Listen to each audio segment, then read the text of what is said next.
Hello, everyone. I am Storyteller. Thank you for visiting this peaceful place.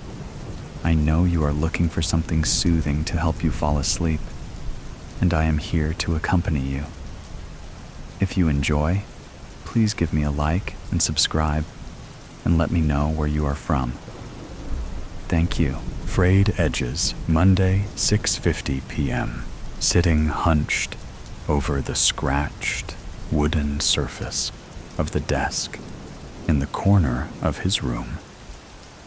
Hideo Nakamura froze mid-brush stroke and stiffened, the hairs on the back of his neck rising up in response to the sudden, inexplicable certainty that he was being watched. He was home alone, had been for days. The house was deathly quiet, and the night was still.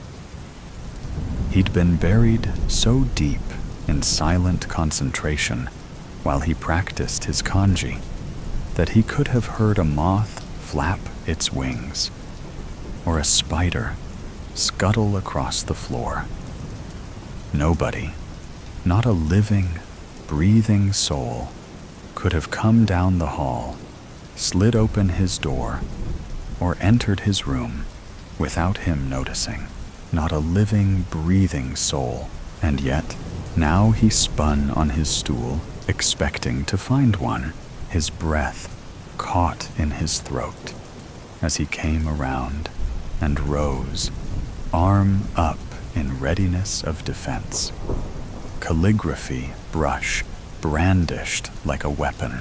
Nobody was there, but the sensation of being watched didn't leave him. His room was small, just 8 tatami mats in size, and from where he stood to the wardrobe ahead was only a couple of paces. To his right, next to his desk, and flush against the wall, was a thin, uncomfortable mattress, which lay, without a base, flat on the floor. 3 of the bedroom walls, those to his left and right, and the one that held a curtained window behind him, were made of brick and plywood. The one ahead, which separated his room from the corridor, was a 2-panel traditional shoji, a latticework of bamboo in a wooden frame covered with sheets of translucent paper.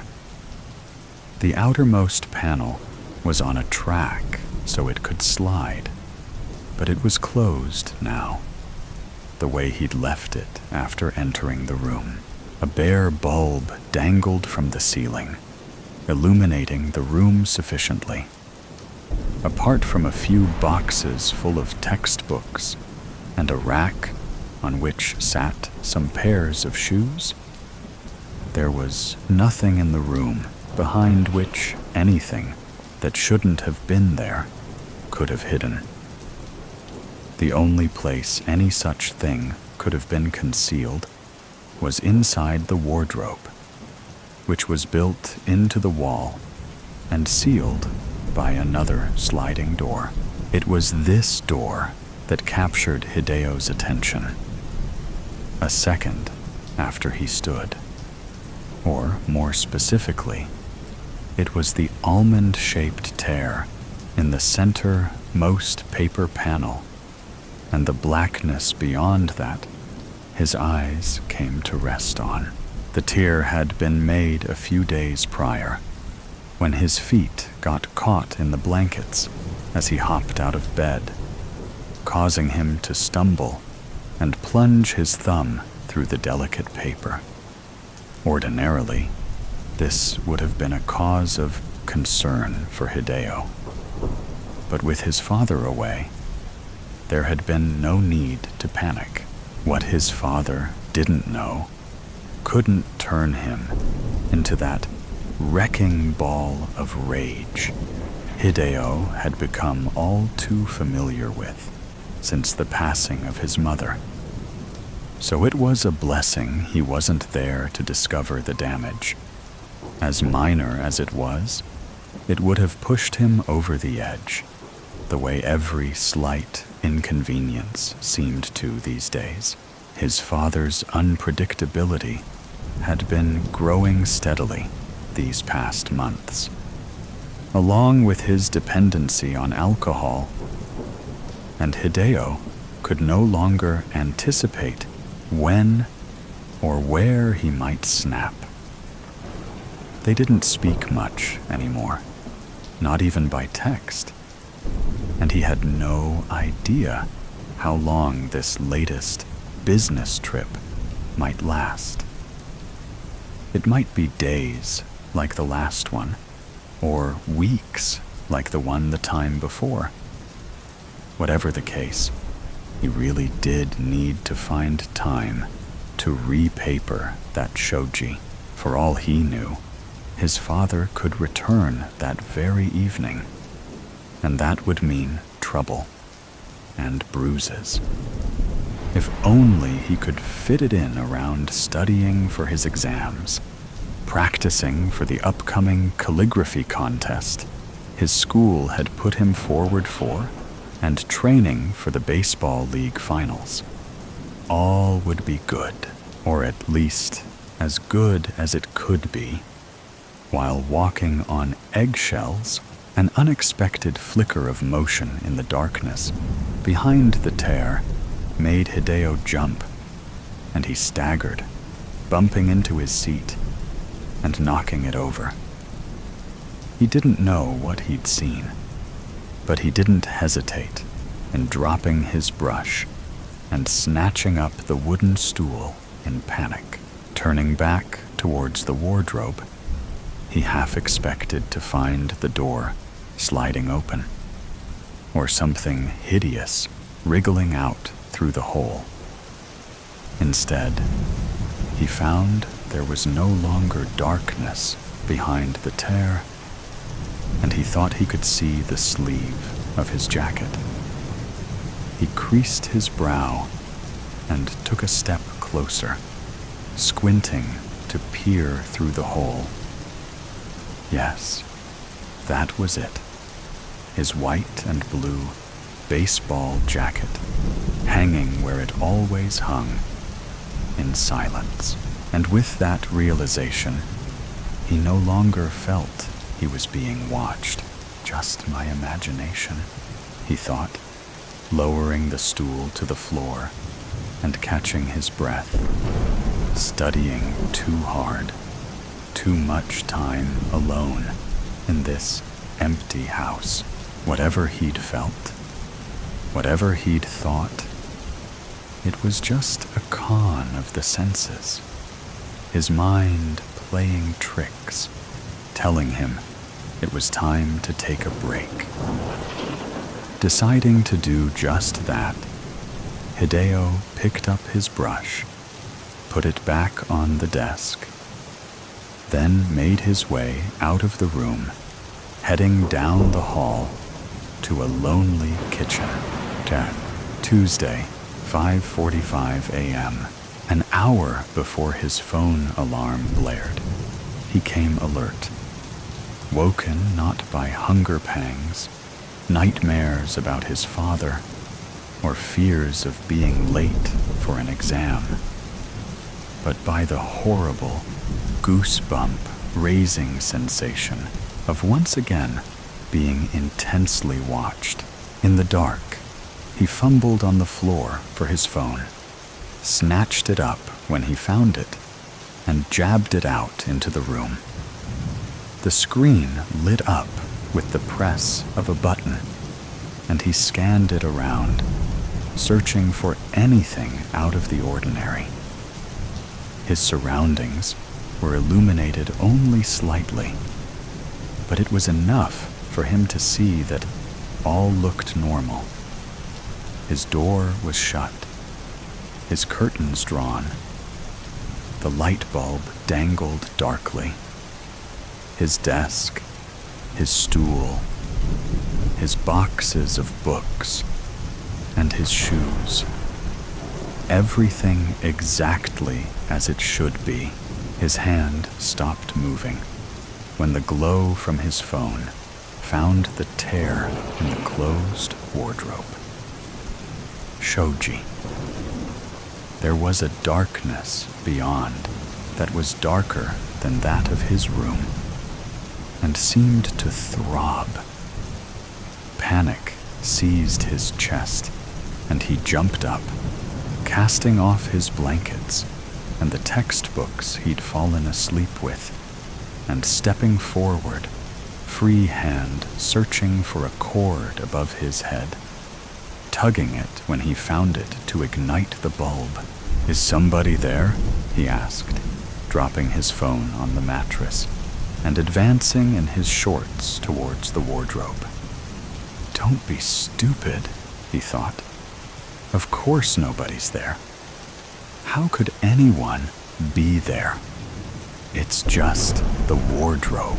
He was at the door in a second, reaching out with one hand, slipping his fingers around the edge of the panel's wooden frame to slide it open.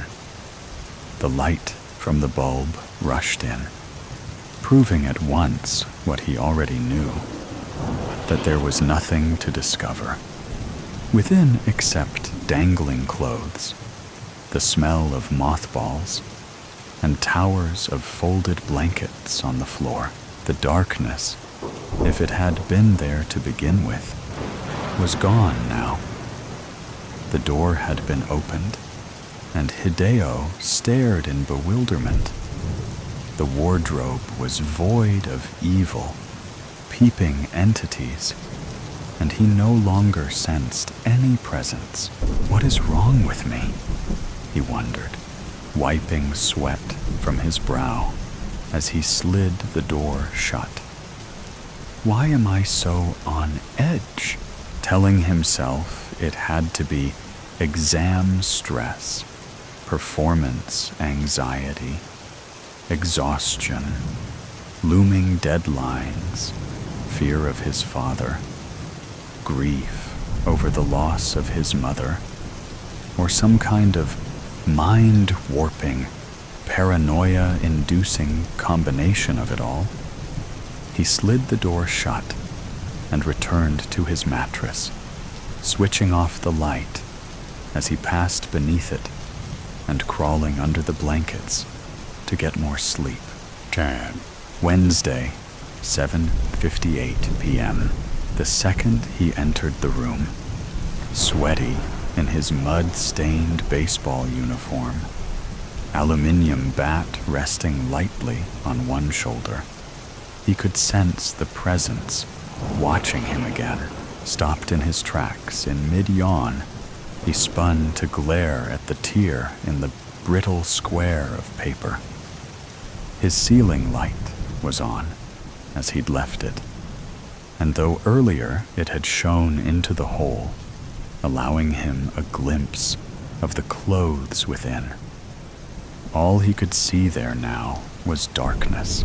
His face flushed as his eyes probed the black as pitch nothing, which seemed to be staring at him. His blood ran cold, his heart thumped loud, a lump stuck firmly in his throat. "Who's there?" he said, voice trembling, fully convinced now someone was hiding in the wardrobe. "Whoever you are, you better come out. I've a baseball bat, and I'll use it." Not a sound came back in response. Not a whisper. Not a giggle. Not a growl. If it was a ghost, or a demon, or something otherworldly, haunting him and spying from beyond, it didn't play its tricks to established rules. If it was human, or a thing of flesh and bone, it didn't care. A jot it had been rumbled. Maybe it was because he'd just come home from training, and his body was pumped full of adrenaline. Maybe it was because the baseball bat felt powerful in his hands. Maybe it was just that he was sick of being weak and quaking before others like a baby. Whatever it was, Hideo forced down the lump in his throat and strode to the door, slamming it back and stepping through, brandishing his weapon in both hands. As before, there was nothing out of the ordinary to be found, and nothing to be seen other than undisturbed clothes on metal hangers and neatly folded blankets on the floor.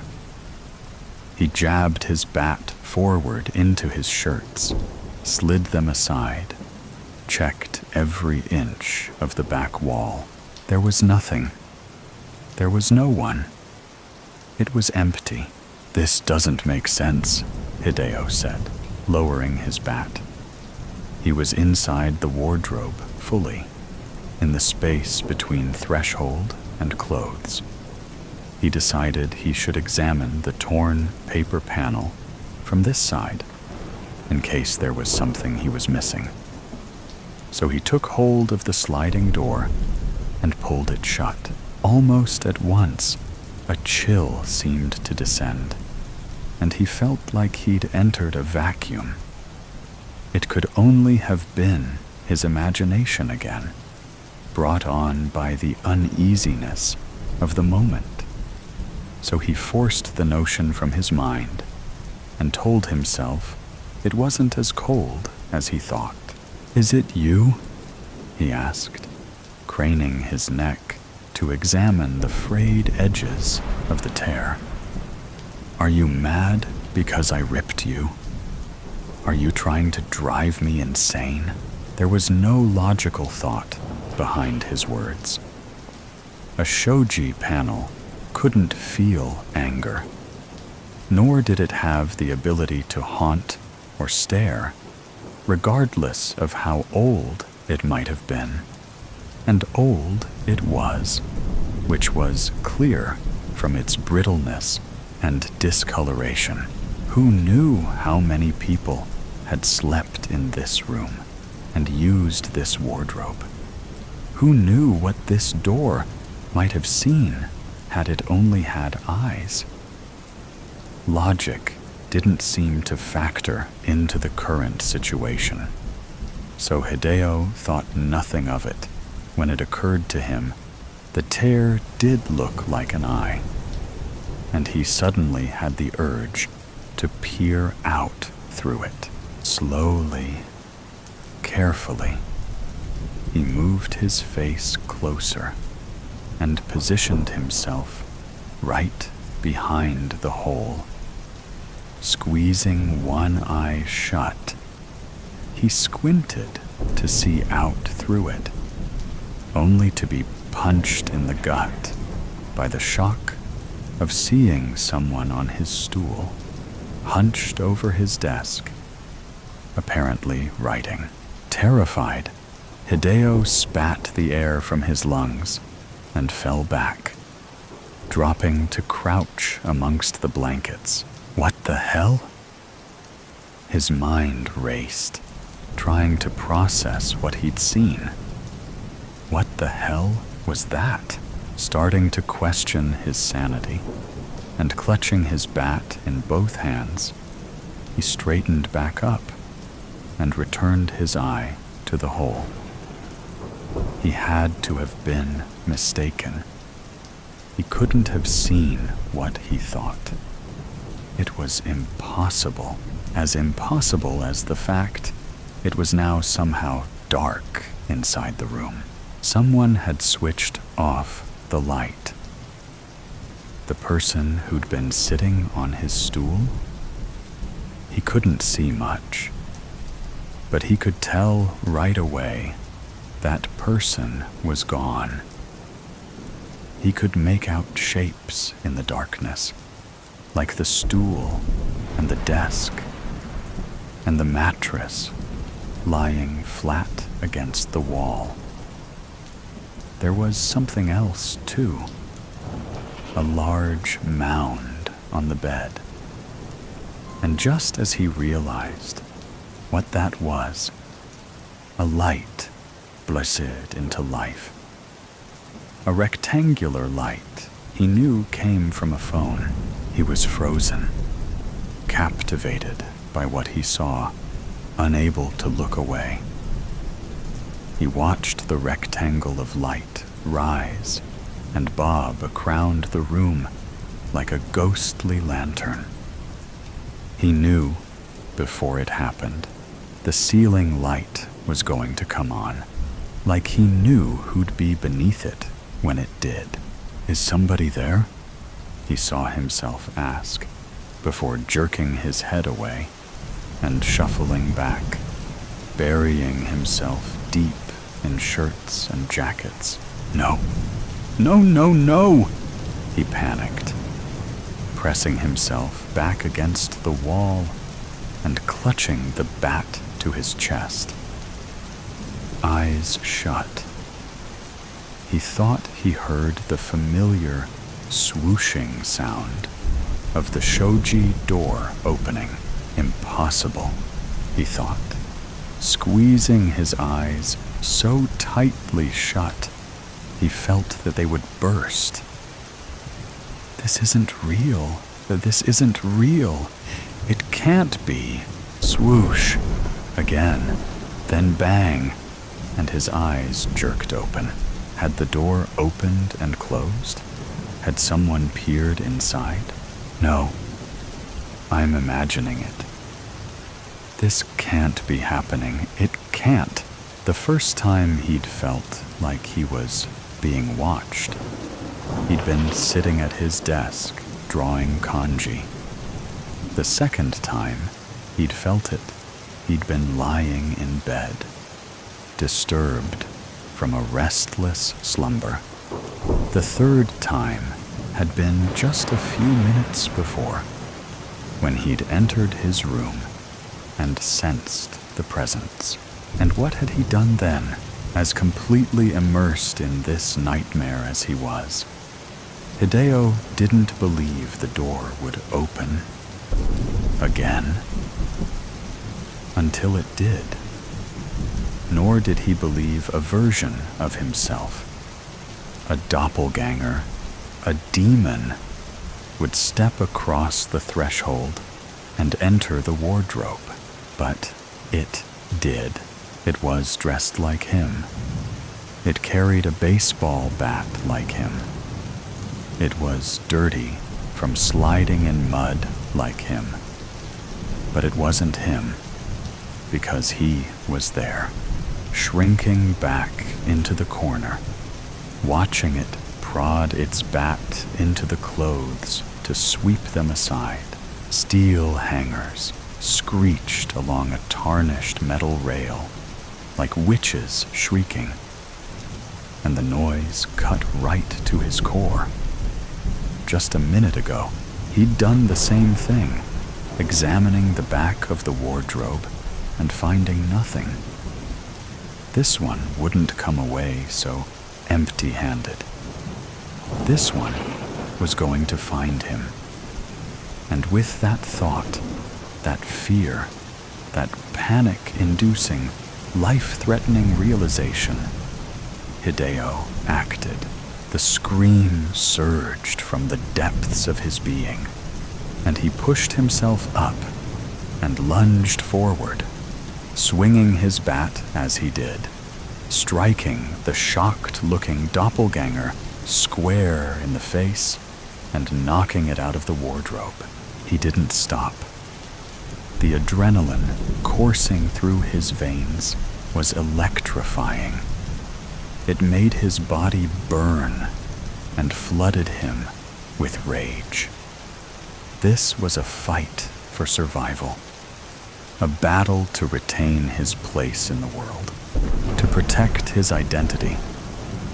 And he couldn't let this phony Hideo hurt him, and so he hit it as it fell to the floor, again and again on the head, pounding it into submission, pummeling it brutally until the feeble, desperate cries it made fell silent and its spasming, copycat limbs lay deathly still. He stood over it then, panting, wheezing, sweat dripping off his brow, blood dripping off his bat. He stared at the demon's battered face, found he was unable to focus on it, didn't want to.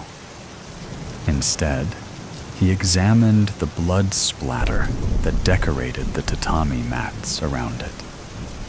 The patterns looked like kanji characters painted in thick, red ink. "Hideo, I'm home. Come say hello to your father." The shout that seemed to come from the kitchen at the bottom of the hall startled him, and he jerked his head to stare at the bedroom door. His father was home? Since when? He hadn't heard him enter. Had he been there all along? If so, what had he heard?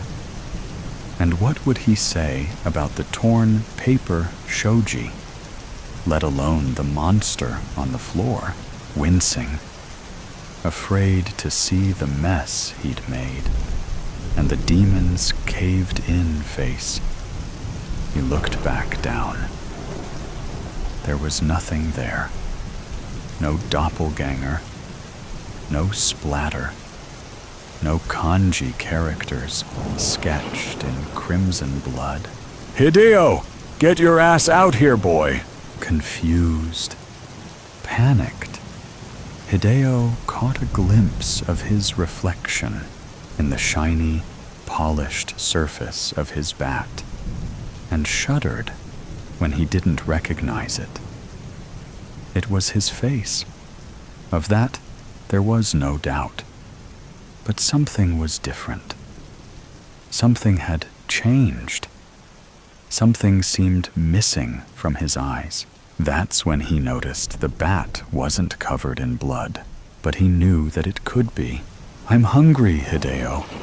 Come and cook something. Don't make me go in and get you.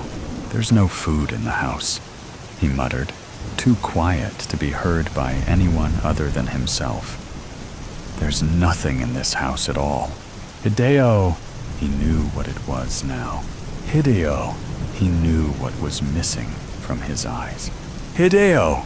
It was fear, and worry, and sorrow, grief, and loneliness, and hate.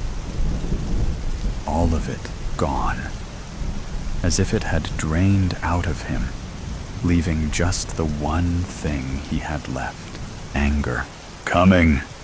he shouted back. Then he went out of his room to greet his father. I became insane, with long intervals of horrible sanity. Edgar Allan Poe. Just deserts. It is impossible to resist a hitchhiker on a road to nowhere. And that was exactly what my cousin Shane's wedding to Raven the following morning was going to be. It was strange that we all gathered to wish them well, when none of us would be there in 2 years, when the ineluctable breach of the sacrament was ratified by the divorce judge. After Shane's degenerate, pathological gambling resulted in the foreclosure of Raven's overpriced bungalow-style home in Boulder City, which she would naively agree to mortgage to the hilt to bail him out, setting up the bad beat betrayal she'd been waiting for from the day they met. That is the thing about El Sombreron. He ties his 4 mules to his inamorato's post, while he woos from the threshold with sweet songs strummed on a silver guitar, plucking notes of promise. woven in plaited spirals, like Guatemalan braids. But once the affair begins, he leaves the stomach empty. Madre de Dios. At length, his black dogs howl their dismal mourning at the snow moon, which searches in vain, like a celestial spotlight, for what is left of the shriveled Tchaikispeo. Still, it is said that the old man never forgets the ones he has loved. I must apologize. My mind is prone to wandering. It is part of my condition. I wonder how often Pablo Tak felt the same way, baptizing savages in the frontier who were more than likely bent for a hell of their own making. How many does El Sombreron visit to pay them their wages? Sabrina, the Jamaican flight attendant, with the perfectly symmetrical face and the caramel complexion, scolded Carl, who sat right next to me, saying, "Stay seated while the seat belt sign is illuminated. Don't make me tell you again." The seat belt light had been illuminated since the plane touched off, and tropical storm Tomas caught us in its clutches, sending us in an interminable loop between Tortilla Flats and Scottsdale. Carl muttered something under his whiskey-smelling breath. Sitting down, Carl released a low, rumbling cough that rattled in his chest like a cracked carburetor. We were off to a famous start. I didn't know how long I'd had a demon, but El Sombreron was in the back row with his broad-brimmed, high-crowned black hat angled down while he napped. I was safe for now. I could hear him whispering, "Stefan, you can't hide in your books forever. Sooner or later, you will have to face me. Face your undoing. You will have to face what you have done." While I wondered when El Sombreron would make his move, I stroked my necklace with the coat of arms pendant, striped blue and red, with an eagle at the crest. I kept reading from Alta California, a book of essays about Spanish and Mexican settlers in the Spanish borderlands.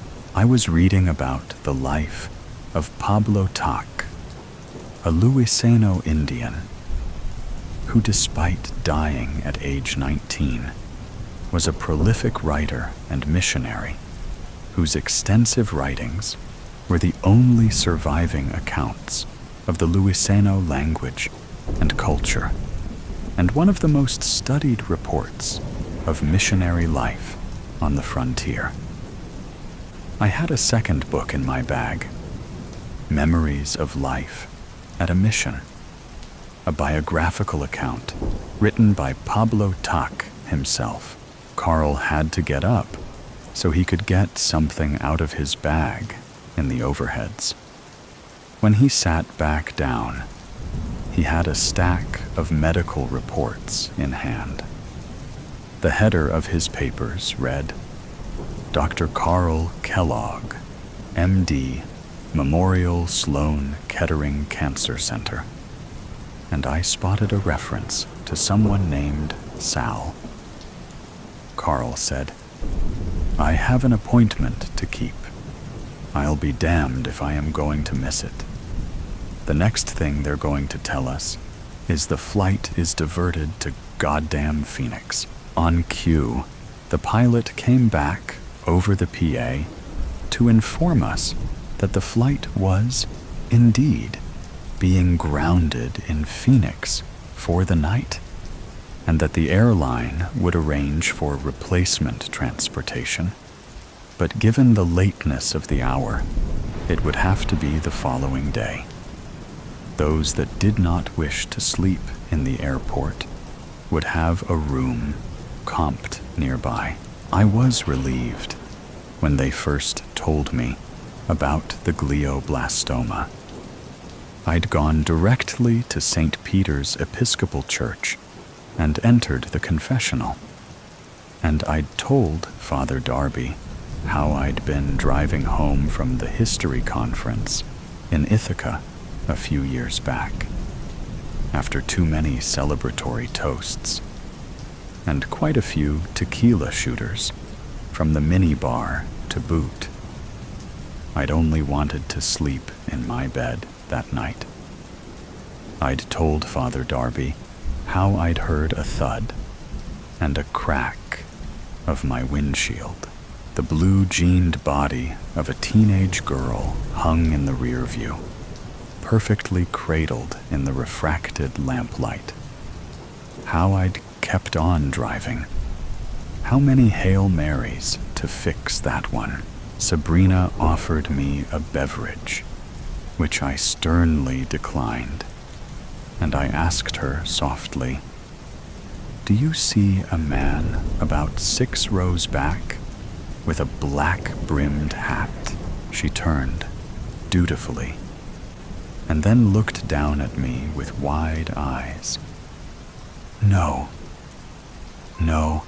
I do not, sir," she said. "Is everything okay?" I nodded. I was safe for now. As we began our descent into Phoenix, Carl became apoplectic. He stowed his hands in a rigid, set position on his knees and trained his eyes forward at Sabrina, like she was his jailer. And he stood wrongly accused. "I have an important appointment in the morning in San Diego. I can't be late. I just can't." Carl said all of this more to himself than anything. Sabrina paid no attention. I put my hand on Carl's shoulder and said, "We will figure this out together. We are going to the same place. So, you are proposing we drive around the storm through the night to San Diego? Are you nuts? You want to make that appointment or not?" I asked. And so, we tossed our luggage in the back of a silver Toyota Tacoma 4-door and hit the road. "I saw your paperwork. So, you are a doctor? A surgeon?" Carl said. "What about you?" "I am a history teacher, college level, up at Cornell.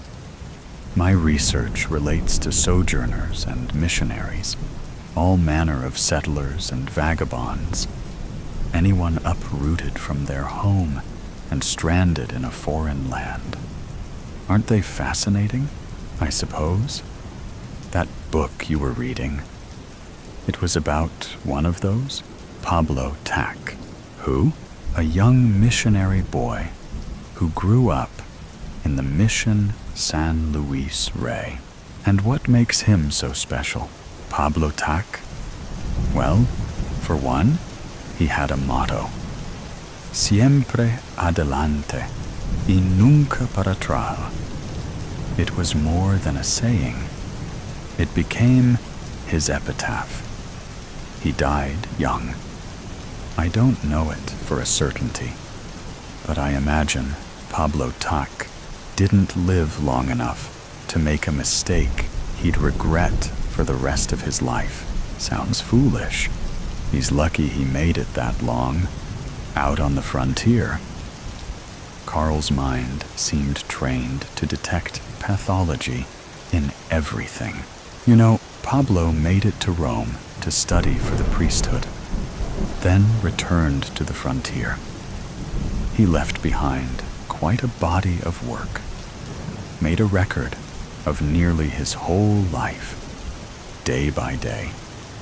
Imagine covering that much ground by age 19.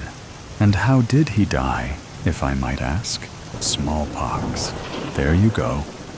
The boy devotes himself to God. And boom, clapping his hands for effect. He's snuffed out like a match in between God's bloodthirsty fingers. I think it was a gift that God allowed him to finish his mission early. Besides, if Pablo Tack could get that far by 19, then there's hope for a couple of middle-aged codgers like us, don't you think? I said things like this, hope, as if I still dared to wish for an unearned pardon. I wondered if all sojourners are really on the run, each sure, in their own way, that redemption could only be granted, if at all, a long way off from the place where the crime happened. I guess fugitives are always prisoners of the truth. All I see is a promising man stomped under heel by a dictator. So there's no point to suffering. I'm an oncologist. You cure the sick. Cure? Oh no. I specialize in pancreatic cancer. The 5-year survival rate is 12%. My nickname among my colleagues is the Grim Reaper. So, no, I wouldn't exactly say that I cure the sick. More like I chaperone them to death's doorstep. I'm a butcher with dull blades, just an order taker at a meat counter. My patients' diagnoses are like those number dispenser tags in a supermarket. You know those red machines with the Garvey pull-off tags? I call their numbers and deliver the meat to the morgue. Remind me to never call you for a consult, I said. And we both laughed. What is that pendant you were playing with on the plane? Oh, this. It is the DeSantis family crest. A gift from my father. I was raised out by the Mission San Luis Rey by my foster family. I consider myself a DeSantis, but my birth name is Stefan Daskalov. That is a foreign-sounding name if I ever heard one. Where are you from, originally? I was born in Bulgaria, in the year of the Jubilee. And what was that like, growing up in Eastern Europe? I wouldn't know. My mother and I left when I was 8. Was there something going on there you had to get away from? You could say that. We were Turks, which is not such a good thing if you were living in Bulgaria. There was a national campaign to rename all Turks and erase our ethnicity. My father was an enthusiast for the resistance, and the communist jackboots came and pulled him from our home and took him to a labor camp on the island of Belen on the Danube. He died there that same year, but we never even learned how. And what happened to your mother? After that, my mother and I emigrated to Turkey to escape persecution. She put me on a boat headed to California, promising she'd follow after. She couldn't ever save up enough for her ticket. And I never saw her again. Some years ago, I traveled back to Turkey and found the town where she was buried. It is strange. It seems like another world, one that I barely knew. That reminded me that I had another thing to say Hail Marys for. Jesus, that is one hell of a way to start out in life. You know, there was nothing written on her tombstone. Out behind the old house, a real road to nowhere. Traveling west along I-8, we drank tall coffees and looked out on the vast desert, like two teens taking a road trip, rather than two terminally ill hypocrites. The massive orange dunes propagated to infinity, hugging dappled purple shadows for warmth, their peaks glistening in the penetrating spears of mulish moonlight smuggled past the veil.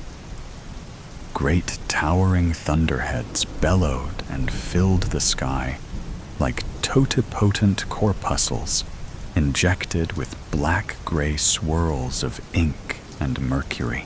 Stefan took a wrong turn before Yuma. We finally stopped at a rickety bridge, the McFall Bridge. The bridge cut a path over the Gila River toward the coastal mountains.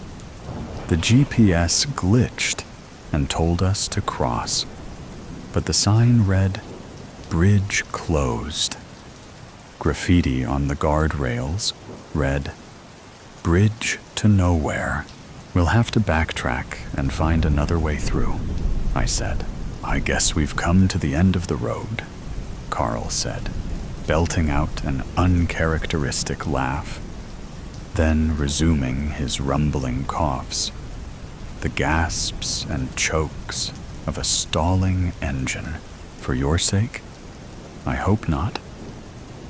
"Look up there," I said, pointing at two figures walking across the McFall Bridge toward us, carrying canvas sacks. They emerged from the hazy expanse, blown in with the petrichor which flavored the charged and static air. The purple thunderheads pulsed with bursts of voltage, branching like the paradoxical imics of reaching tree limbs and searing flares. The bushes and cactuses accented the barren landscape with the resilient wit of life persisting on vapors, ruffled in a fanning and pitiless wind, trending to death. There was a sudden knock. They were two young boys. I rolled down my window. "I'm Bobo, and this is my friend Amix. We are headed to California. It's been a long journey, and the storm is coming in fast." "Oh, shame," said Carl. "Do you think we could tag along until you get to Yuma? We can help you navigate in the desert. We know the way." I looked over at Carl, who nodded his approval. "Jump in," I said. "The safest way is to backtrack to I-8 and take that all the way down.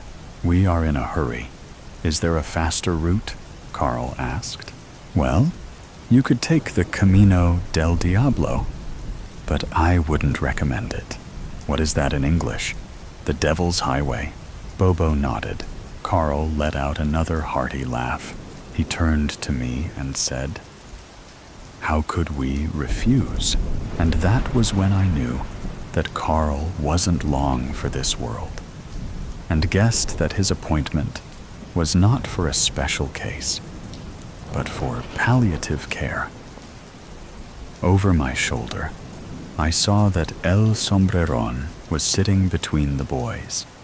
His head hung expectantly over his silver guitar. Death was alive in the cadaverous pallor of Carl's complexion.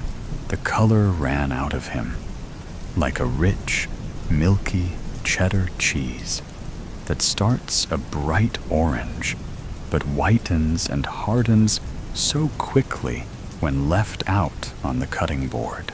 Carl had already begun to decompose. I wondered if Carl had cats. If you die alone, a dog won't eat you. A hungry cat is another thing altogether. Bobo was a skeletal man, not more than 5'3".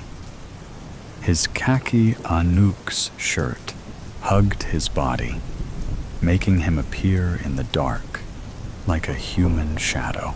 I see you are reading Pablo Tak, Memories of Life at a Mission. Yes, I am, I said, surprised. Have you read it? Ah, yes. What a heartbreaker. Wait until you get to the last chapter, where he is called back to Rome for ordination. Bobo tossed his sack over his shoulder and began walking back down the Devil's Highway. I thought he died awaiting ordination, I called after, but Bobo was already gone. I had one of the last collector editions sold at auction at San Luis Rey.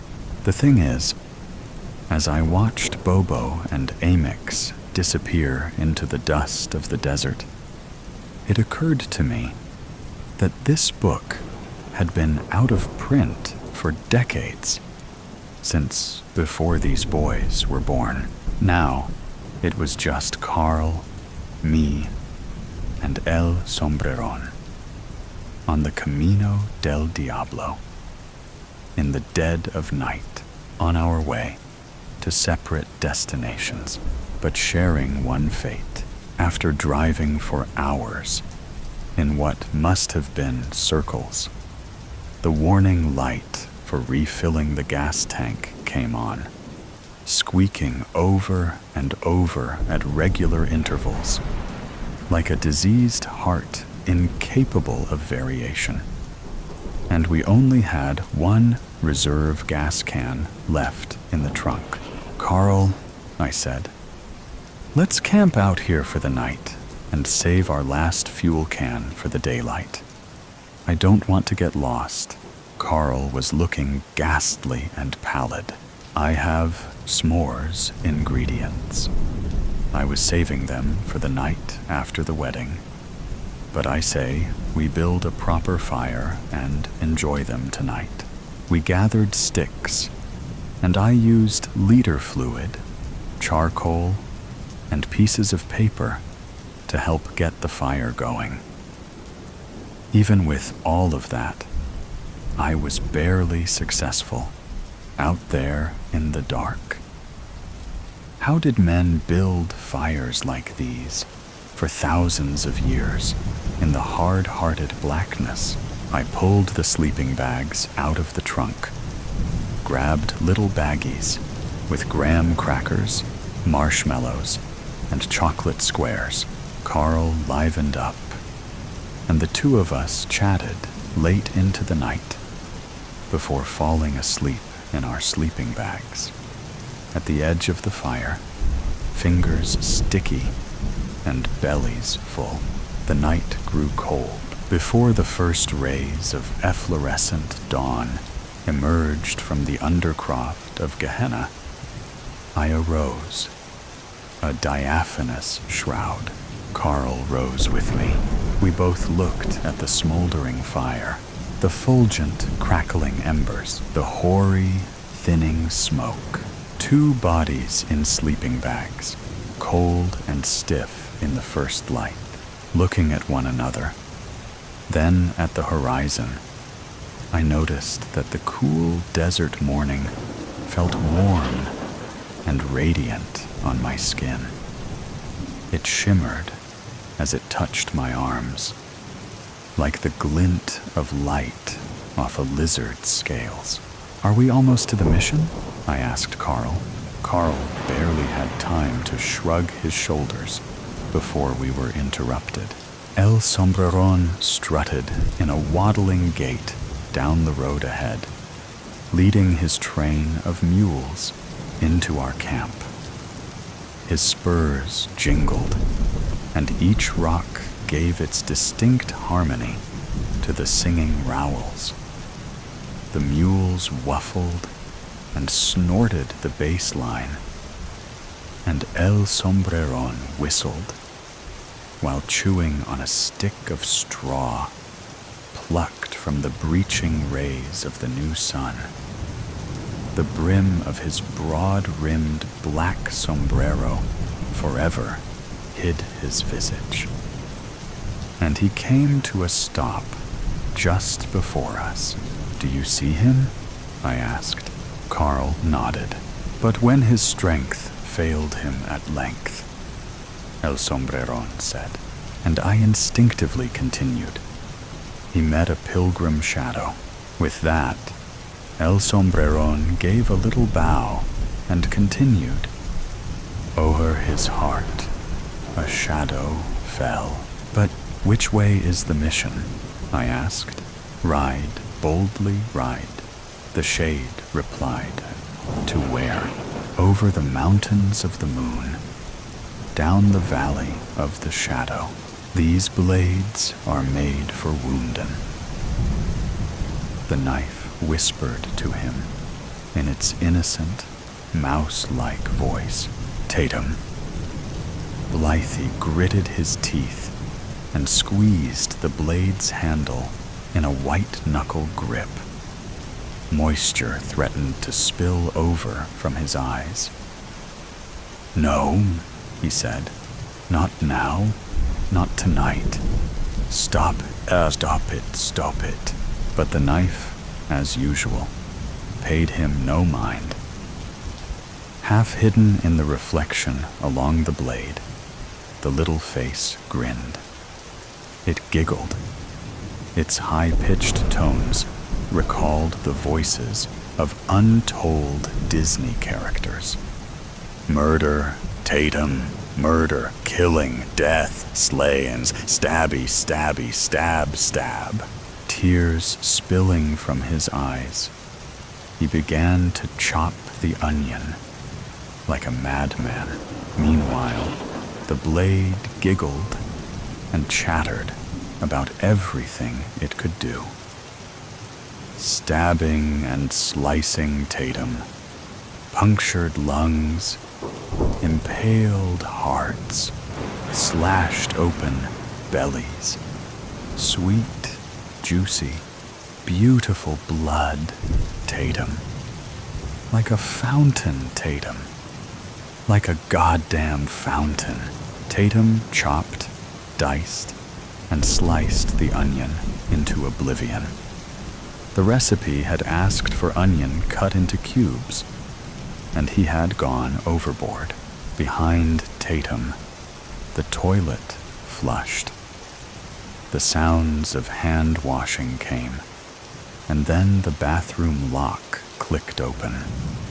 Luella Fairchild, indeed as fair as her family name declared, stepped out. "How's the meal prep going?" she asked. He chucked the knife into the sink with a metallic clang. He grabbed a different blade from the magnetic knife rack. "Great," he said, his voice cracking. "Oh, let me handle that," Lou said. Before he could stop her, she'd picked up the knife and turned the tap on. What could he say? "Don't touch that.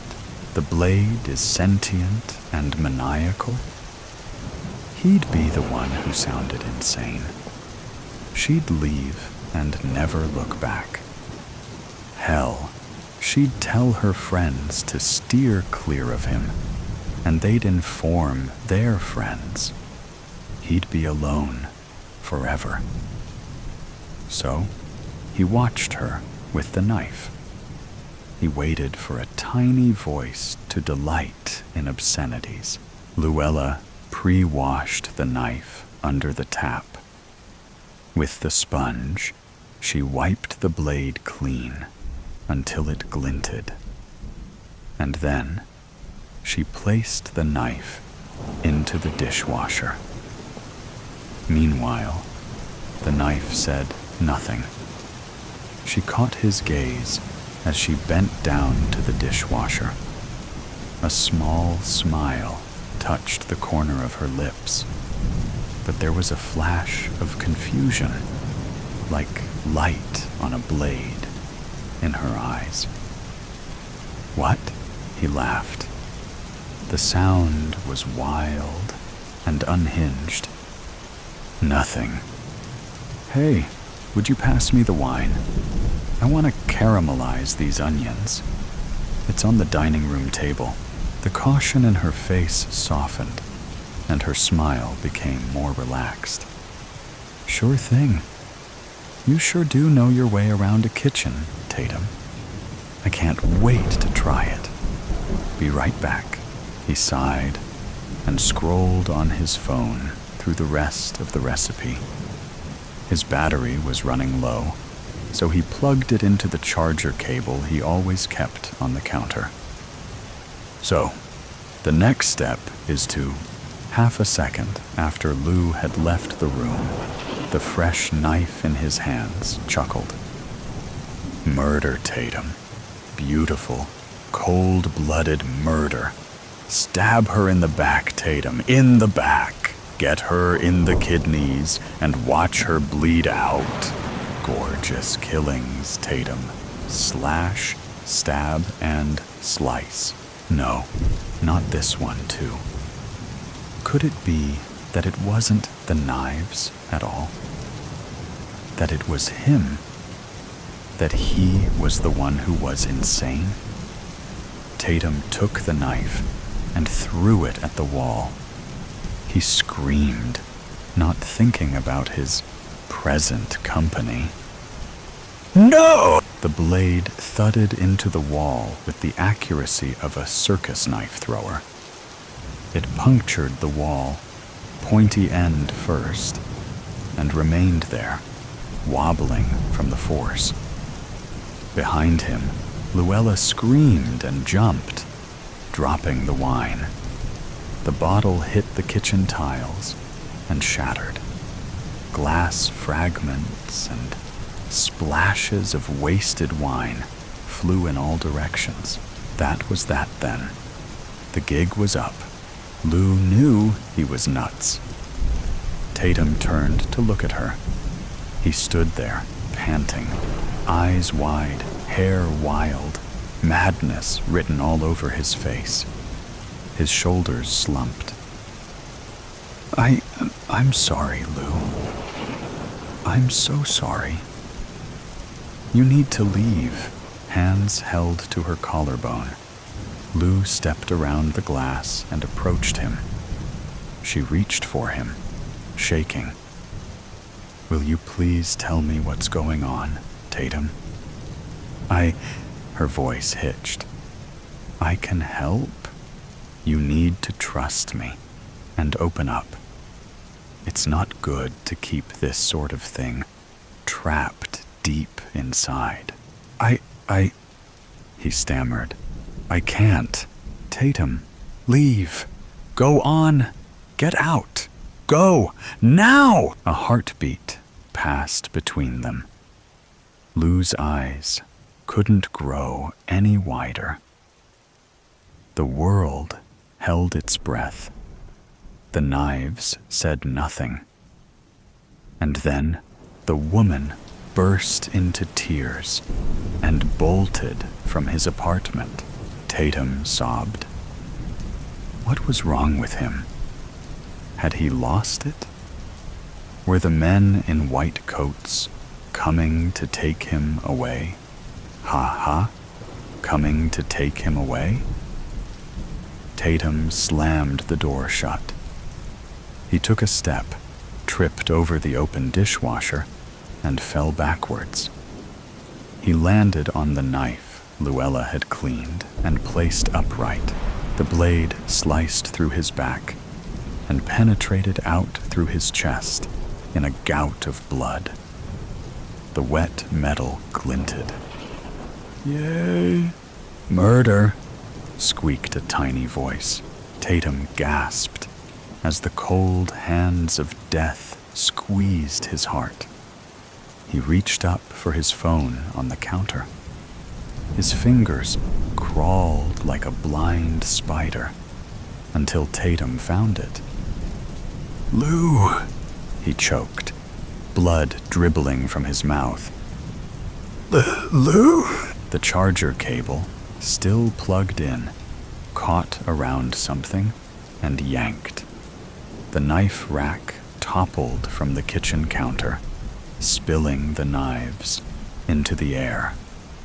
The glinting blades twirled and plunged like Olympic divers going for gold. They punctured him and left him pin-cushioned. A choir of voices rose in ecstasy. Yay! He should have told Luella what was going on. He'd been too scared to speak about this madness, fearing it would drive her away. But he'd driven her away anyway, and it had resulted in his death. He shouldn't have kept it all bottled inside. Now it was too late. Tears trickled from his eyes and intermingled with the blood spilling from his mouth as he faded away. The knives wriggled inside him, giggling about death and murder. Silence of the full moon. Life is full of stressors. Monotonous jobs whose days make the worker feel as if trapped in a singular moment in time. Bills that reach up to your neck. And of course, the noise. When the noise can get so loud and so invasive, it feels as if ants are crawling over the surface of your brain. That is what Sarah felt. She had moved to the big city just over 3 months ago with the promise of a new job. But lately, she felt that it was all becoming too much for her, and she decided to use her accrued days off and try out a silent retreat that had been advertised around town. She had looked into this place, and she thought it sounded exotic. This retreat was apparently an old mansion that was once occupied by a wealthy family up until the 90s. Not long after the passing of the husband and wife who lived there, their son, named Dorian Crowley, inherited the massive house and, instead of living in it, had turned it into a silent retreat for anyone looking for such a luxury. Sarah couldn't find much information on this latest owner of the mansion, other than he seemed to live a reclusive life and had a mindset of what most would call a progressive, vegan diet, spiritual health, inner peace, and the works. At least that's how she grasped it. Sarah wasn't too big on that herself, but didn't fault anyone for that lifestyle. Besides, she was currently looking for that exact lifestyle for her getaway weekend. So maybe the owner of this retreat might be on to something. Sarah arrived at this rustic manor early in the morning on a Saturday, and she was struck breathless. The manor was Victorian style, with what looked like several rooms, almost each with its own balcony for the tenant to step out and enjoy the fresh air, which was aplenty, as the building itself was surrounded by a thick and vibrant forest. Sarah couldn't see the slightest sign of civilization peeking through these dense trees as they seemingly engulfed the property. There was an eerie quiet surrounding the place, but Sarah had to remind herself that this was to be expected, as of the nature of this excursion. She realized that, though she'd grown to hate the constant noise and hustle of city life, she had also grown used to it, and would have to get over this irrational sense of unease in this place of silent tranquility and embrace it for what it was meant to be. She walked through the front door and she saw a wooden podium with a log book resting on it. Behind the podium was a remarkably tall man, standing at least 6'7", whose skin was so pale that Sarah wondered if he had ever felt the rays of the sun. This doorman had a name tag on his red vest, which read Dorian, and she thought about asking in a joking way if he had any relation to the Dorian Crowley, who now owned this building. But after registering his stern, expressionless face with the silencing gesture, she decided against it. She opened her mouth to greet him, but before a sound escaped, this doorman raised a long and pointed finger to his lips. He kept an overall stoic expression as he did so, though his eyes grew big as they bore into her own. She stopped herself and nodded, and slowly closed the door behind her out of respect for the other guests at the retreat, though this produced the opposite effect that she had wanted, as it creaked loudly like an irate cat as it inched slowly towards the latch. She winced. Looking up at the doorman, however, his face didn't move, not a single muscle, as the creaky door performed its symphony. He only looked at her in that expressionless, blank way with wide eyes, that finger stuck to his lips as if his boss had glued it there. Undeterred and remaining in character, Sarah tiptoed up to the man. She mumbled. Sarah Whitley? For Saturday at 9? The doorman slowly lowered his finger. His finger moved so slackening down from his lips to the notebook before him that Sarah was starting to worry that she might expect a charge for checking in late, even though she had arrived half an hour earlier than scheduled. After Sarah felt like she had considerably aged, the doorman had written a check mark in one of the blank boxes next to her name. He then raised his other hand, a little quicker this time, thank God, and made a gesture representing one corner of a box. Sarah raised an eyebrow at him, then gasped and mouthed right. At him. She produced her driver's license from her wallet in her purse. The sluggish doorman peered at it, and, in his own character, nodded very, very slowly in confirmation. He made a second check mark on the sheet before him. He reached down into a compartment within the podium and produced a small piece of paper. Sarah took it and saw it read, Sarah Whitley, room number 19, third door on the right, after climbing the stair.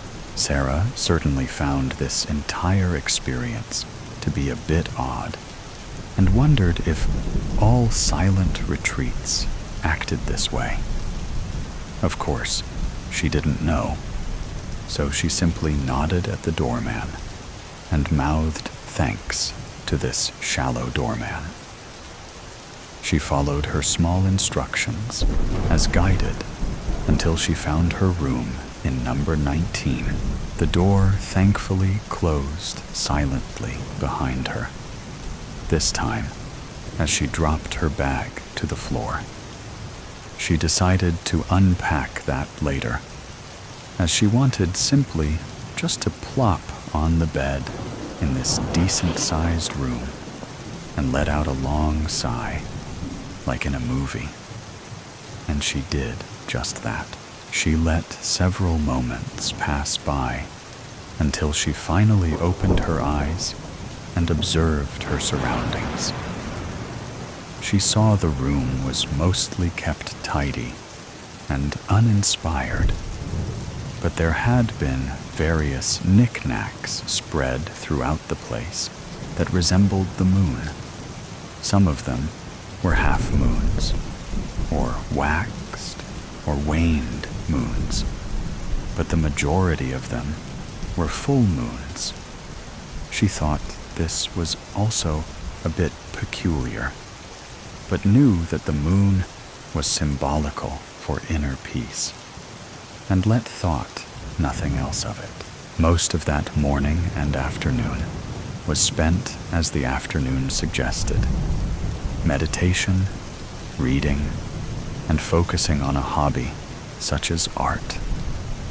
It truly was a relaxing day for Sarah, as she found this to be exactly as unwinding as advertised. She stepped out on the balcony attached to her room and watched the sunset as it calmly rolled behind the horizon. Through all this time, she did not utter a single word and heard nothing, from words to electronics to a simple sneeze, from any of her neighboring patrons here. It was in all ways she could imagine a peaceful day. Later, after watching the last flickers of light from the sunset, Sarah moved to the bathroom and relieved herself, washed her hands, and brushed her teeth. She laid her head down on the mass of pillows on her bed with a sigh loaded with tranquility. She lay there for a few minutes until she felt herself begin to drift off into sleep. But just before she drifted totally into a REM cycle, she heard her neighboring tenant snore loudly. That in itself wasn't an issue, as it didn't bother her. But what was unnerving was the animalistic howl that followed soon after. Sarah darted upright in her bed, looking out the window, wondering if she would spot the creature that made the noise. She now heard rustling in the room next to hers. Someone just stood up and out of bed, and they accidentally knocked something over. At the sound of something that thumped on the floor in the neighboring room, the howl sounded again. Only now, Sarah could tell that the howl was inside the building. The sound of rushing, padded thumps raced up the stairs. A wolf broke into the building, Sarah thought frantically to herself.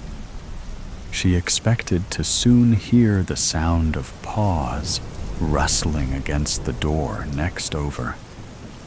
But instead, what she heard was a key jingling in a lock. Sarah held her breath, making every conscious effort not to make a sound. The neighboring door now swung open, and Sarah heard a blood-curdling scream come from the next room over. "No! No, no, no, no!" their voice pleaded.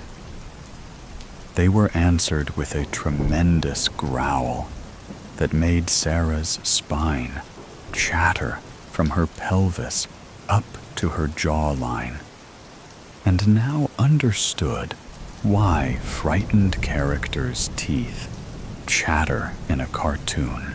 Sarah heard a struggle in the room beside her, as she could hear things being knocked from shelves and shattering on the floor.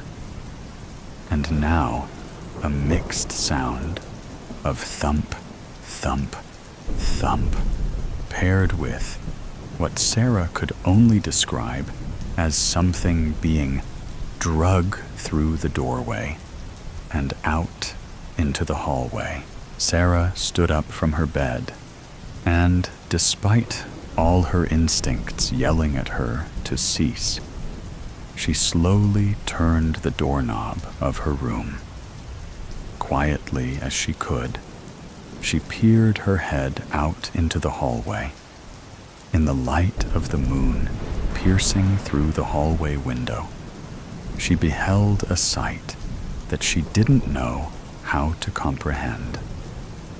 In the hallway was what looked like a wolf with red eyes that almost glowed in the moonlight.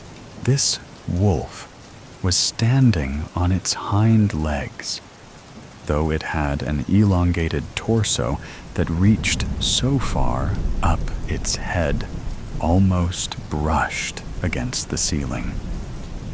Wrapped around the chest of this wolfish creature was a stretched and torn red vest, which had pinned to it a plastic name tag that read Dorian. Below this monster was the limp body of a middle-aged man with a round and plumb belly, with a bleeding laceration in his temple.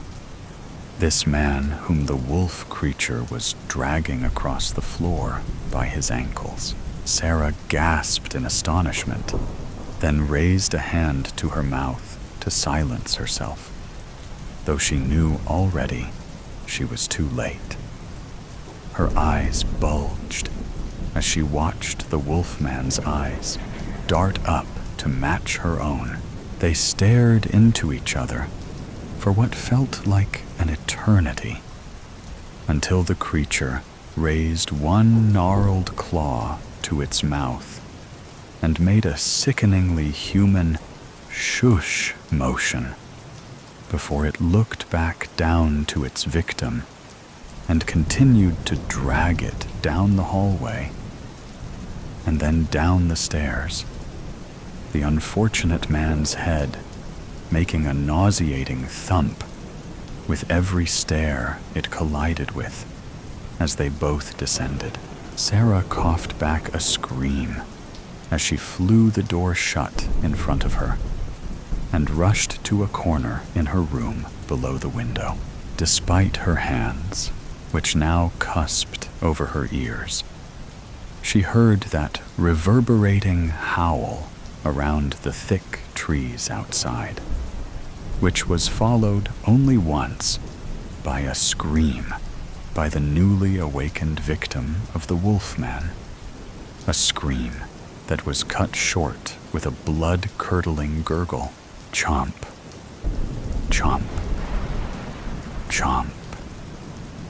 The noises that followed. Sarah felt sick to her stomach, but was too terrified to move from her spot. Part of her knew that was useless, as this monster had already seen her in this room. But the rest of her demanded that she stay perfectly still in this one spumba, out of view, but out of scent. There she sat, huddled for the rest of the night. When the first light of the sunrise had peeked through her window, she gathered up her things and rushed downstairs, ignorant of the unwritten house rules of silence, as her bag thumped down the stairs. Thump, thump, thump, it went. And with every thump, she thought of that poor man's head as he was dragged down. She made it to the doorman and sputtered quickly. "Checking out early, thank you." But with her hand holding the door open, she stopped in her tracks, swiveling her head around to look at the doorman, who hadn't yet made a note of her early departure.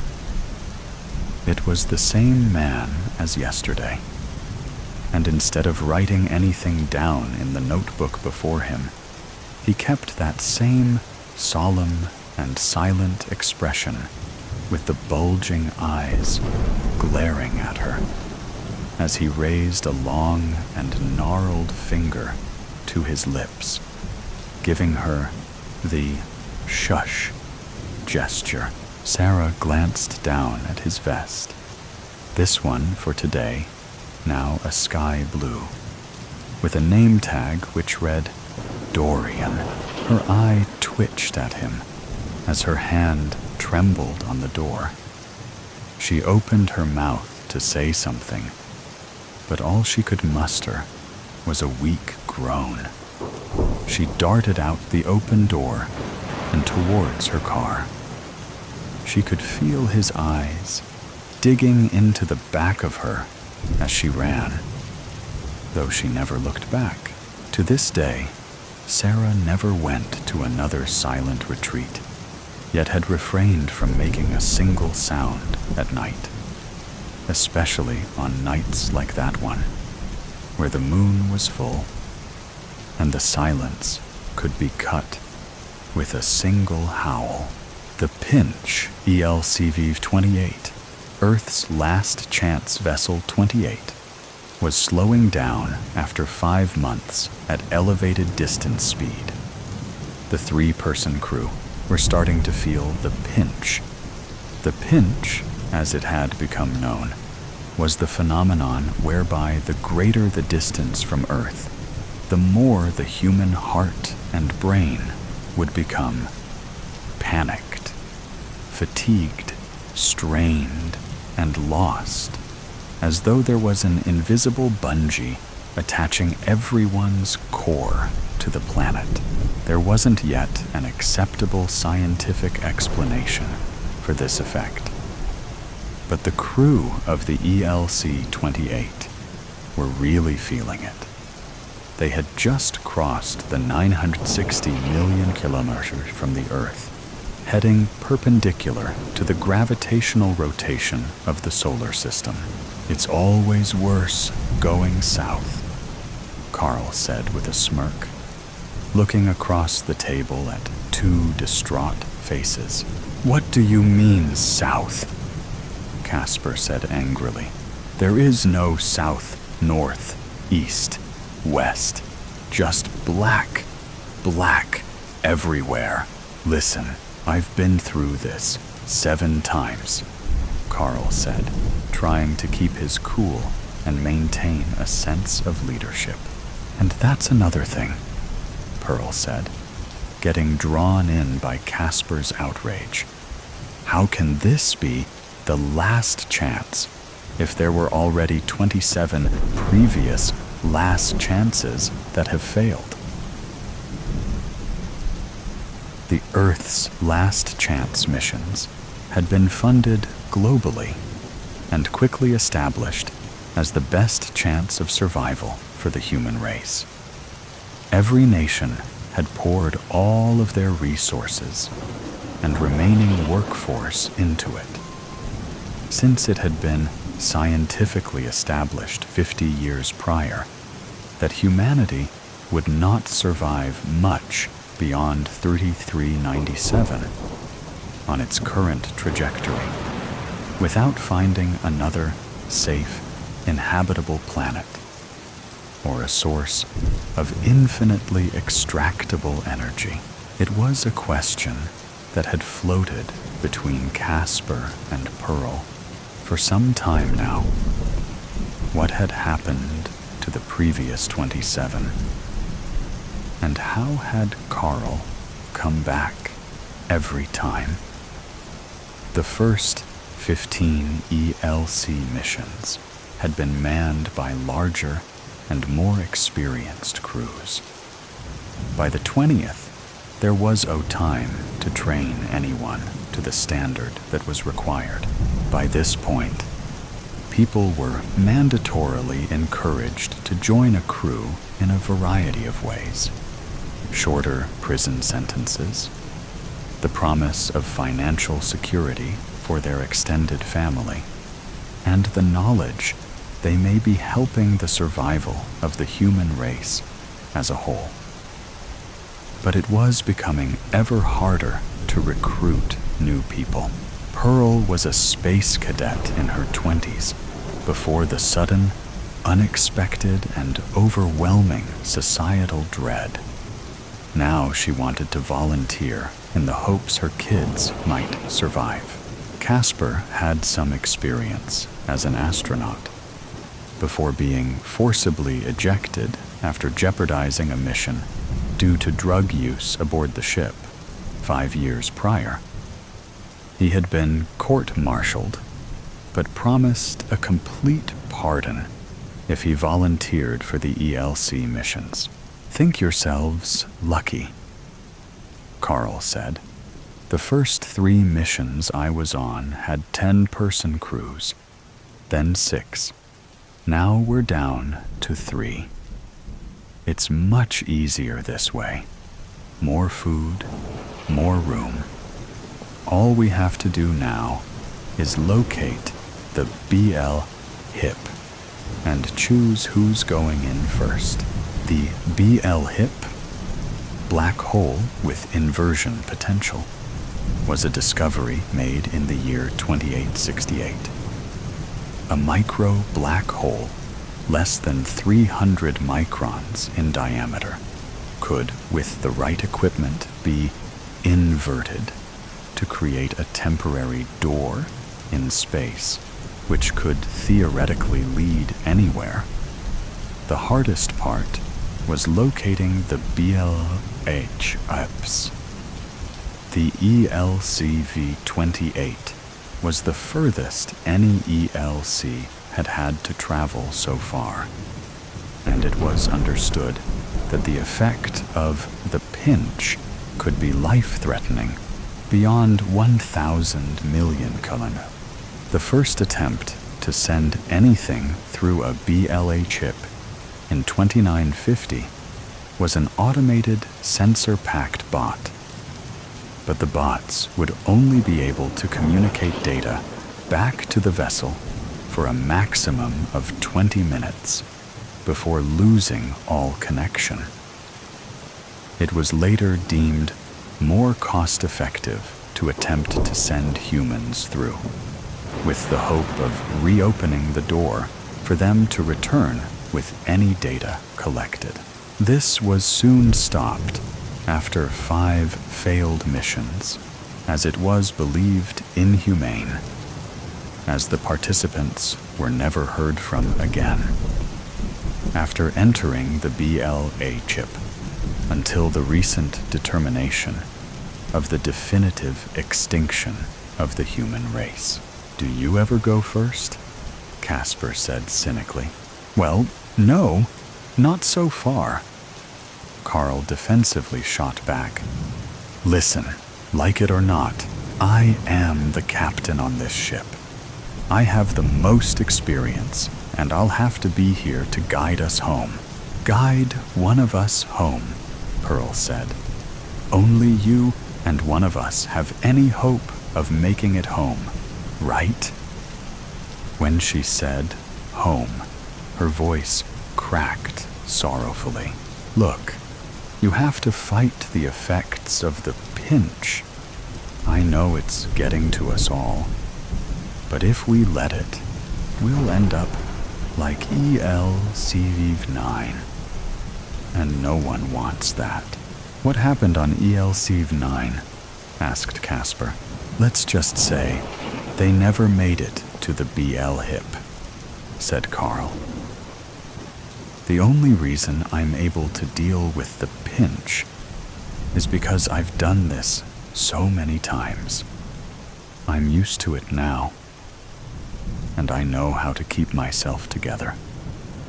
But rest assured, I'm feeling it too. This is the furthest I've been, and it's starting to put a strain on me." "So you've never been in a BL hip? But you're happy to send us in, knowing we won't come back out," Pearl said, with a sense of righteous outrage. "Oh, I've been in, Pearl," said Carl. "Do you think they'd let me lead these missions if I'd never been in? And people come out all the time when there's nothing on the other side worth exploring. And if they're quick enough to realize that fact and get back through the BL hip before it closes. What was it like on the other side? Pearl asked skeptically. Black, just black, Carl said. Zeus. Scanner deployment. The standard procedure is to send through a scanner bot to establish the chances of anything worth exploring before sending in a human. The data received back from the bots is usually minimal and often scrambled to the point that it's not 100% reliable. Then humans go through anyway. Okay, Casper, you can pilot the scanner. Just remember, the beam can only hold the BH lip open for 5 minutes, so get yourself perfectly lined up, Carl commanded. Casper sat facing the controls for the scanner and began maneuvering it into place. If I'm doing this part, that means I'm not the first one going in, right? Casper insisted. Afraid that's not how it works, Casp, Carl said firmly. The scanner was guided through the 5-meter hole in space. The hole that had opened wasn't black, as Casper and Pearl were expecting, but an iridescent glow of pink and purple. Beautiful and mesmerizing, yet somehow off-putting, like oil in a puddle. Pearl and Casper had returned to sitting in the recreational dining area of the ship, while Carl pored over the scanner results. After 45 minutes, Carl walked in. Okay, do you want the good news or the bad news? Carl said, smiling. What the hell does that mean? Casper reacted angrily. Keep a handle on the pinch, Carl said calmly. No need to start losing it over every little thing. Okay, the good news is there is a strong reading of biological and atmospheric conditions within an area reachable in a solo flight suit. The solo flight suits were designed for independent space travel, with built-in directable propulsion and terrestrial landing capability. They had a range of up to 190,000 kilometers in an open space, but don't have the power or propulsion to lift off once within the gravitational influence of a planet. And the bad news? Asked Pearl. The bad news is that one of you two is going to have to go in and try to reach it, and report back anything you find, Carl said glumly. But not you? Casper said, red in the face. Casper, we've been through this, Carl said tiredly. The important thing is that as soon as you touch down, you report back with as much information as you can gather. On your communicator, keep in mind you may only have minutes before the BL hip closes. So who decides who goes in? Pearl asks. Well, I'll give you both 30 minutes. And if neither of you have decided, I'll decide, Carl said matter-of-factly. Carl left them both sitting across from each other at the dining table and retreated to the cockpit, keeping an ear out for any overreactive arguments.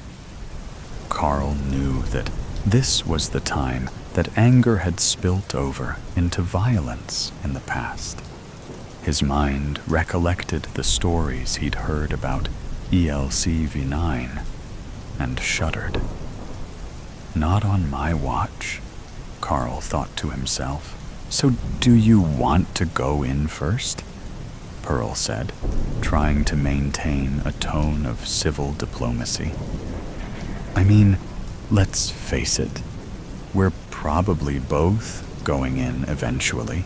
I take it from your tone that you're not going to volunteer yourself, and that you want me to want to go in to alleviate your conscience. Casper responded calmly, but with an air of arrogance. And next, I expect you'll bring up your children and talk about how much you would love to see them again, to try to guilt me into doing the right thing. Only the right thing, in this context, just happens to be the thing that you want. Casper's tone was becoming increasingly aggravated. Fine, I'll go first, Pearl said. Carl, who'd been listening the whole time through the ship's wall, walked into the dining area with authority. Okay, I've decided, Pearl. As Casper said, we both understand that you're probably desperate to see your kids again. But for that to happen, you will have to go in. And Casper, if Pearl goes in first, you will be right behind her, no matter what, Carl said, remembering his training. Okay, fine. I'll go first, Casper said. Good choice, Carl said, looking proudly at Casper. X first entry. Casper suited up and stepped out of the ship's airlock. Carl and Pearl watched from the cockpit window as he powered towards the glowing hole in space. They watched as Casper fearlessly approached and slipped through. Are you hearing me, Casper? Carl spoke into the ship's communicator. What do you see? I can hear you all right, Casper said, with an excitable inflection. All sounds of the pinch had gone from his voice. Woo! It's beautiful. What sort of planet is it? Carl asked. Nothing came back from the communicator for what felt like hours, but was only minutes. It's just like Carl heard eventually, followed by a long, drawn-out beep. What did he say? Pearl asked in an excitable tone. It's just like And then it cut off. Carl answered. Just like what? Pearls said, frustrated. I don't know. Carl responded.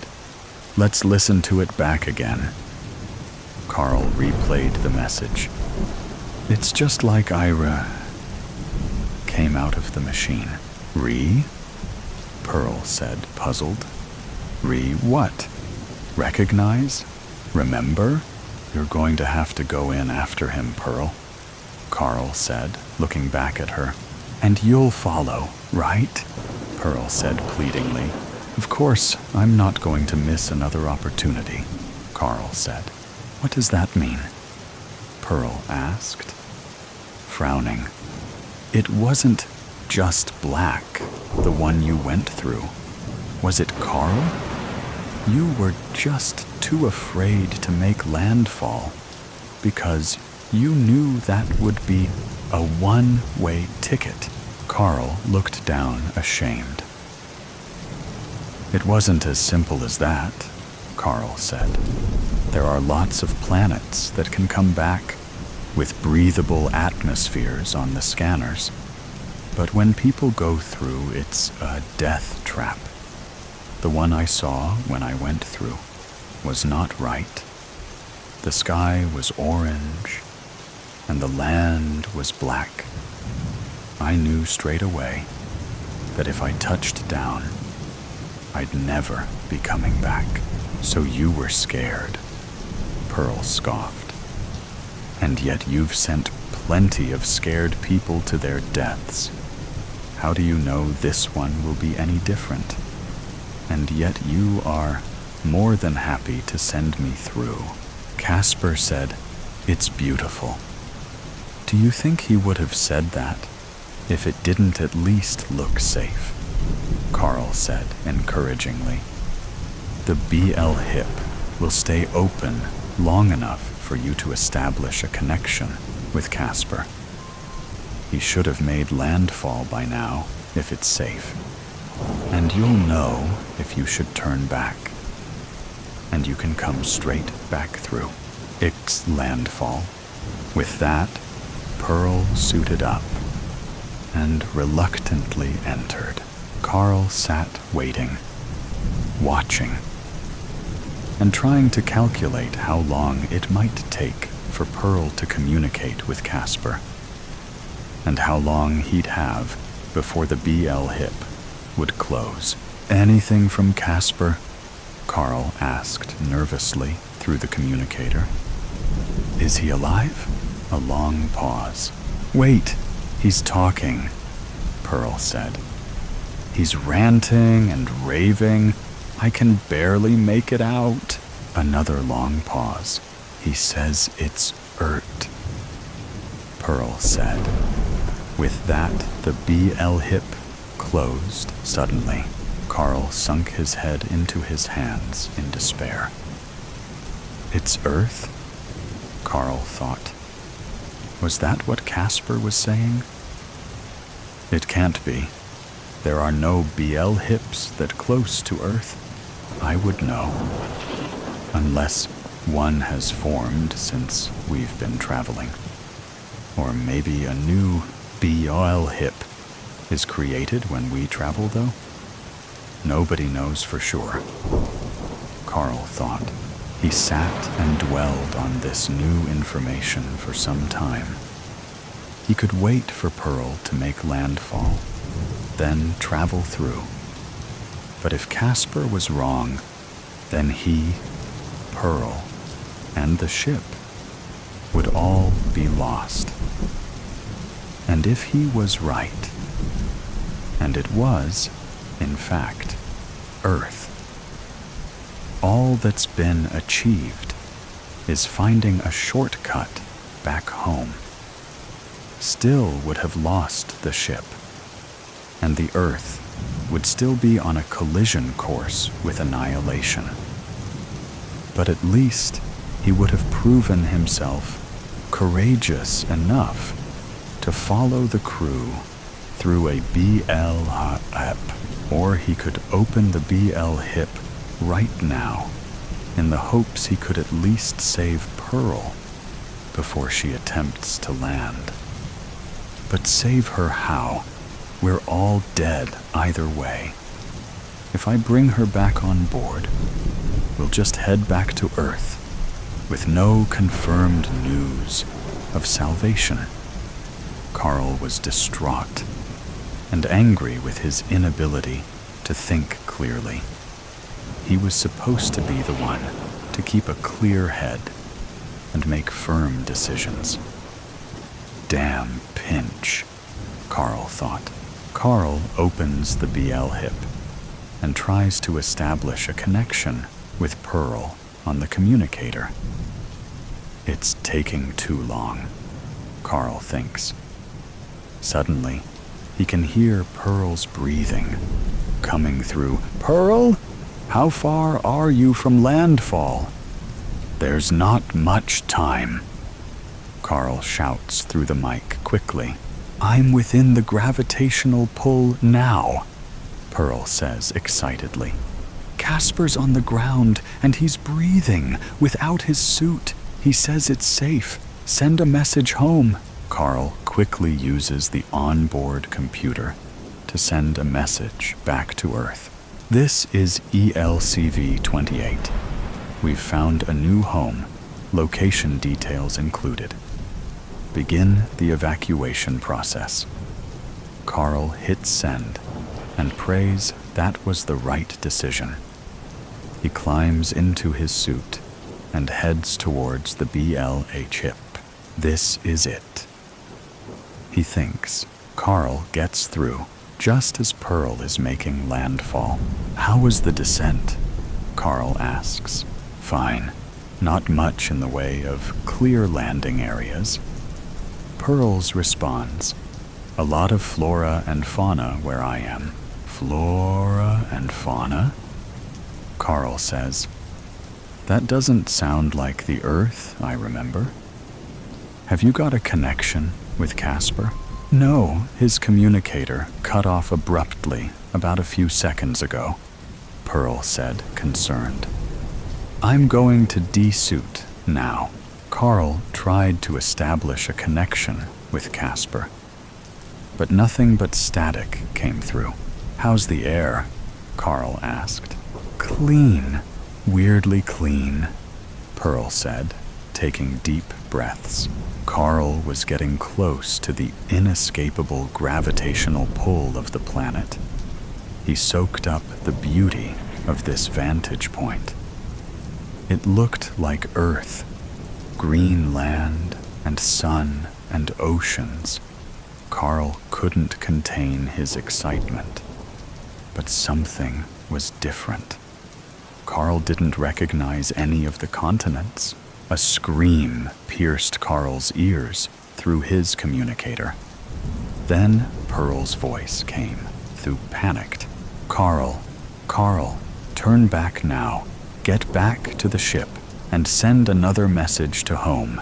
This is not Earth. This is not a safe planet." All that followed was screaming, the sounds of bones crunching, and a strange, savage, terrifying, deep roar. Carl checked the altimeter on his suit. Now entering inescapable gravity, Newton's cradle. Something was wrong. Fatally wrong. He couldn't grasp the reason for his anxiousness. As Clive stepped onto the platform at precisely 06:05 and 35 seconds, waiting for his early morning commuter train, something was wrong, he thought. Something was not right. In those moments in his life, his mind concentrated on an image of Newton's cradle. It was idle, motionless. The big brass orbs dangling from the brass cradle. All were stationary, passive and still. But there was a sense of anticipation. The orbs were oscillating in anticipation of movement. One of the outside orbs to the left or right would start the motion, and then the orb would send all the others into a monotonous, endless click, clacking. When will one of them initiate the law of the conservation of energy, the transfer of energy, the two-way domino effect? Clive knew. He grinned with the image of Newton's cradle in the front of his mind. He could count time, the seconds, by the rhythmic striking of each brass orb in Newton's cradle. The kiss of the cold metal against cold metal. Click, clack, energy converted into time. That's what made Clive special. Clive knew how to slow down time, to make it stop. "Don't you mess up now. Stay cool, stay calm," said the voice in his head. It was his imaginary friend, he had been told. Clive knew different. Mr. Black stepped onto the platform at 06:06 and 10 seconds. In his commuter uniform, his pressed suit was covered with an elegant cashmere and wool full-length overcoat and camel-colored scarf elegantly arranged on both sides of the coat, covering the lapels. His umbrella hung on his angled arm, held in position like a soldier on parade. "Morning, Clive," greeted Mr. Black. "Not so cold this morning." Then the hushed whisper as he passed by Clive. to take up his normal position on the platform. What time will she come? Don't say anything. Nothing, you idiot, the voice said, gruffly in his head. Mr. Gray bundled onto the platform at 06:07 and 5 seconds, as ever fumbling nervously with his numerous pockets, more than likely trying to check on the whereabouts of his wallet, keys, making sure he hadn't forgotten anything. For the day's commute, he opened and checked his slim briefcase to locate his phone and book for the umpteenth time. "Morning, Clive," Mr. Gray said to Clive. "Bit chilly today?" Then the whisper from behind his raised hand, hiding his mouth, his lips. "What time will she come? You say a word, your life won't be worth living." The voice inside his head hissed. Mr. Brown arrived slightly late, at 06:08 and 30 seconds. He continued to peer in concern at his watch, but brightened as he recognized Clive. "Morning, Clive," Mr. Brown said to Clive. "Fine morning." Then the whisper and furtive look for a fraction of a second before he said, "What time will she come?" The voice in his head made a cough, sounding like a grunt. It was a warning signal not to reply. Mrs. Mauve and Mrs. Green stepped onto the platform together in deep conversation, talking behind animated hands. As they passed Clive, they both whispered, without turning their heads. "What time will she come?" they said in unison, and then walked to their waiting positions on the platform. "Don't!" warned the voice in Clive's head. Finally, Miss Pink arrived at 6:09 and 20 seconds. She strode confidently onto the platform like a catwalk model. She knew everybody on the platform had waited for her entrance this morning. For all the waiting passengers, it was the thrill of the day she imagined. She walked with the same purpose as a model, a gladiator of hearts and minds. She imagined she was walking a straight line, walking directly, purposely towards Clive. And on cue, her timing was stage perfect.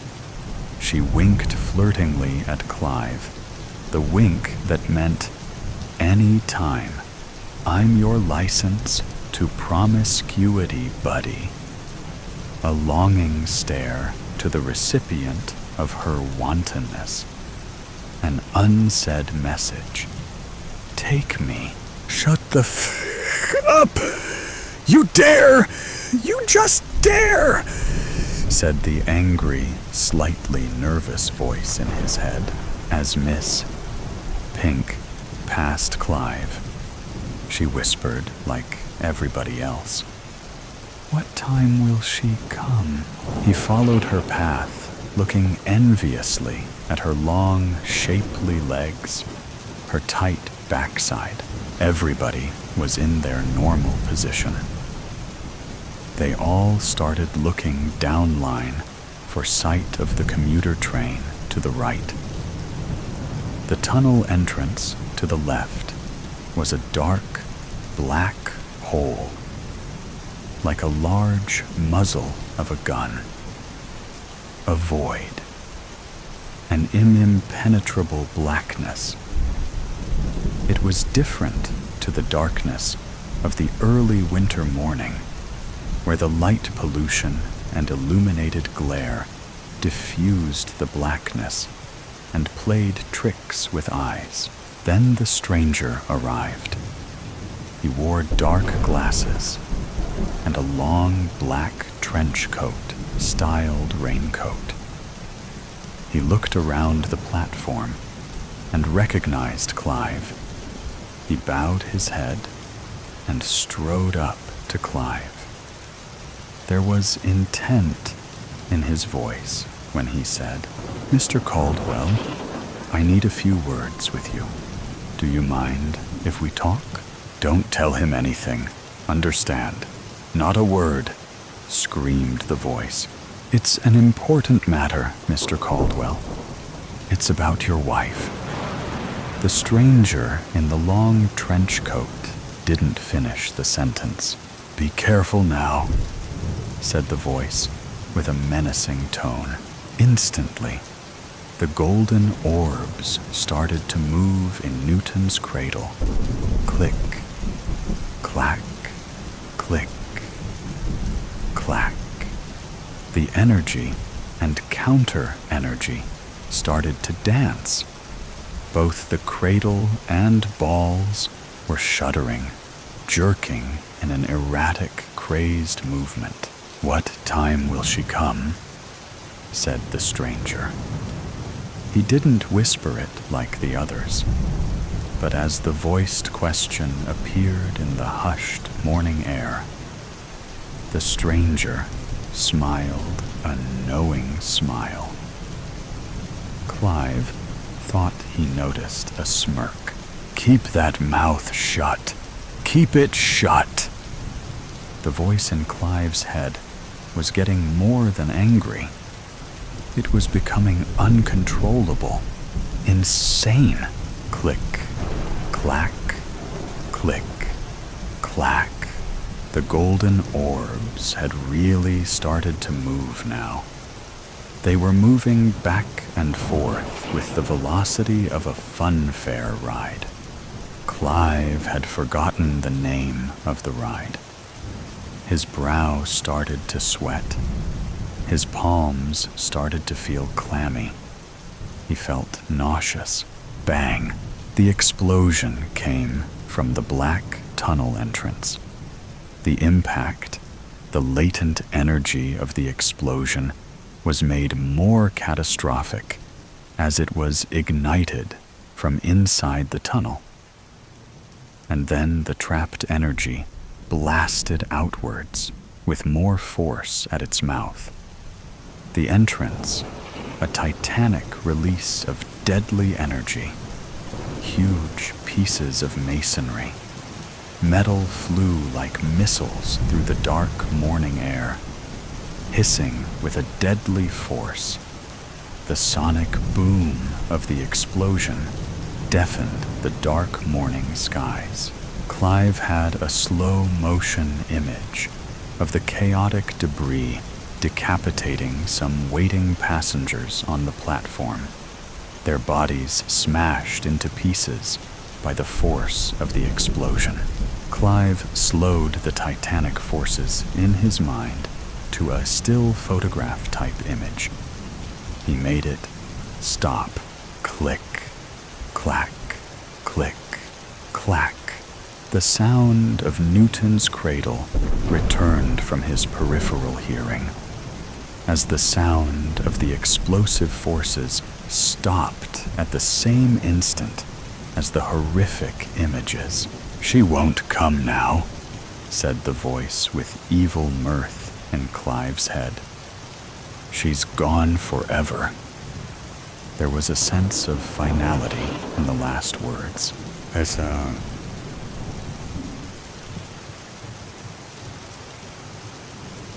"They will be ready for you shortly, Mr. Caldwell," the nurse said chirpily. Clive was handcuffed to the wheelchair. Two burly attendants on each side of the wheels. The door opened suddenly, and Clive was wheeled into the meeting room. There was a committee of 3 men and 2 ladies waiting inside, all seated behind desks, files, and papers, laptops in front of them, and on the side, seated ready to take minutes. A transcriber of the meeting was a young administration lady, wearing a bright puce lady's suit. Sitting separately in the corner of the room was a strange man with dark glasses. The attendants and the chirpy nurse stood at the side and behind Clive, seated in the wheelchair. "How are you today, Mr. Caldwell?" said one of the women, a member of the committee. Before Clive could answer, the women started the introduction to the meeting. The psychiatric team of Edmundston Mental Hospital.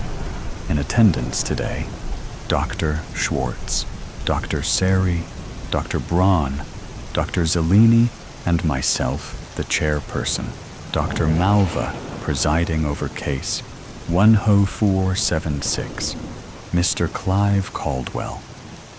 Dr. Malva paused. "Now, Mr. Caldwell, under the Mental Health Act of 2018, we are required to conduct a regular status review of your condition. The committee has your records, and we have duly reviewed all the details, including your recent status of the last 6 months, and we find some improvements in your condition. We have some questions for you today.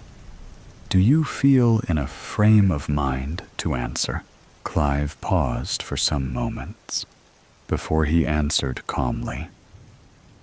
"Yes, that's okay." "Okay. Looking at the records, we find that your medication is stabilizing your previous traumas.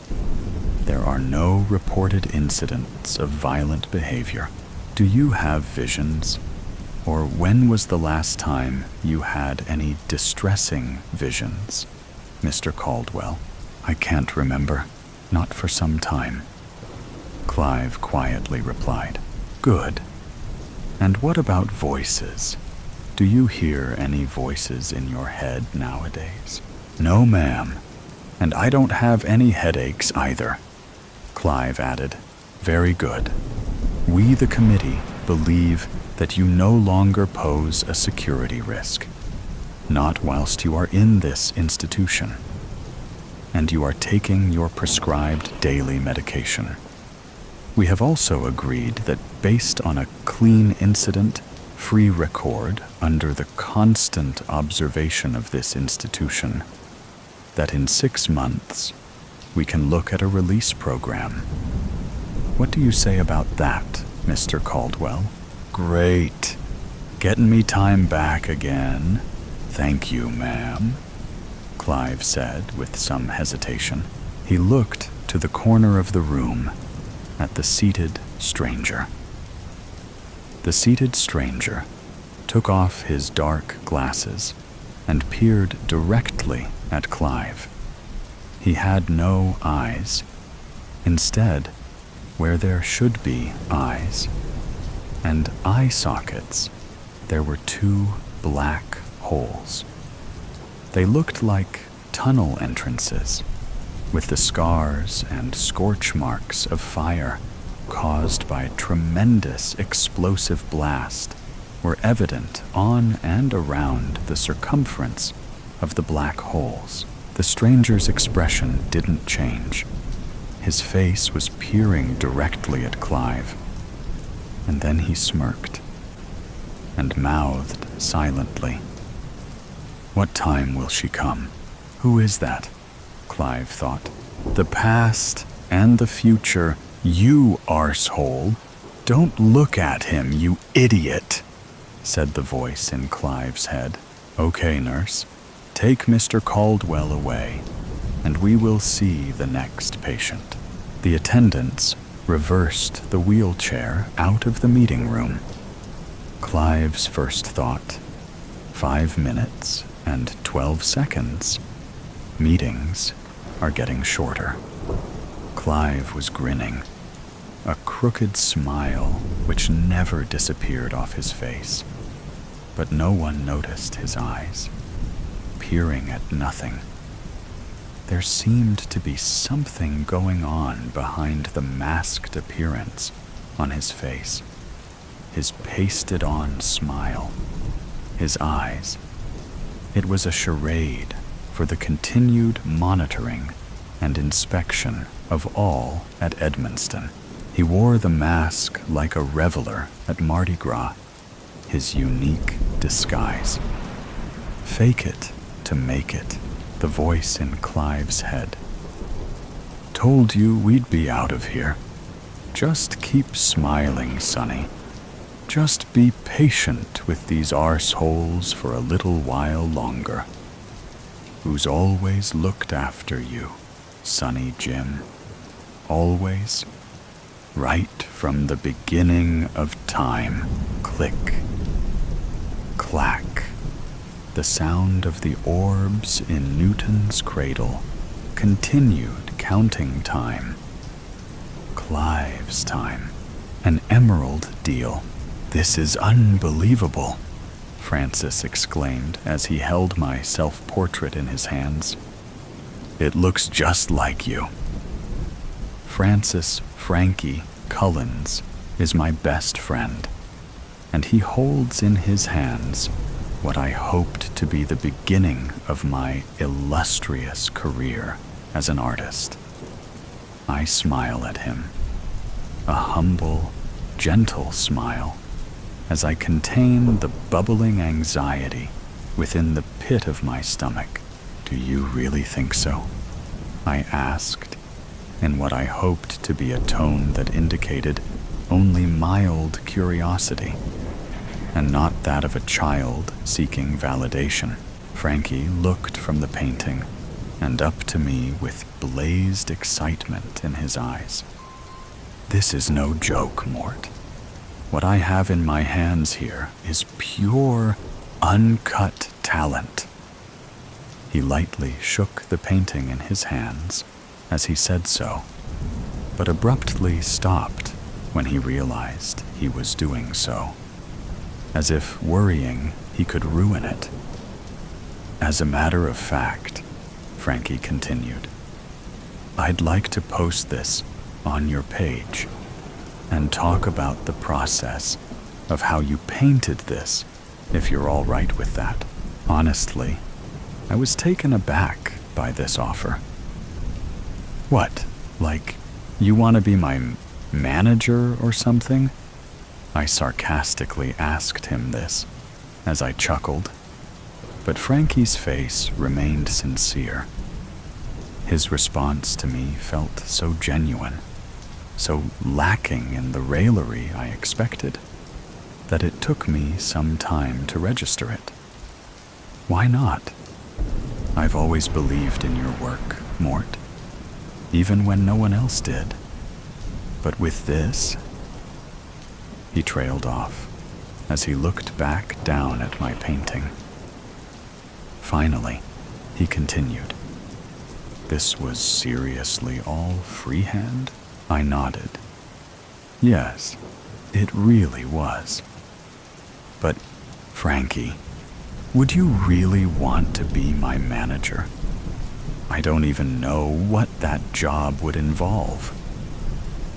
He waved his hand dismissively at me and smirked.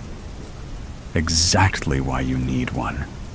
Let me handle all the details. But this, you just need to worry about making more of this. His smirk had grown into a wide grin as his eyes welled with moisturized droplets. I was stupefied at my friend's eagerness to want to work for me after seeing this latest piece of my work.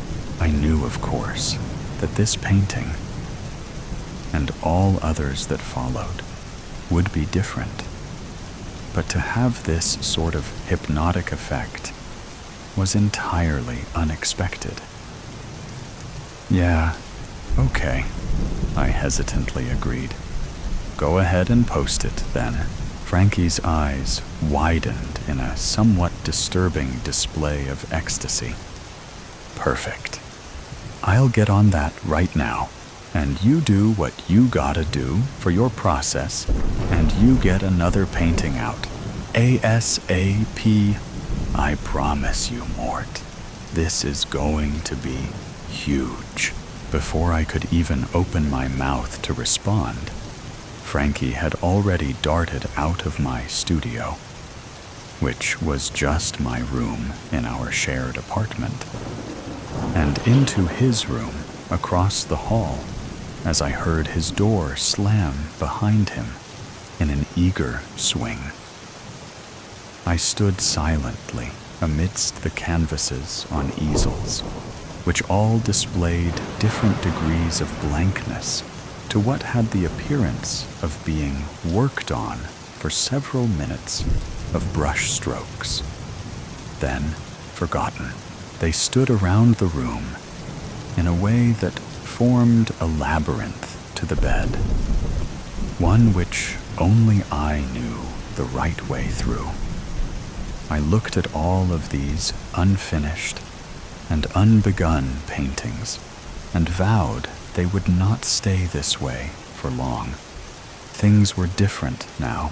I got most of the way through a new painting I was working on.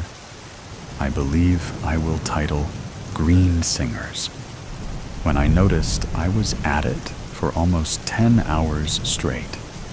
No food, water, or bathroom breaks. I got myself into bed.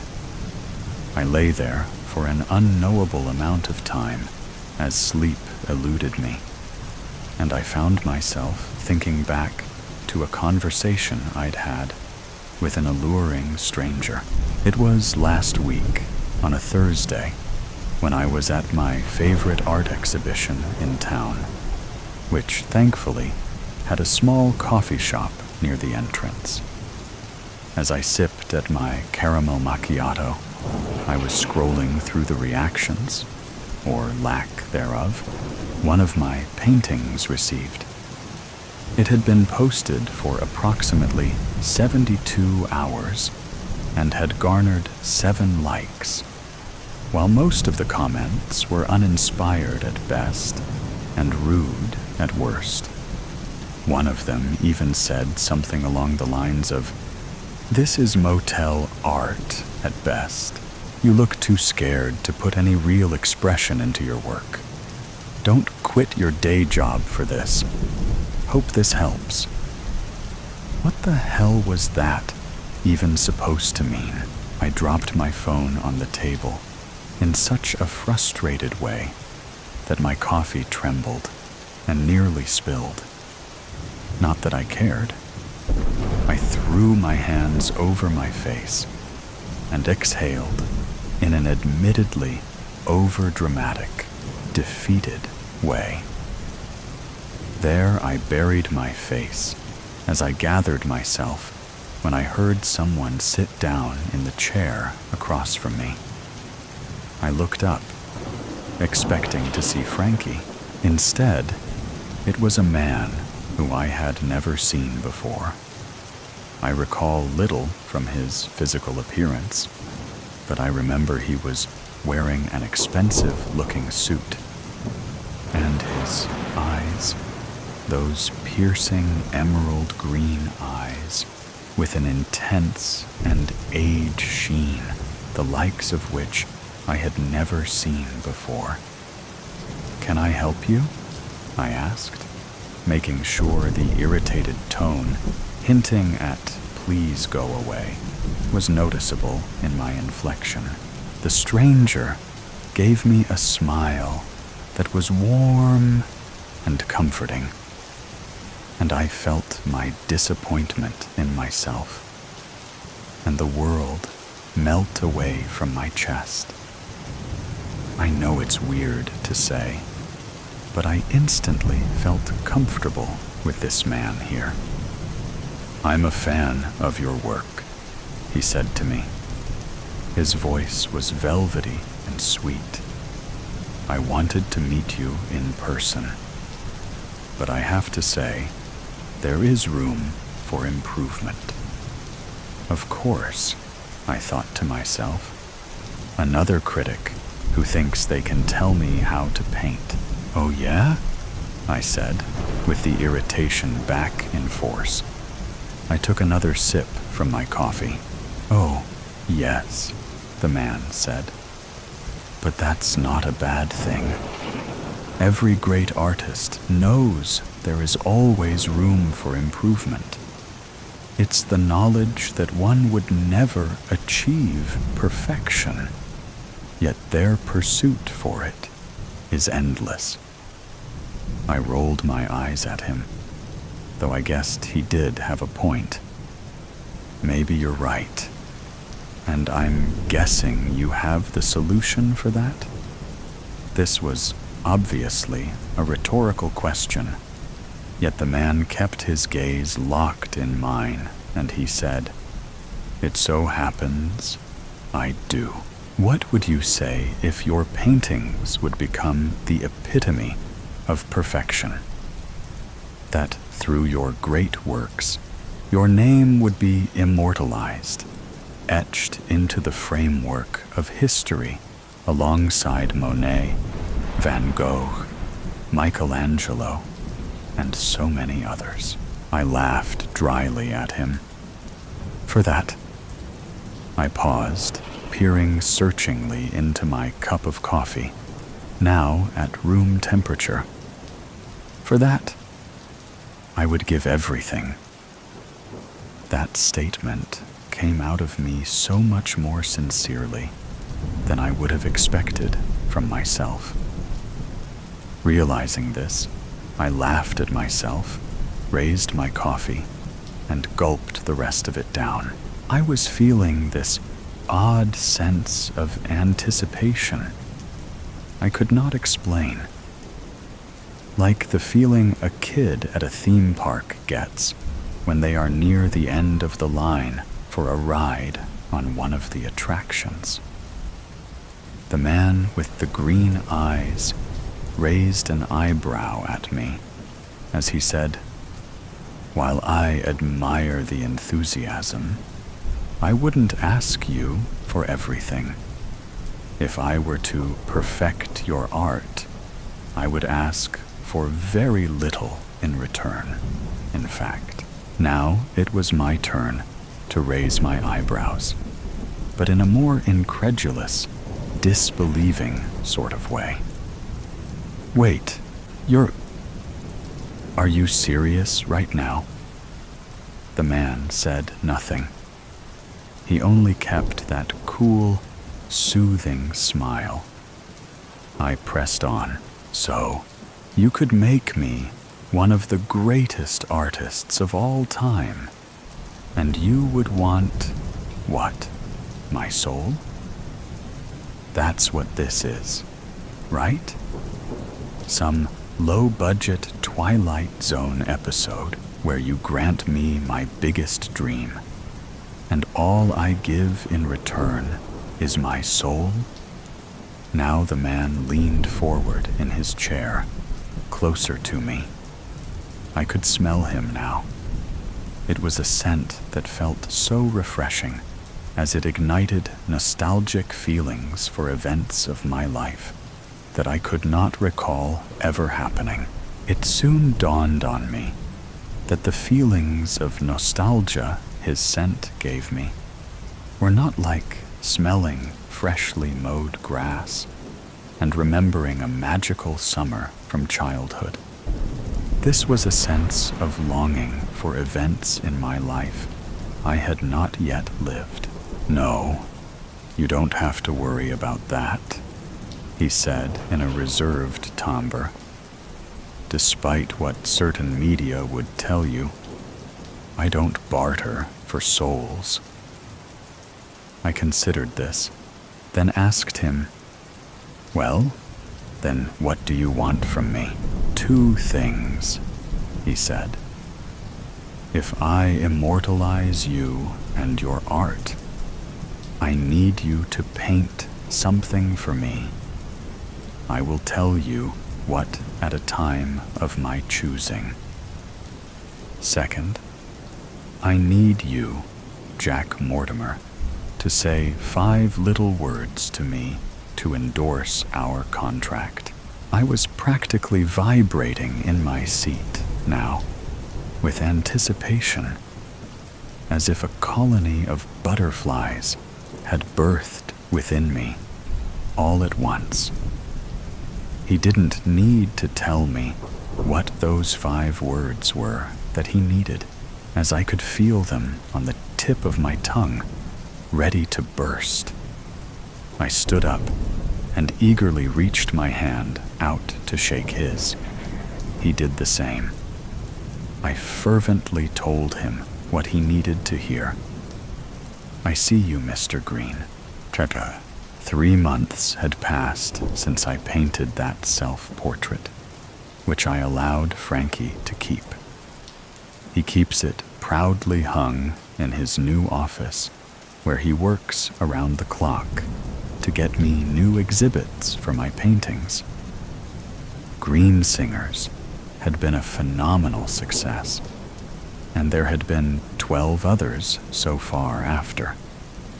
He even got me a spot to talk on the late night show, which, to be fair, didn't seem too hard, as they had reached out to him and practically begged for me to make an appearance. But what I found most astonishing from this whole experience was that the scenes I painted seemed to come to life not long after they were finished. When I painted my hometown with a clearly visible view of the Andromeda Galaxy in the night sky, the next evening, the miraculous anomaly was reported across the states, which led astronomers stumped as to how it had suddenly become so bright to make it so visible to the naked eye. I painted snow in Southern California, and the next day there was a blanket of almost 12 inches in Los Angeles. That's what made it exceptionally convenient when, out of the millions of supporters and admirers across the globe, I discovered one truly bitter, ignorant critic. His name was Elijah Quill, better known by his Reddit username as ELQ69, a truly tasteless name to choose for one such as him. It didn't take long for me to find a picture of him, as people like him are always so self-absorbed that their photos are aplenty and public to pair with their highly opinionated views. But Eli should have thought to be more careful what he does with photos of himself on the internet.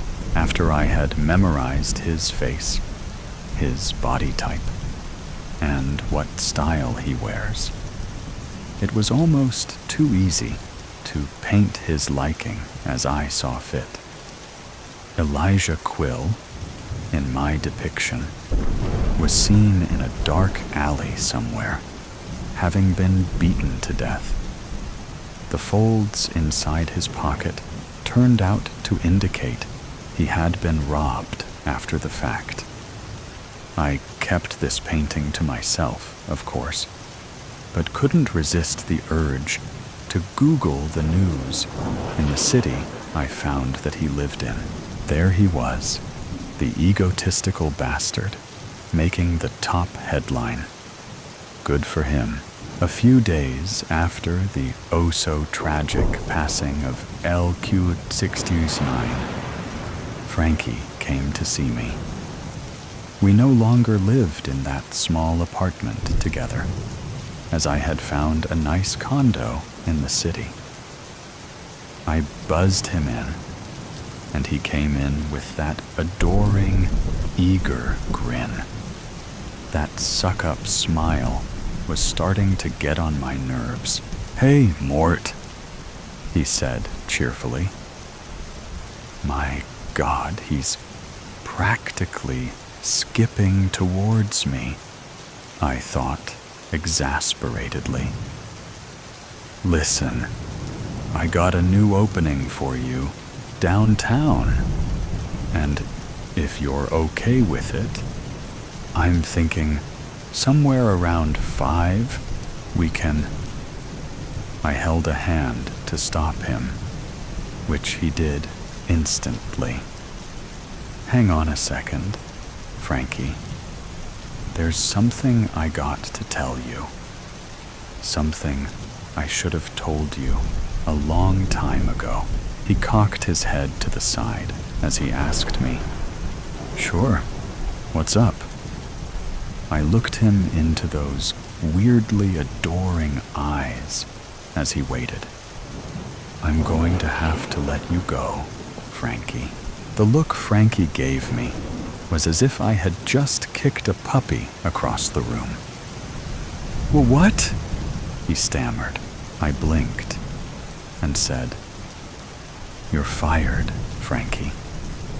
I'm sorry, but the truth is, I don't need you anymore. You can expect your last check in the mail." Frankie backed away, his legs trembling. His eyes darted about the room in disbelief. "I can't believe this. I thought we was friends, Mort." Tears had already begun to roll down his face. "We were, but let's face it, Frankie, I've outgrown you. I'm sure you understand." Frankie's face turned beet red as he exclaimed, "You can't do this. We were a team." I watched him begin to storm away and back to my front door as he yelled over his shoulder, "You'll regret this, Mort. It was both of us, together." The door slammed. "Well, that was dramatic," I said to no one. Chala. That night, I awoke with a start. I was having some horrendous dreams, though I can't remember the details. Now awake, I found that I was standing in my new studio, painting. The unfinished work before me showed horrid images that were difficult for the human mind to comprehend. Hulking beasts of otherworldly proportions as they crowded and swarmed an unnamed city. People stacked haphazardly on pyres as they burned in a green, hellish inferno. The more I looked into this accursed piece, the more I felt my sanity quickly escaping me. I thought I heard voices chanting around me in some long-forgotten tongue, whispering names I had not heard nor possessed the power to pronounce. Summoning every ounce of my mental fortitude and strength, I managed to tear my gaze from the canvas as I knocked it to the floor. That's when I saw behind it was another easel, and displayed on it was my painting of the murdered Elijah Quill, whose disproportionately crooked neck had upturned his face to look directly into my eyes. That one should not be there, I thought incredulously. It was hidden away. Come now, Mr. Mortimer. Such a beauty should never be kept hidden.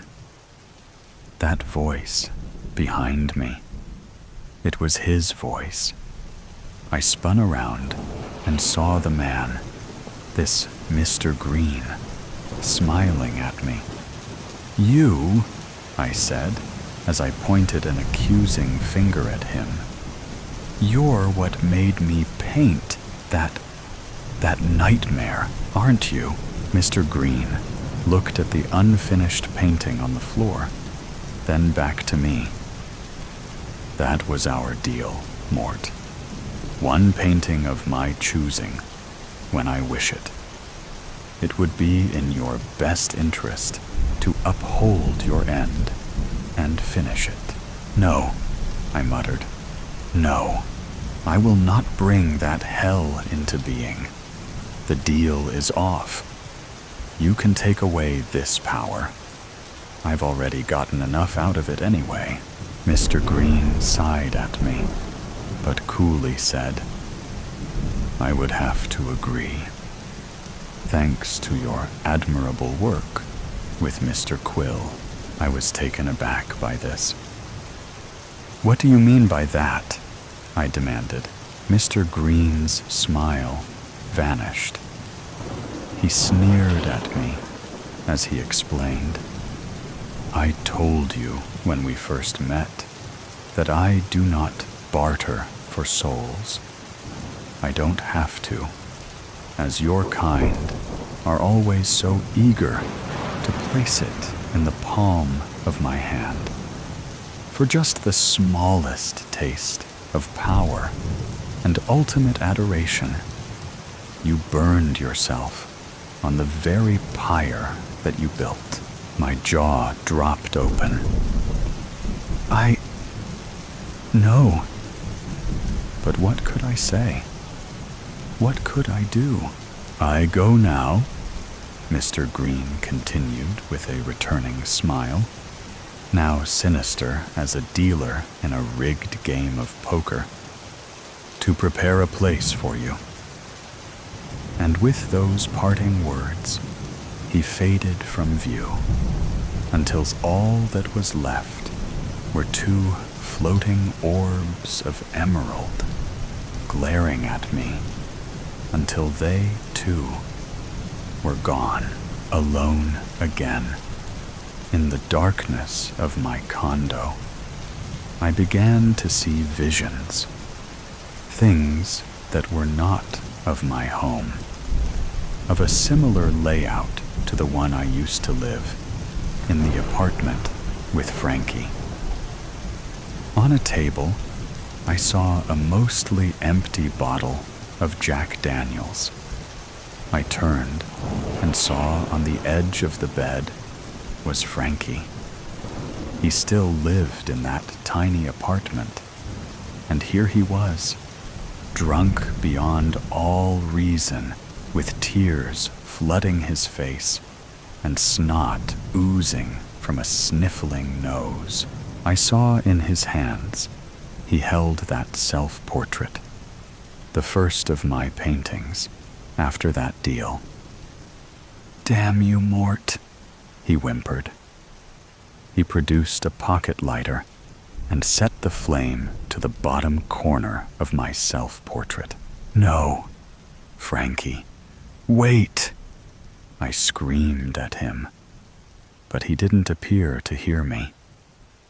The flames ate up the canvas as they crept from the torso to the painted face.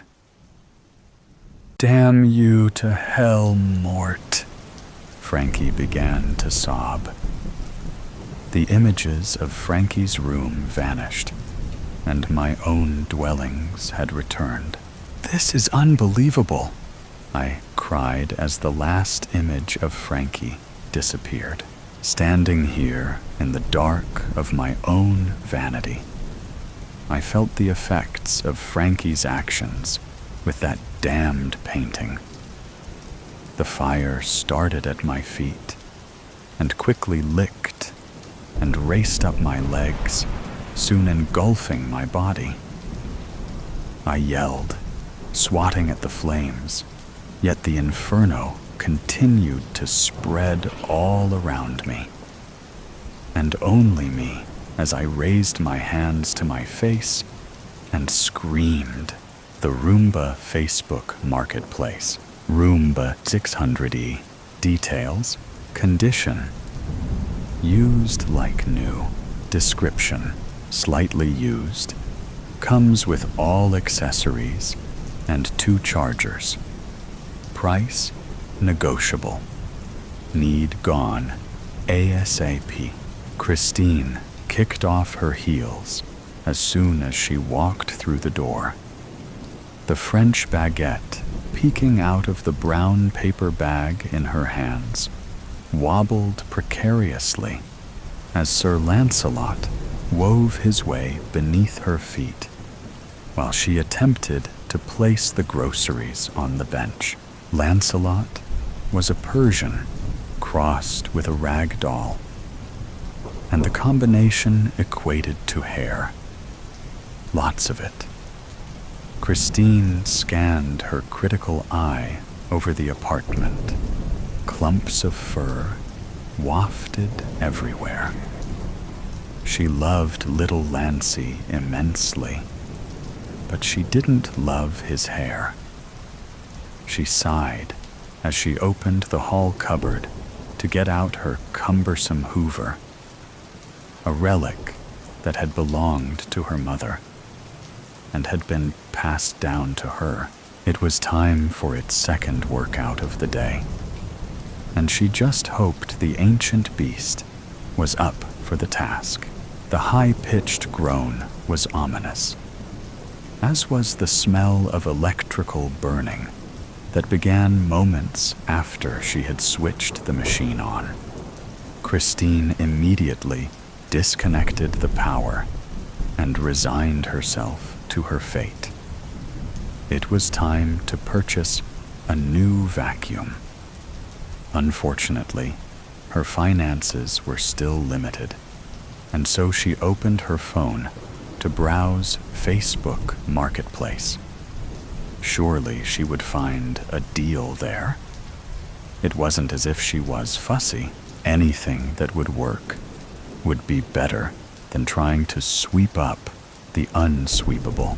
The price caught her eye first. Then the picture. A Roomba, a robot vacuum. Imagine coming home each day to a house that was freshly cleaned. No cat hair, no dust.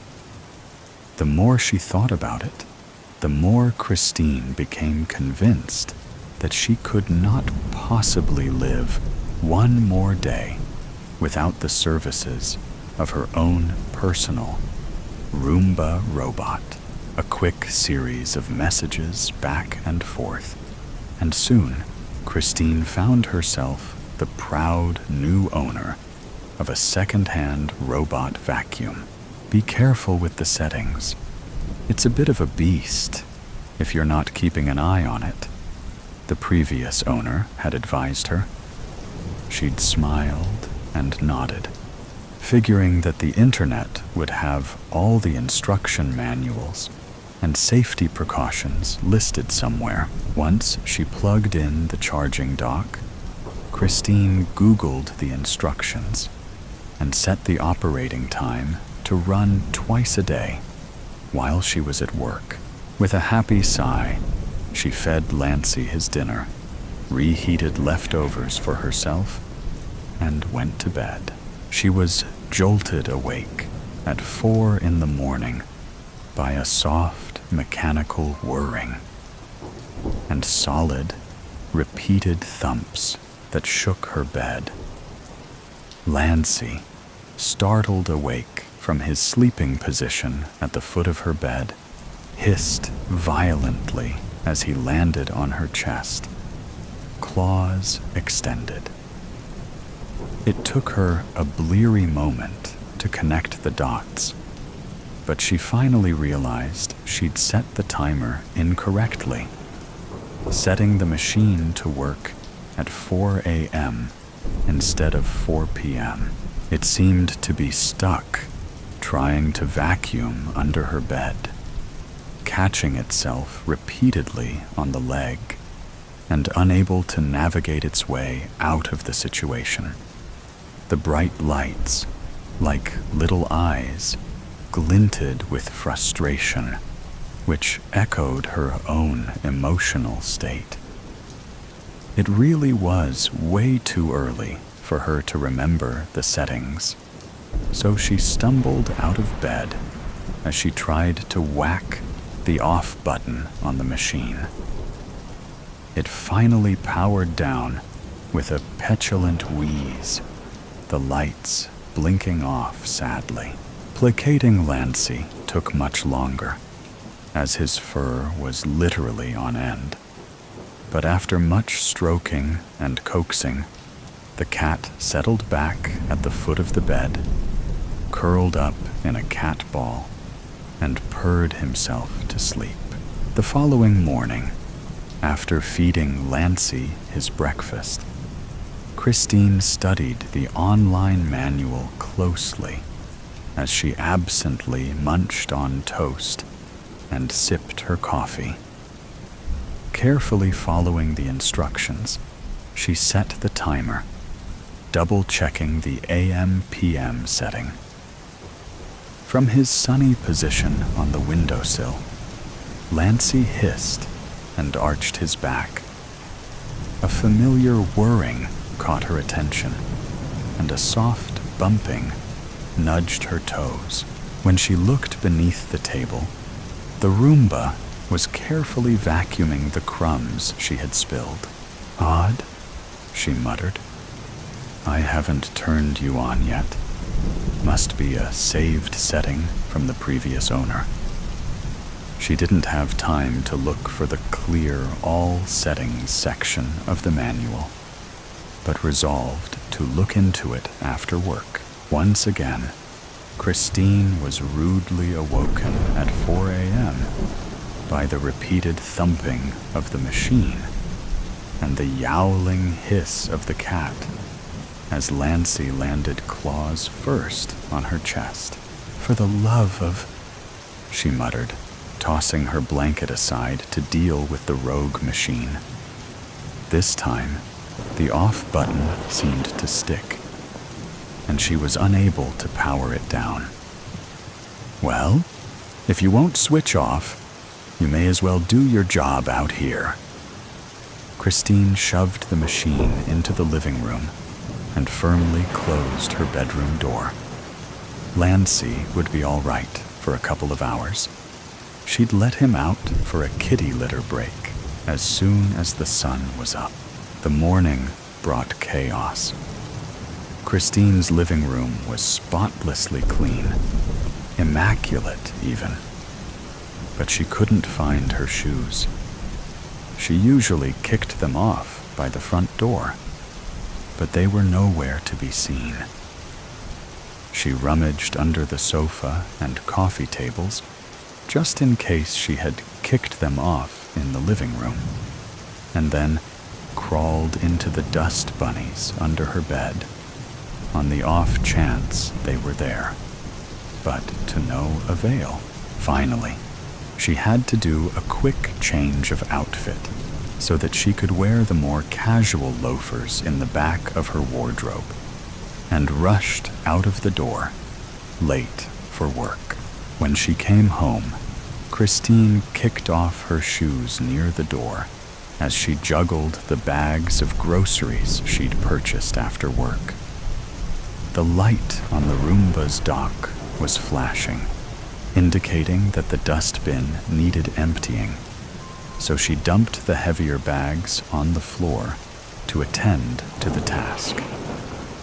When she lifted the lid, a mystery was solved. There, in shreds, were her lovely leather, high-heeled shoes. They'd obviously been caught by the Roomba overnight and had become a casualty of the cleaning machine.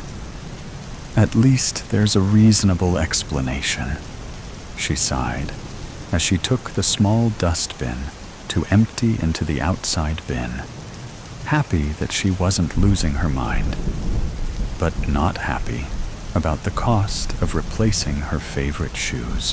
When she returned, she cried out in alarm. The Roomba was stuck on the paper shopping bag, and its whirring brushes had opened a hole in the washing powder box. Fine white ponder was flying everywhere. "Oh, for the love of," she cried in exasperation as she extracted the paper bag from the maw of the machine. She set it to clean up the white laundry powder while she packed the rest of the groceries away. When she turned from the pantry, After putting the last item on the shelf, she nearly tripped over the Roomba that had silently moved its cleaning path right behind her, its lights blinking up at her like two besotted eyes. With a gasp, she stopped herself from falling just in time by grabbing the fridge door with one hand and banging her other forearm hard on the kitchen bench. She cried out in pain, and she wrenched the freezer open to get an ice pack. Pressing the ice to her smarting injury, she trudged into the living room to rest and assess the damage. Hopefully, she hadn't broken anything. The skin was still intact, but she'd have a huge bruise tomorrow. No doubt. Lancey curled up next to her and purred as she scratched his head with one hand. She'd just relaxed enough for the shock and pain to wear off when the cat hissed and leapt from the couch. A soft whirring approached, and the Roomba trundled in, bumping gently into Christine's feet. "Goodness, you're more trouble than you're worth," she told the machine as she stood up to make herself some dinner and pour Lancey some kitty kibble into his food bowl. Christine shut her bedroom door that evening, determined to get a full night's sleep and not be woken by a marauding machine at an ungodly hour. She had to lock Lancey out, much to his disgust, as she didn't want him to lose access to his litter tray and have an accident in her bedroom. Her sleep was undisturbed, and she woke refreshed and ready to begin the day. In the kitchen, she noticed that Lancey had not finished his dinner last night. The bowl was still full of kibble. "Lancey? Here, kitty, kitty," she called as she opened a can of cat food. He was not around, sulking, most likely because she didn't let him sleep on her bed. "I'll leave it here for you then." She emptied the old kibble and replaced it with some tuna. As Christine ate her toast, she felt the whirring of little brushes bumping into her toes. So she lifted her feet to allow the Roomba to pass under the table on its morning cleanup rotation. She'd long since given up the idea of setting the machine to work when she was not home. It seemed to have a mind of its own and cleaned at all sorts of random times during the day. She didn't think much of the little trail of red on her foot when she put her loafers on, just brushed the smudge away. "Bye, Lancey," she called as she left for work. The cat was still sulking. Perhaps he'd be more cuddly when she got home. When she returned, her apartment smelt like rotting fish, and she gagged as she opened the door. The cat food was still sitting in the bowl uneaten, and flies were buzzing around the dish, along with a trail of ants. Quickly, Christine disposed of the food. "Lancey?" she crooned gently, and then again, more urgently. Perhaps the cat was unwell. The Roomba's light indicated a full dust bin, and Christine noticed the trail of ants marching up the side. She opened the lid and screamed.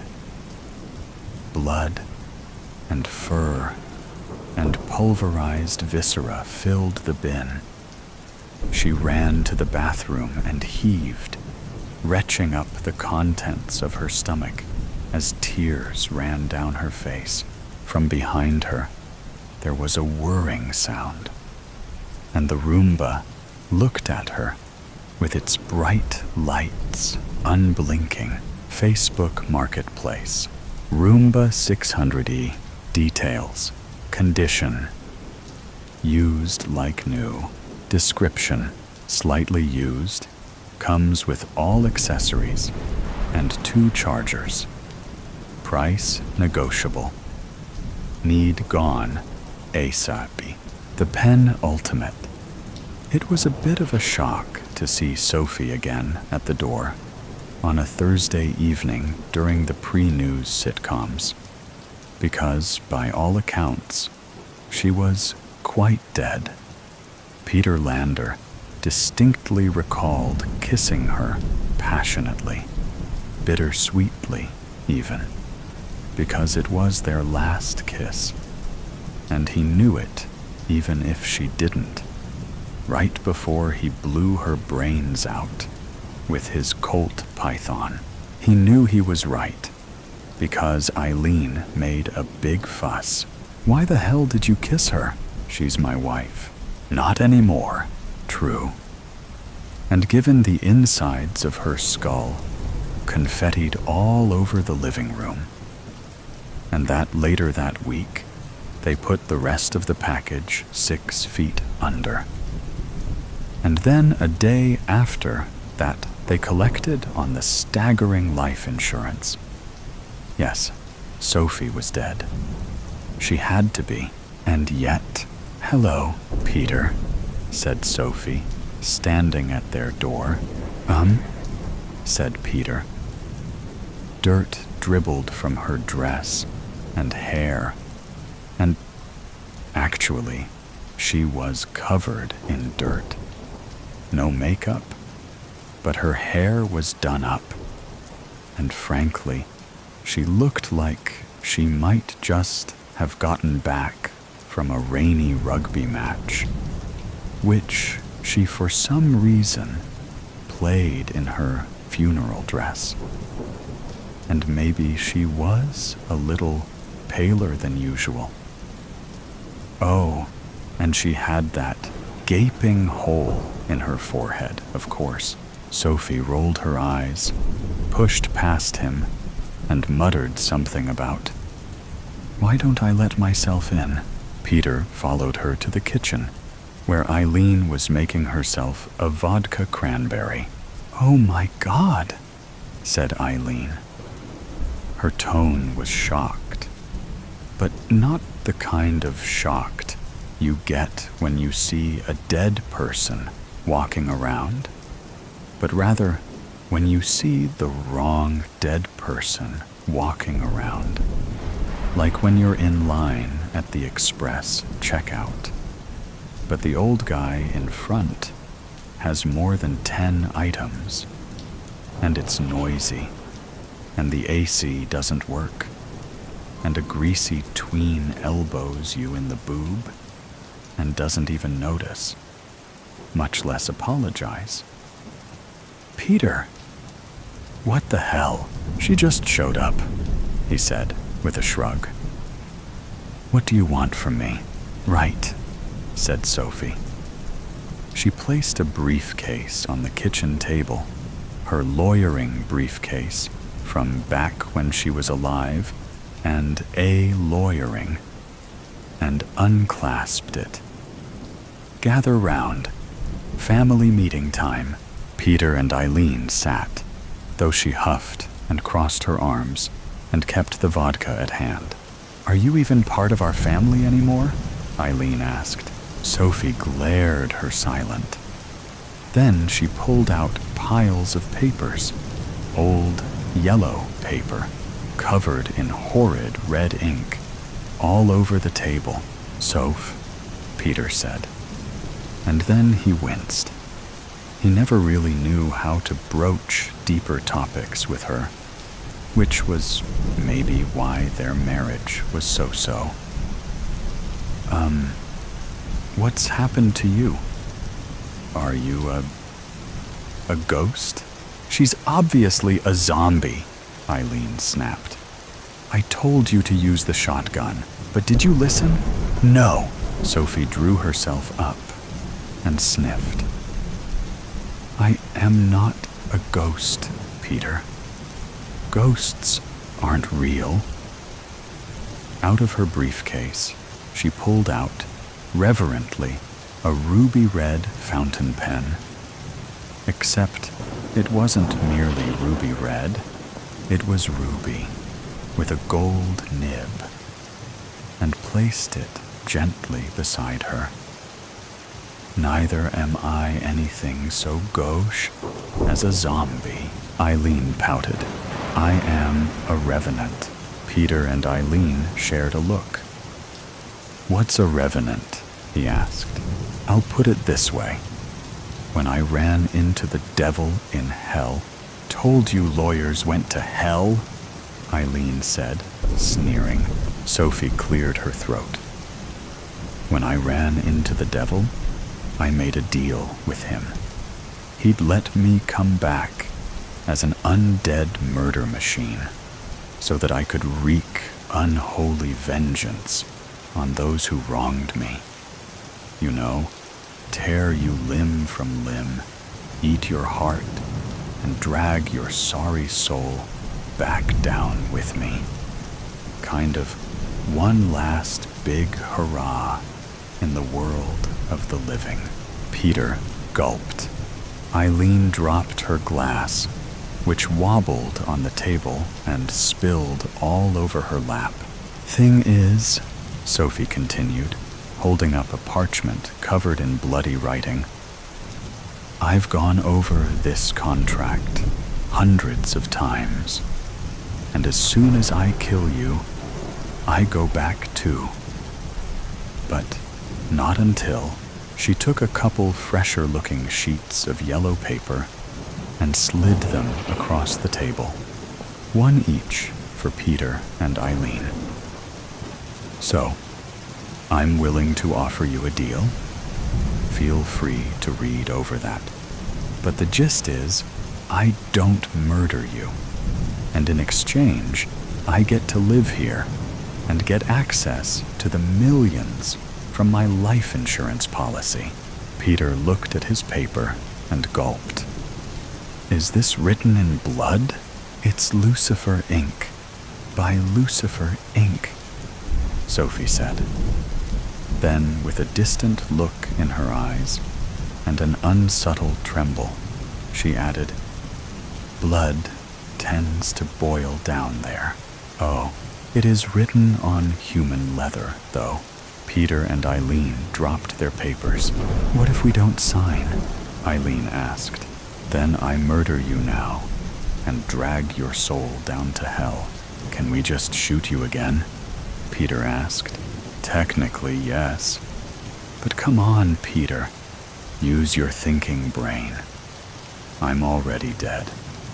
Even if you managed to destroy my body by blowing it up or something, I'd just come right back, like some cheesy slasher flick. And the neighbors would probably complain about the noise. Oh, Peter and Eileen held quiet counsel for just a moment, wiggling their eyebrows and making meaningful expressions at each other. Of course, since Sophie knew them both intimately, one as a husband and the other also as a mistress, their secret language was no secret to her. She lay her ruby pen before them. What kind of pen is that? Asked Eileen. A pen par excellence. The pen ultimate. The devil's very own quill. Utterly binding on a soul level. I might have swiped it from his desk. What? Don't look at me like that. It's not like I can possibly get into even more trouble. What choice did they have? They signed. Then for a second, they shimmered in a red glow and experienced a pang of bowel distress. And it was done. and Sophie moved back into the house she paid for. Her old firm wouldn't take her back when she called. No offense, Soph, and I mean that. You were one of the best, for sure. It's just people already see us as ghoulish, and if we brought you back, well, it'd no longer be libel, would it? So she plopped herself down on the living room couch, right in the middle, so Peter and Eileen couldn't cuddle up on it while watching a nice rom-com or something. Not that they watched rom-coms, because Sophie had control of the remote, and she binged trashy reality TV 24 hours a day. Maybe someone else would want to watch something, Eileen said. Maybe someone else should get a job and buy the TV, Sophie snapped. And 24 hours a day really was 24 hours a day, since Sophie didn't sleep. You mind turning that down at night? Peter asked, after he caught himself humming a reality theme song in the shower. It's just, I can't sleep. Yes, Peter, said Sophie. I do mind. And then she cranked the volume up. The only thing that competed with the blaring TV was the shrill ding of the doorbell, going off like clockwork. Also, at all hours of the day. Having some free time, for perhaps the first time in her life, Sophie crawled the online shopping sites and splurged on whatever caught her eye. After all, her life insurance money was as much hers as anyone else's. And given this was her retirement, she had nothing to save for. The lack of responsibility felt liberating. The living room was soon filled with unread books, unworn clothes, unwatched movies, unexercised workout machines, and uneaten chocolate. Somewhere, she even found a life-size alabaster unicorn, whose horn scratched up the low ceiling. And because she refused to budge from the couch, muttering something about the sentimental value of it being the place her brain was ejected, it fell to Peter and Eileen to get the deliveries. It was exhausting in their spare moments. Peter and Eileen mostly stuck to the kitchen, where the blaring TV was at least a little muted. Having company over was difficult, because all their friends understandably kept bringing up the Sophie situation. And frankly, it was getting embarrassing, explaining themselves over and over, and stressing that the living room was Sophie's room, and so it was best to leave it be. Eileen hit the bottle increasingly hard, and Peter took up smoking again. Easy, since Sophie no longer nagged him about it. This isn't working for me, Eileen said one night. Peter nodded. This isn't how I pictured our early retirement. Peter nodded again. Are you listening to me? Christ, yes. What do you want from me? I want the life of luxury I was promised. I want to be able to host our friends with swanky parties. She pouted. I want my yacht. Peter rolled his eyes. Don't you dare, he sighed and massaged the bridge of his nose. It's not ideal, is it? What can we do? I thought we were rid of her. Be nice. No, said Eileen. I'm sick of this. I wish we never signed that stupid contract. Well, she would have murdered us. And, you know, the whole hell thing, whatever. Then Eileen's eyes lit up. Hey, maybe there's a loophole. Where's the contract? Stealing Sophie's briefcase wasn't too hard. What with the TV blaring, and her attention focused entirely on the very real antics of the very real people on display. They brought it back to the kitchen for some privacy and started going through the papers. Sophie's contract with the devil was huge. It took them a solid week to go through it. A week made all the harder by the constant interruptions from deliveries. But finally, on Friday, they hit on something. Footnote 28397, Peter read. Note that the Revenant has license to seek revenge on exactly one former aggressor. As soon as such an aggressor is slain, the Revenant contract is concluded, and both souls become the property of Lucifer Inc. Note that collateral damage is permitted. What's that mean? Eileen asked. I'm reading. Hold on. Basically, if she blows us up or something, that's fine too. The contract's done when one of us dies, but there's no penalty, I guess, if we're both dead. Super. So very encouraging. Shh. Wait. There's more. Peter adjusted his glasses and took a drag on his cigarette. Note also that the contract will be concluded if any of the aggressors should die by any means, whether caused by the Revenant or not. This includes, but is not limited to, traffic accidents, war, acts of God, peanut butter, old age, or being murdered by someone else. Said Eileen, setting her drink down. Said Peter. What do you suppose that means? I guess, Eileen hedged, if one of us were to die, then... Peter set his cigarette down on the table. He locked eyes with Eileen, and neither blinked, as an ad for an energy drink roared in the background. At once, she flew at the counter, and he dived for the pantry. And they both kicked over their kitchen table.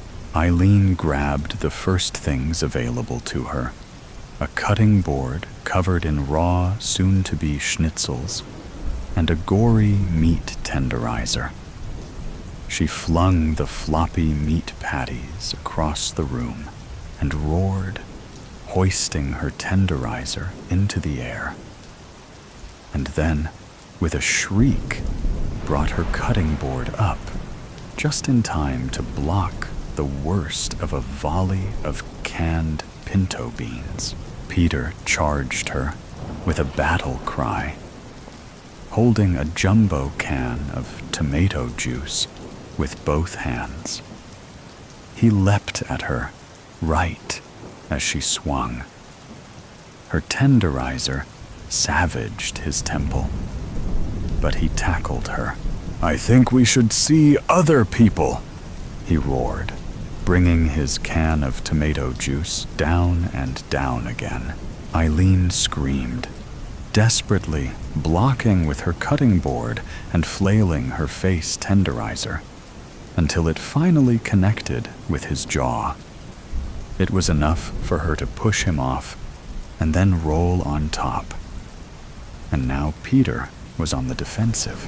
It's not you, it's me, she cried. And each time her weapon came down, torrents of blood, or tomato, it was hard to tell, splattered everything.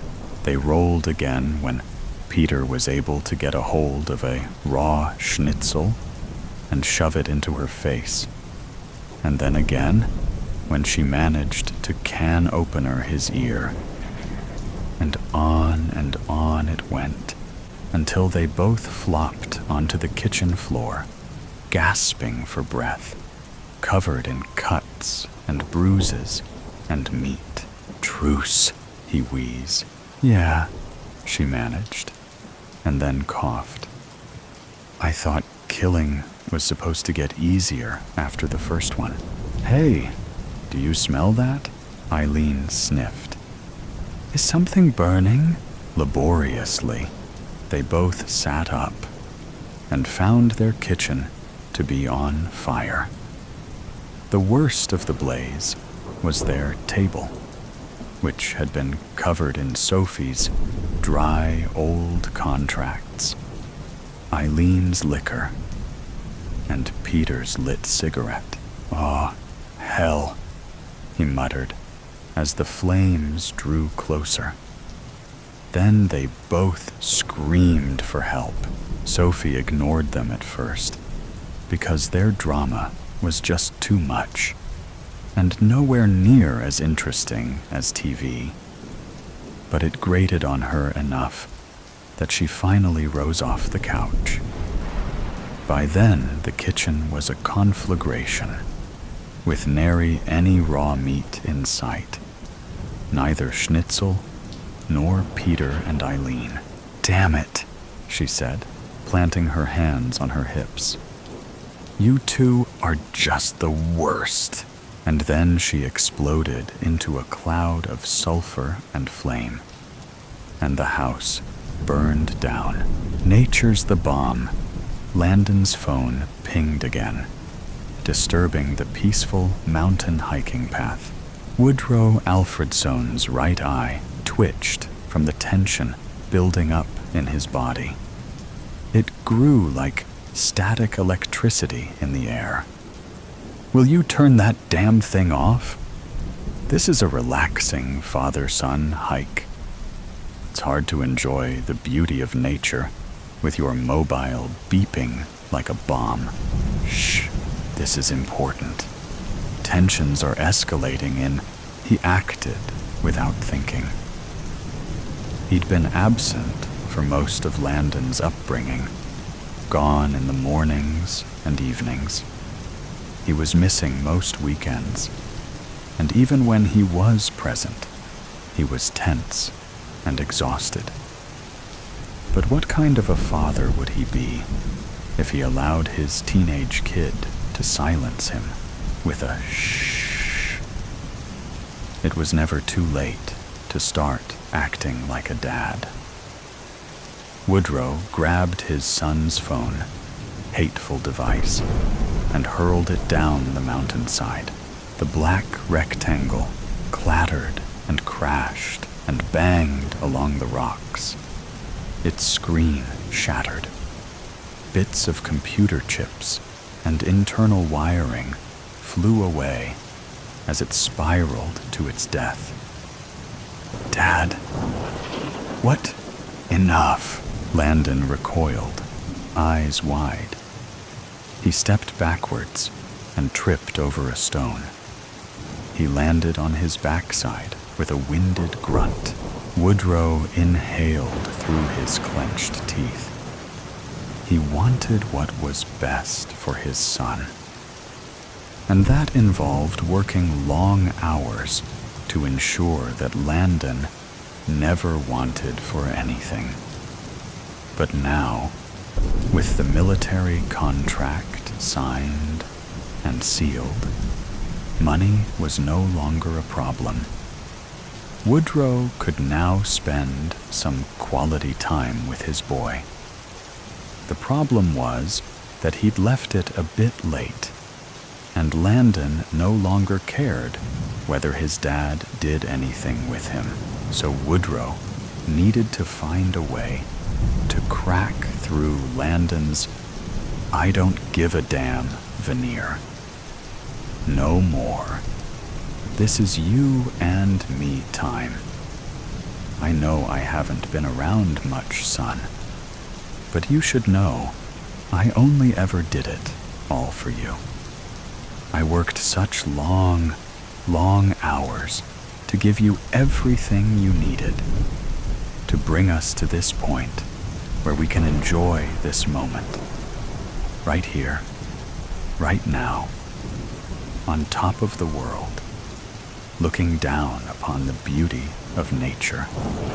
We never have to worry about anything ever again. I'm finished with work. Forever. So now let's enjoy it, okay? I've waited so long for this time, so let's finally enjoy it. Landon's shoulders drooped. The tension bled from his body. He nodded and raised his hands. He'd scraped some of the skin off his palms when he'd fallen, and tiny droplets of blood beaded there. Yeah, okay, Dad, okay. Woodrow offered his boy his hand and dusted him off once he was back upright. Good lad. I'll buy you a new one when we get back down. God knows we can afford it now. Hell, I can buy you 10 of them. Now come on, we're almost at the summit. Not much further now. The trees thinned the higher up they got. The going became more arduous, and the air became cleaner. The path took a turn and led them out to a plateau overlooking the lands. The mountain dropped away, affording them a stunning vista of their local geography. The nearby city, their home, sparkled like a teardrop. Woodrow was panting and sweating, his heart thudding like an out-of-control jackhammer. But Landon seemed none the worse for their little trek. The wonders of youth. He stood there with his hands on his hips, sweat around his pits, and gestured at the gorgeous views. He tried to speak, but both exhaustion and wonder stunned him into silence. Dad, Landon shook his head, unable to finish his words. Wow, nature is... He groped for the correct phrase. Nature's the bomb, Woodrow grinned. But that grin didn't have the chance to last long. An air raid siren looped through the air, slicing it in half. Birds erupted from the trees in a flock that blotted out the sun. The sinusoidal screech of doom rose and fell, rose and fell, rose and fell. It reverberated in their brains, their bowels, their bones. His smile faded, and he grunted like a caveman. A flash, brighter than 1,000 suns, lit up the sky. A faltering heartbeat later, the thud came. It rumbled deep into their hearts. A gunshot to the head of humanity. Woodrow gasped and raised his hands to protect his eyes. He staggered backwards and crashed into his son, who was doing the same. Landon reached out and grabbed for his father, scrunching up his shirt in a fist. His pale face no longer revealed the man he was becoming. Instead, he'd regressed into the small boy he'd once been. Daddy, what is that? Woodrow could not speak. His tongue felt heavy and lifeless in his mouth. Shards of ice poured into his veins, and the hairs on his neck prickled. He had the vertiginous sense of falling with no end. All he could get out was, "Oh my God. Oh my God." The mushroom cloud rose on the nearby horizon. His stomach rolled over, drenched in acid. No wonder the military had rushed to sign the deal. They hadn't even lasted 12 hours after he jotted his John Hancock on the agreement. Woodrow lifted his thumb, and his insides shriveled when the cloud dwarfed it. The city beneath the mushroom cloud had vanished into rubble. An expanding ripple tore across the landscape from the point of detonation. Trees and buildings fell backwards as though they were props made of cardboard.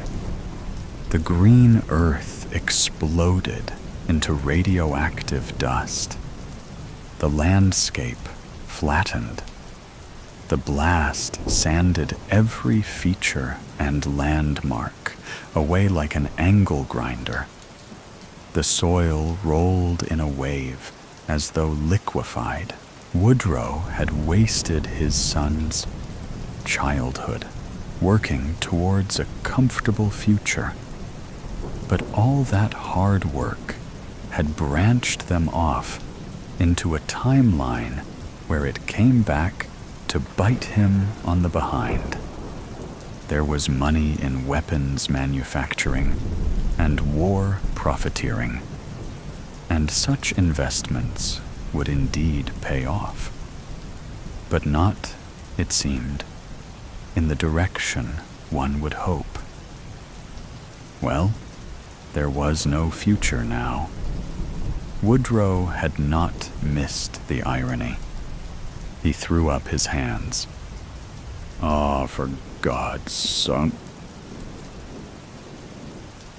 The shockwave hit them, and all became a blinding white light, followed by darkness. Aunt Cass, if I felt anything for the man sitting across from me at the dinner table, it would have been an incredibly romantic evening. The restaurant was dimly lit. We'd each had 2 glasses of red wine. There was a string quartet playing a lovely tune at the center of the dining room. And Samuel looked handsome that night. Well, for him. His suit was a size too big, and he had gotten a weird haircut that week. But he'd never looked better. "Champagne?" he asked me. Dear God, I thought to myself. He did not put the ring in a champagne glass. 3 minutes later, our waiter set a champagne glass down in front of me with a sparkling diamond ring at the bottom of the glass. I squealed and smiled at Samuel. Yes, 1,000 times, yes. I kissed him, because that's what you do when you accept a marriage proposal. I slipped the ring on my finger. I did not want to, and would not marry this man. But my squeal of enthusiasm was real. I was thrilled to be his fiancée at last. Chuck, a year ago, I received a different marriage proposal from a man who is Samuel's opposite in every way. Theodore is handsome, clever, ambitious, and can fill out a suit. We met at the magazine where I'd been working as an associate editor for 5 years. He started with us as a weekly humor columnist, and we began dating almost immediately. I was hesitant at first. I had avoided romantic entanglements ever since an incident during my junior year of college. Eventually, Theodore's small gestures won me over, saving the Times crossword for me and laying it on my desk every morning, surprising me with coffee from my favorite place in the village. Once I agreed to a first date, dinner at Bistro. I fell hard and fast. I had never been in love like that before.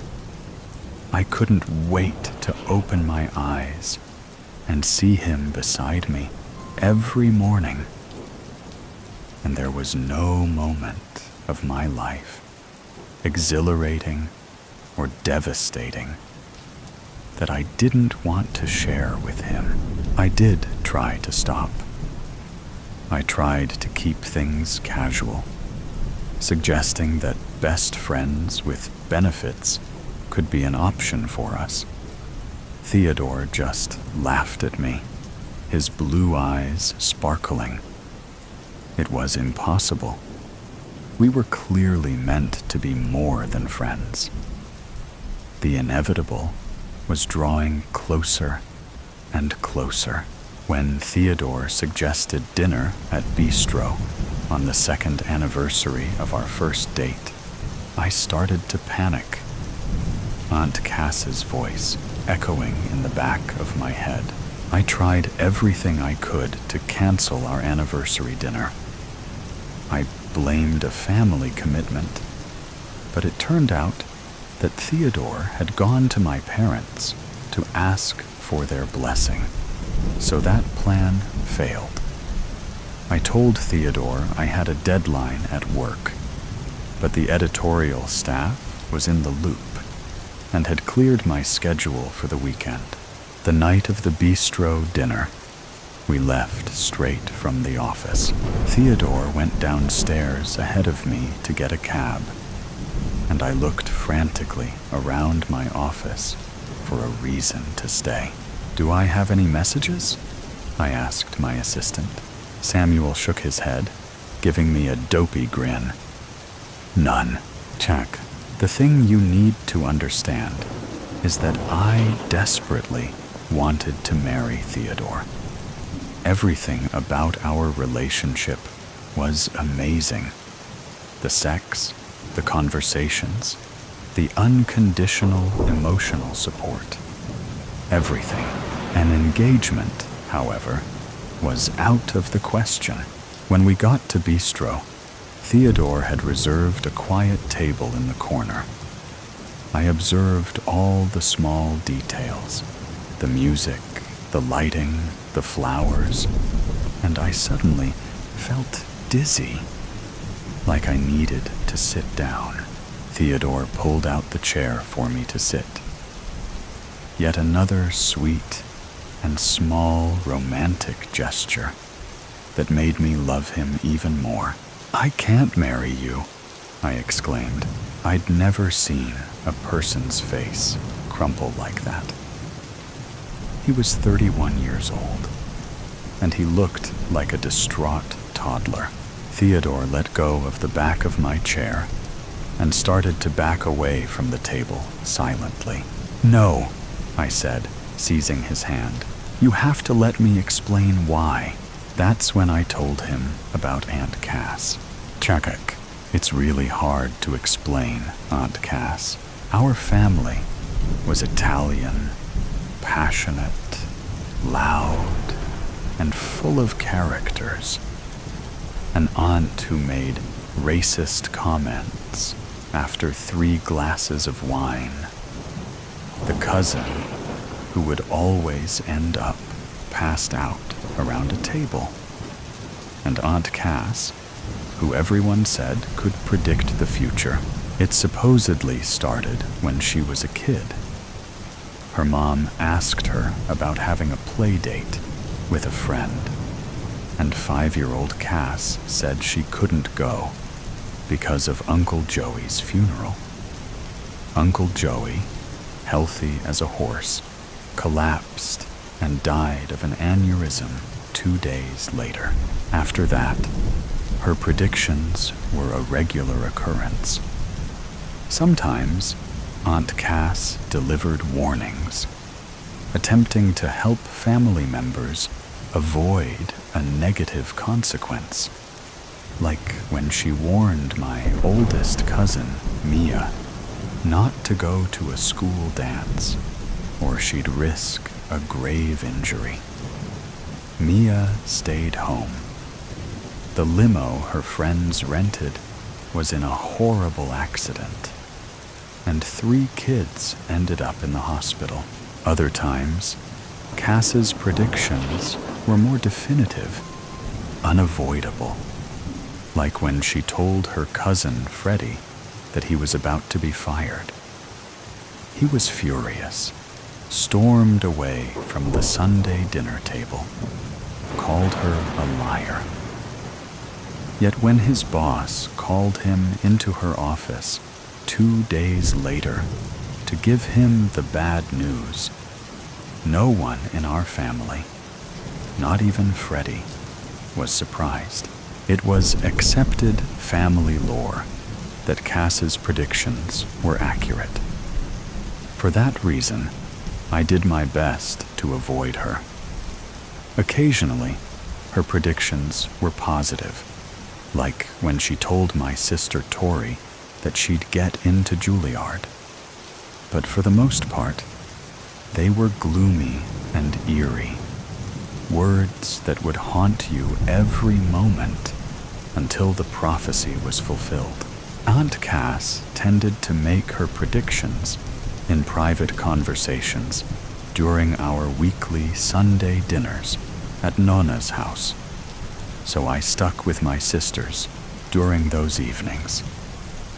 I did my best to never be on my own and in Cass's eye line.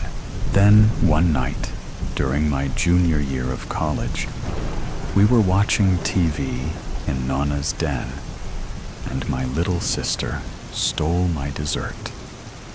Just snatched up my chocolate chip cannoli with a wicked grin on her face. I whacked her in the arm and retreated to the kitchen to get a new one. It happened so fast. There Aunt Cass was, smiling at me as she brewed the coffee. And all of a sudden, she was speaking.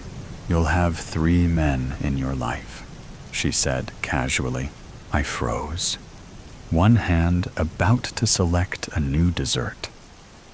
Was this how it happened?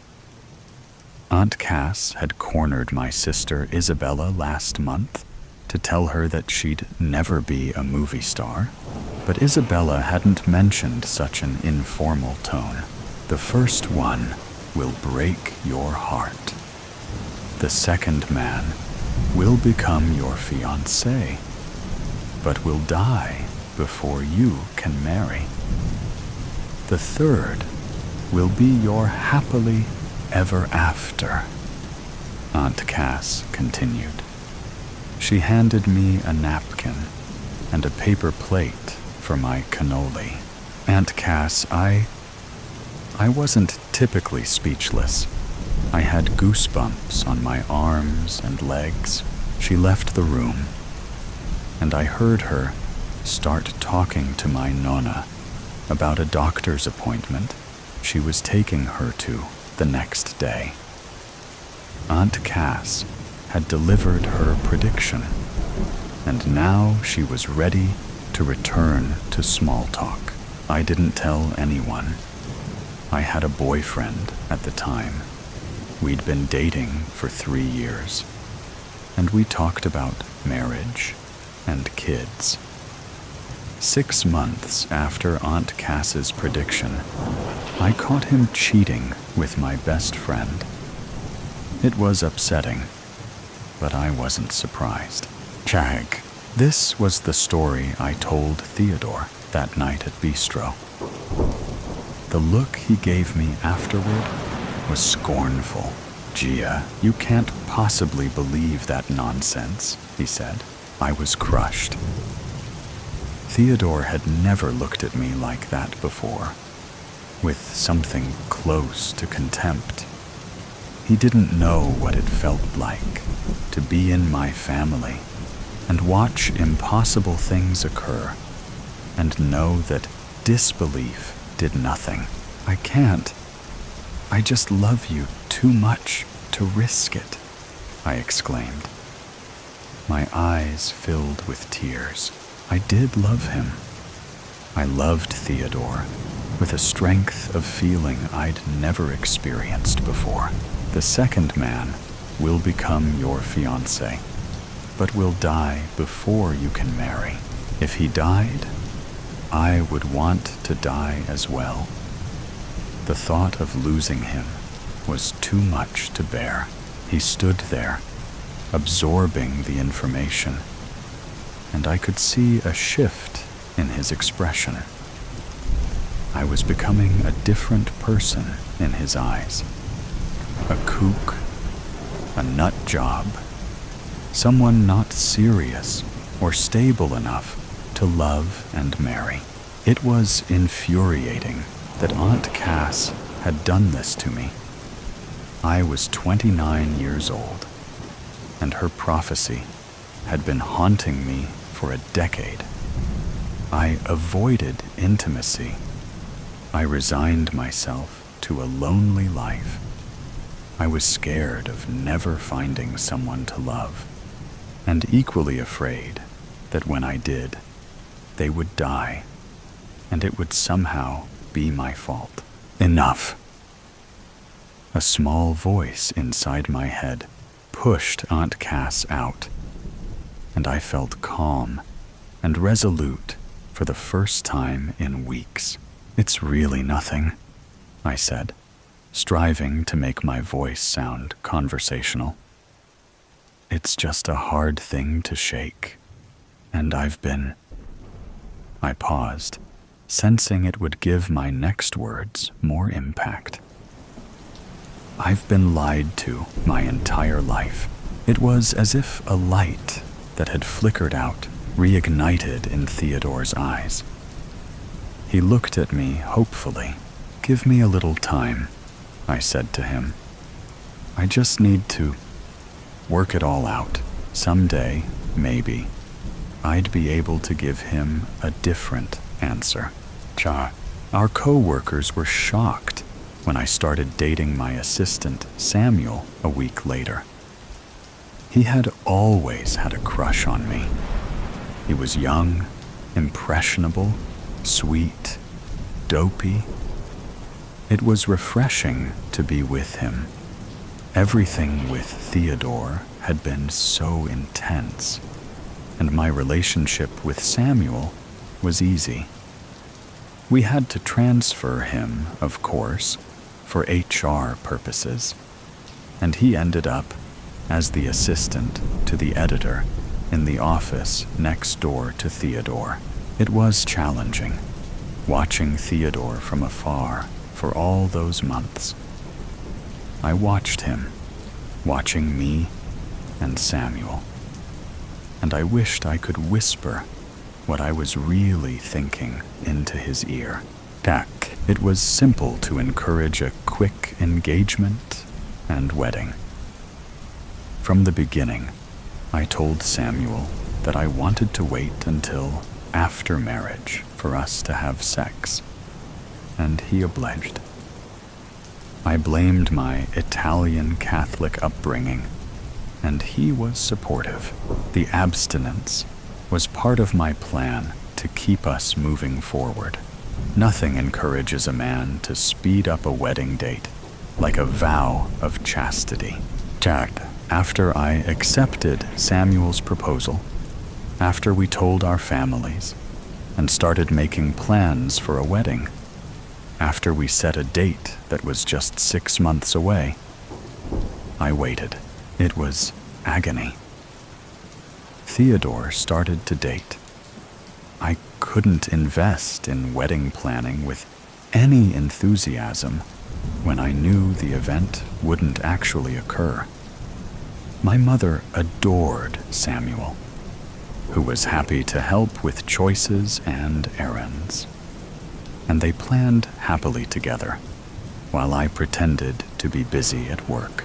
I was at the office late one night when Theodore caught me by the hand as I was leaving. "What are you doing?" he asked me. "I thought you just needed time." I walked away. He would understand soon enough. 3 weeks before the wedding, I started to panic. 3 days before the wedding, Samuel took me to dinner at the restaurant where he'd proposed. It was the last time we'd see each other alone before the wedding. He had a bachelor party the next evening, and I had a bachelorette.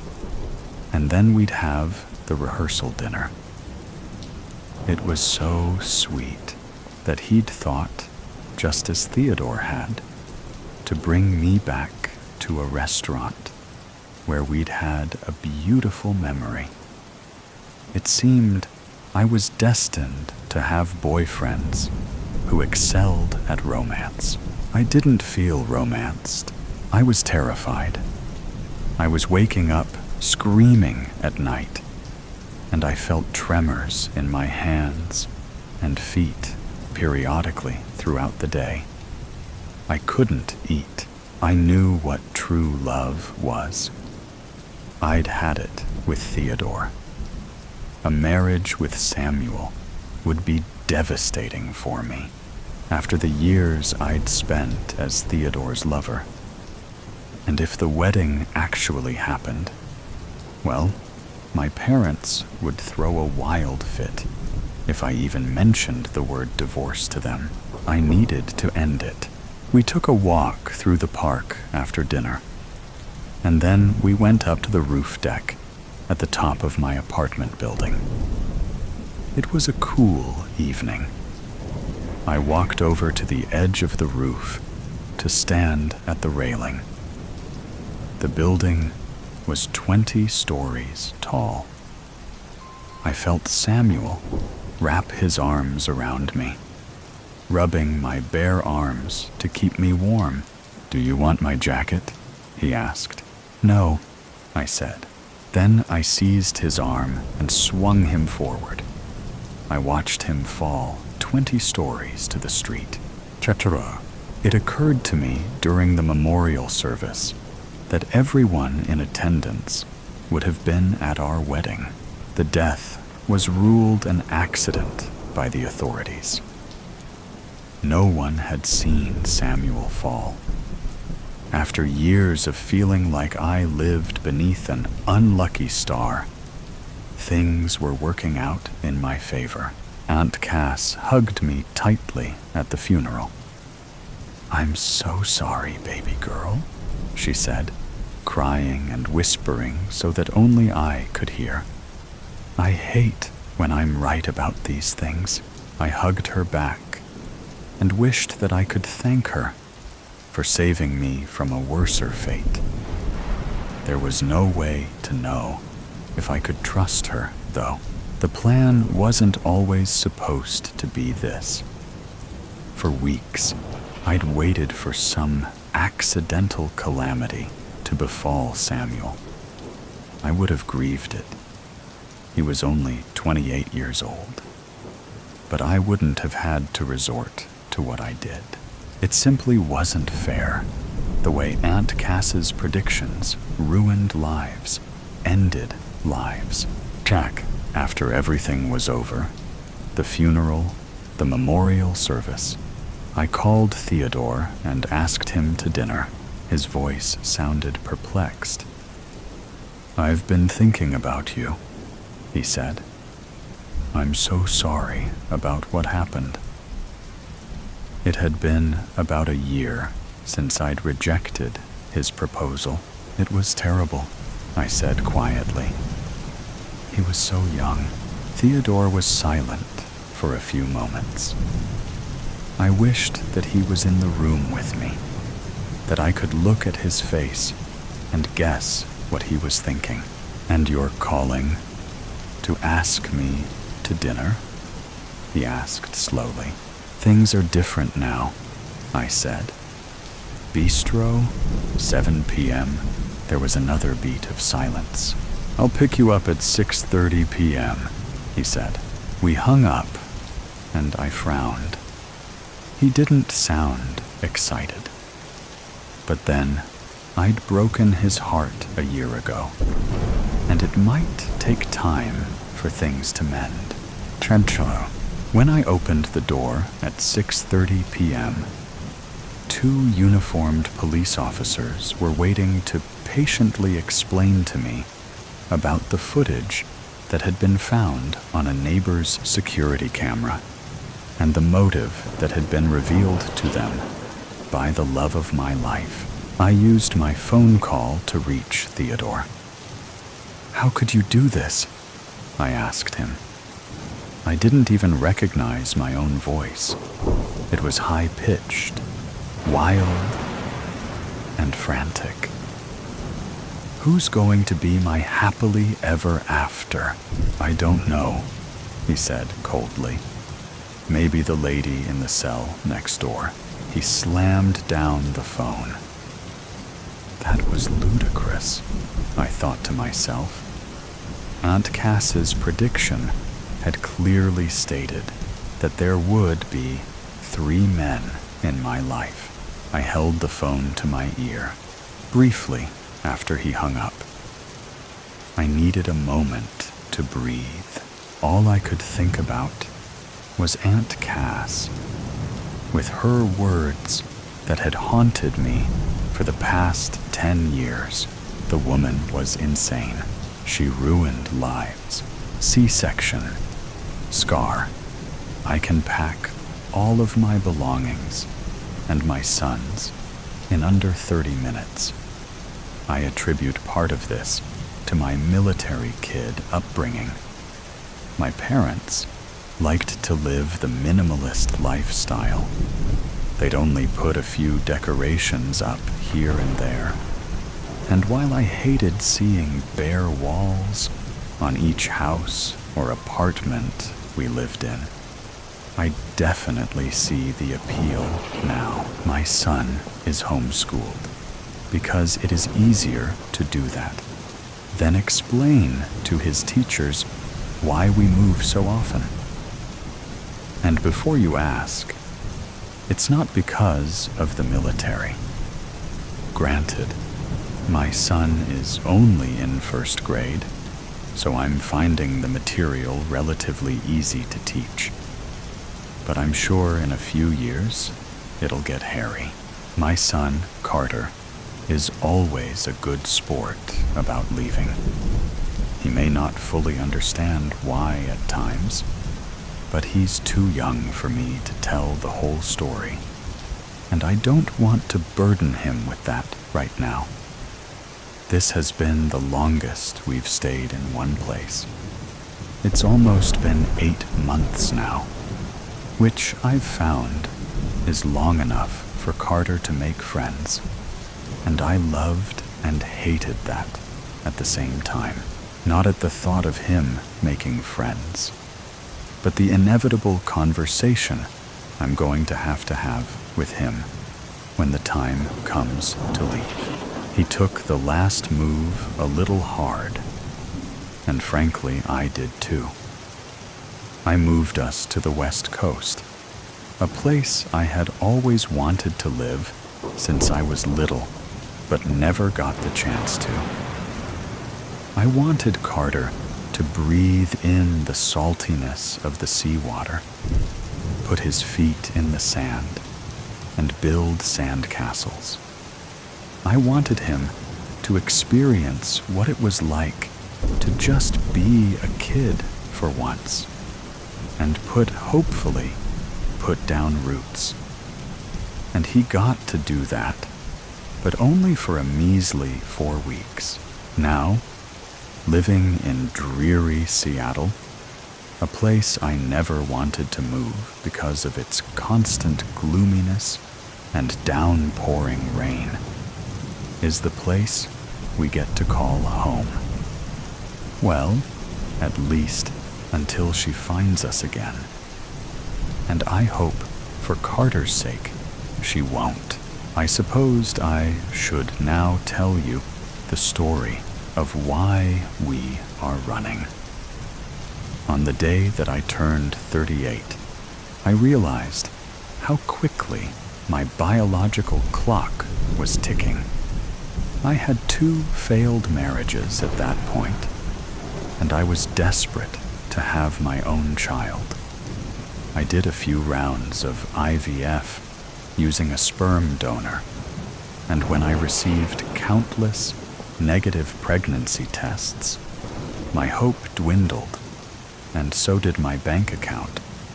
I felt hopeless until my sister volunteered to carry my child for me and be my surrogate.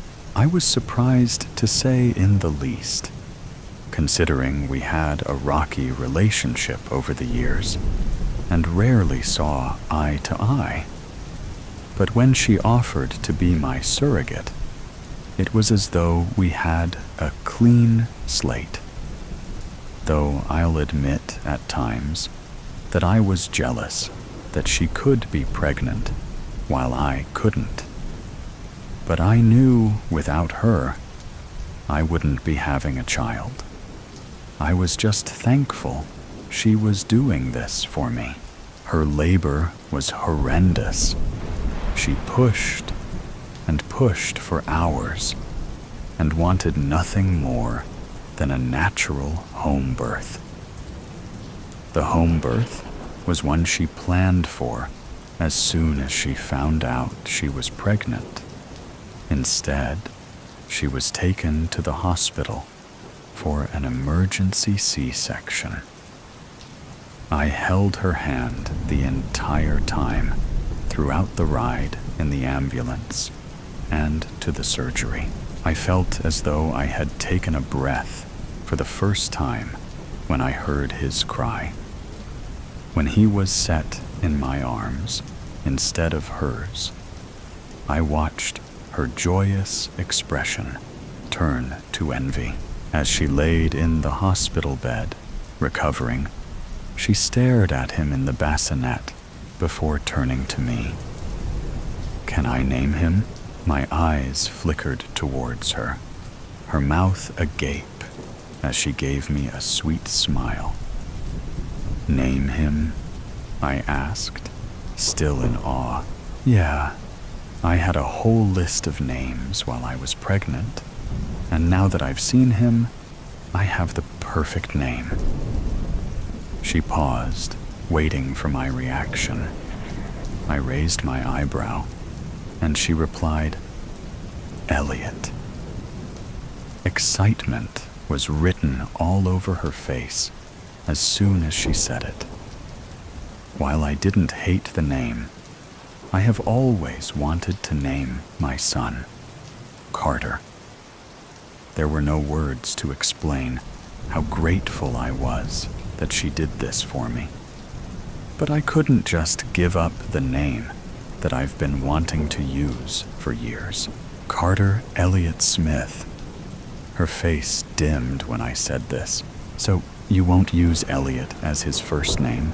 I shook my head, and she plastered on a fake smile, one that I thought was real at the time.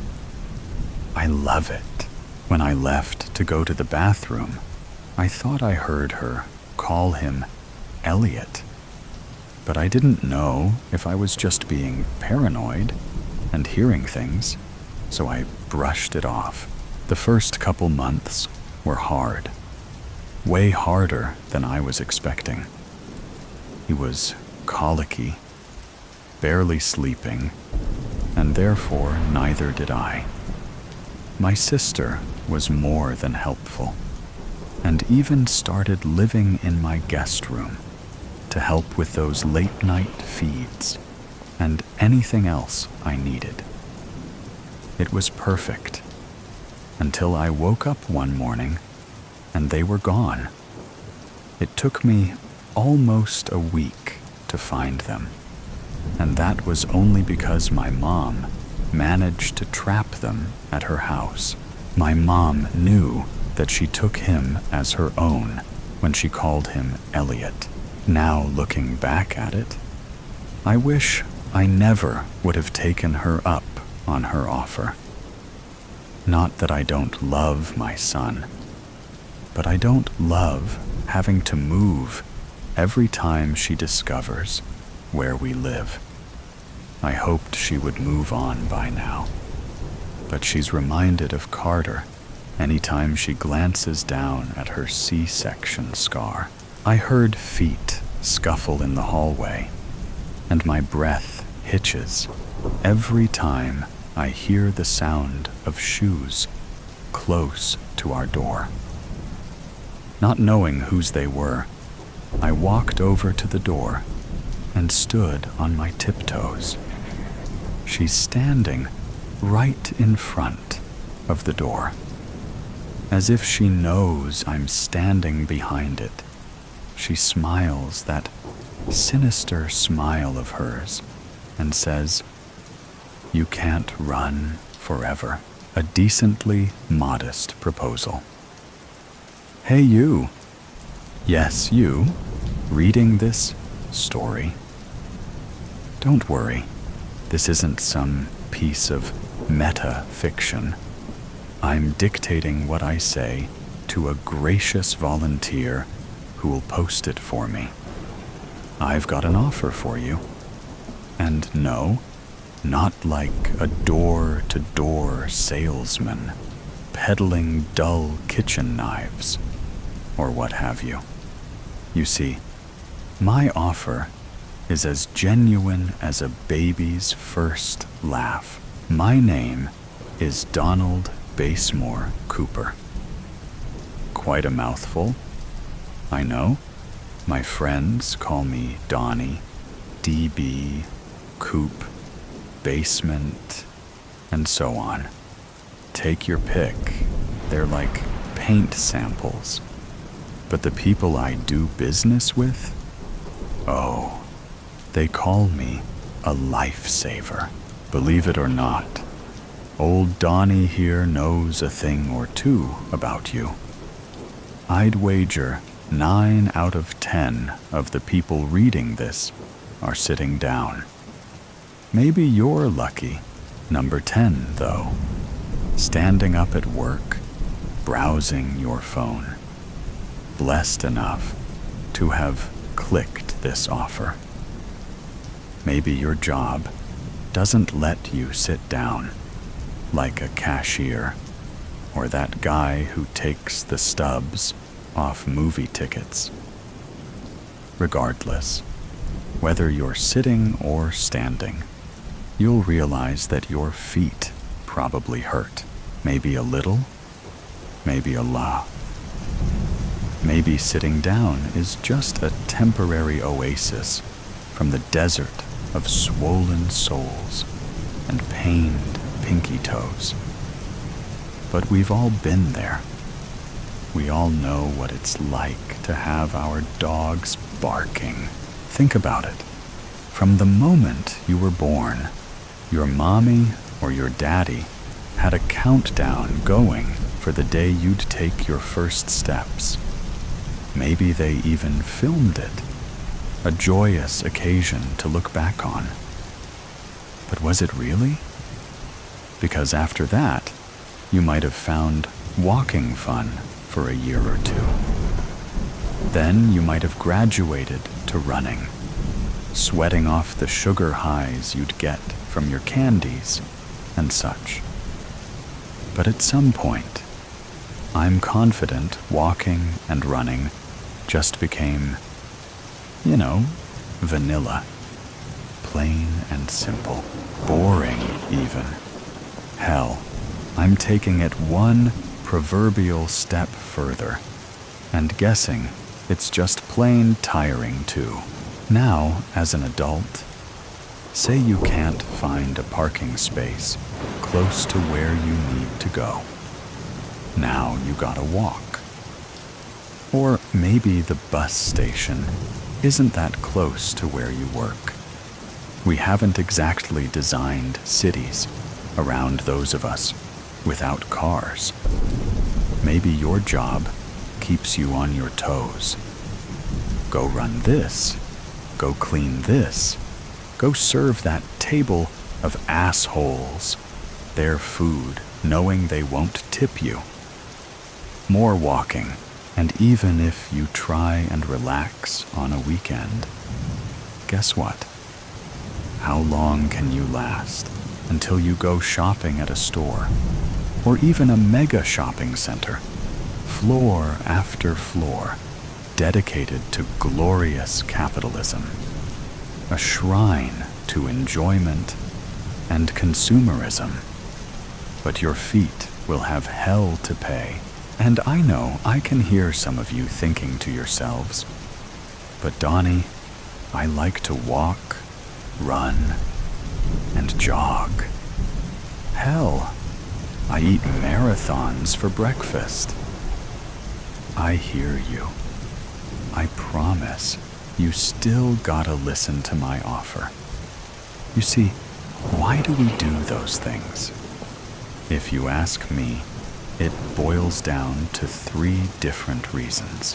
First reason, maybe you like an early morning stroll through the woods because you gotta de-stress. It's calming, serene, reminds you of your mama's womb. I get that. But it can't be the only way you know how to de-stress. I'm sure your buddies, the bed and the couch, would like to chime in and remind you how relaxing they are. And if you still want to be in nature, watch a bird or 2. Park benches are right there, singing a siren song to rest your feet. Second reason, weight loss. You want to be sexy. You want to look thin. You gotta shave those pounds off of you. But I'm sorry to say, it's really all a sham. Society made up these rules as to who counts as hot, who gets to be on the big screens and such. They want you to look thin because there's more money for them in looking thin. Exercise machines, designer clothes, beauty products, all that costs way more than a bag of chips and cookie dough, if you know what I'm saying. And then they have the gall to make food so tasty, yet so fattening, to keep this endless cycle going. You pay money to get thin, only to pay money to get fattened again. That's the secret to beauty. It's just money wearing a mask. Don't fall for it. Live how you want. Don't worry about running to get thin. Reason the third. Maybe you run for sport. You know, it happens. You could have had a lazy eye and couldn't hit or throw a ball right. But boy, howdy, you sure could run like hell in a straight line. Now, your pal Coop here wasn't much of an athlete. Most of my running came from evading the school bullies, who are now, hopefully, adult has-beens and burnouts. But that spirit of competition is a wonderful thing. It's food for the heart and soul. But it won't last. Sooner or later, your body gives out, and you'll just be yearning for the glory days, like a college alum still visiting their frat house on homecoming. You can't run forever, so you see where I'm coming from now? Almost everyone reading this declaration of mine is going to tragically fall victim to one day being so pained, so hurt, so egregiously tired, all from walking. Biologically speaking, we aren't even designed to be standing up straight for so long. Our spines are an affront to God, if anything. So, what do we do? What is Mr. Basemore Cooper here leading up to? What is my offer to you, my dear reader? Well, let me tell you a story. Growing up, my grandfather, or my Boompa as I called him, lived on his own. He'd come visit me, walking up the 3 stone steps to my house, back and knee pains the whole time. Of course, I didn't know at the time how much he hurt. He was just Boompa to me, so friendly, so kind, bringing over an apple or 2 to help keep the doctor away for me, you know? As a kid, I'd run around the house or the yard, trying to play with Boompa, never realizing how he struggled to catch up. Then, inside, I'd jump on his lap as he sought relief on our couch. He's the one who taught me my dogs are barking instead of saying my feet hurt. Hell, he'd put a spin on it with, the whole pound is a barking Donnie, and then he'd leave to go home to his apartment, up several flights of stairs, all by himself. And I'd beg him to stay. Please, Boompa, I want to play every day. And I'd wonder why my parents were just letting him go off by himself. In retrospect, it's even worse. They had to have known his legs were hurting, but they basically kicked him out into the cold every time he finished visiting. Why couldn't Boompa just live with us? Would it really have been that hard? Don't you get ahead of yourselves, dear readers. There isn't some skeleton in Boompa's closet. No sins of the grandfather. No wicked reason why baby Donald couldn't see him every day. The real reason? Independence. As long as he could walk, he insisted on taking care of himself, living on his own, and thus seeing me only a dozen times a year. Tragic, right? Your hearts must be breaking. Boo-hoo for Donnie. Nah, I should get that I was still lucky to even have Boompa. But you know who wasn't lucky? Boompa. Knees sore, feet aching. A lifetime of walking amounting to chronic pain. It really shouldn't be a surprise that he couldn't cross the street at a normal speed. So if you think about the number of stupid people combined with the number of impatient people in this country, it was really only a matter of time. Boompa couldn't possibly react fast enough to that car. Don't grab your tissues and start weeping. He lived. It's actually funny how tires crushing your bones, grinding your flesh, and spilling your blood across the pavement isn't enough to kill you sometimes. I wonder if Boompa found it funny too, lying there, waiting for the ambulance, dragging himself away from the mangled remains of his legs. Just a clean cut, the kind that would make a butcher blush with how precise it was. Just like that. No more legs and feet to hurt. Just like that. Boompa was at home. My home. To live with us. I could talk to him all day. My parents would take care of him, and he'd never have to walk again in his wheelchair. I couldn't be happier that he lived out the last few years of his life with us, fully provided for and loved. I'm sure he'd agree. I'll have to ask him when I go to heaven. And we could have had all that for longer if he had just gotten rid of his legs sooner. Don't you think? What I'm proposing is a free service, all done by me on the house, to give yourself the same kind of life Boompa had at the end.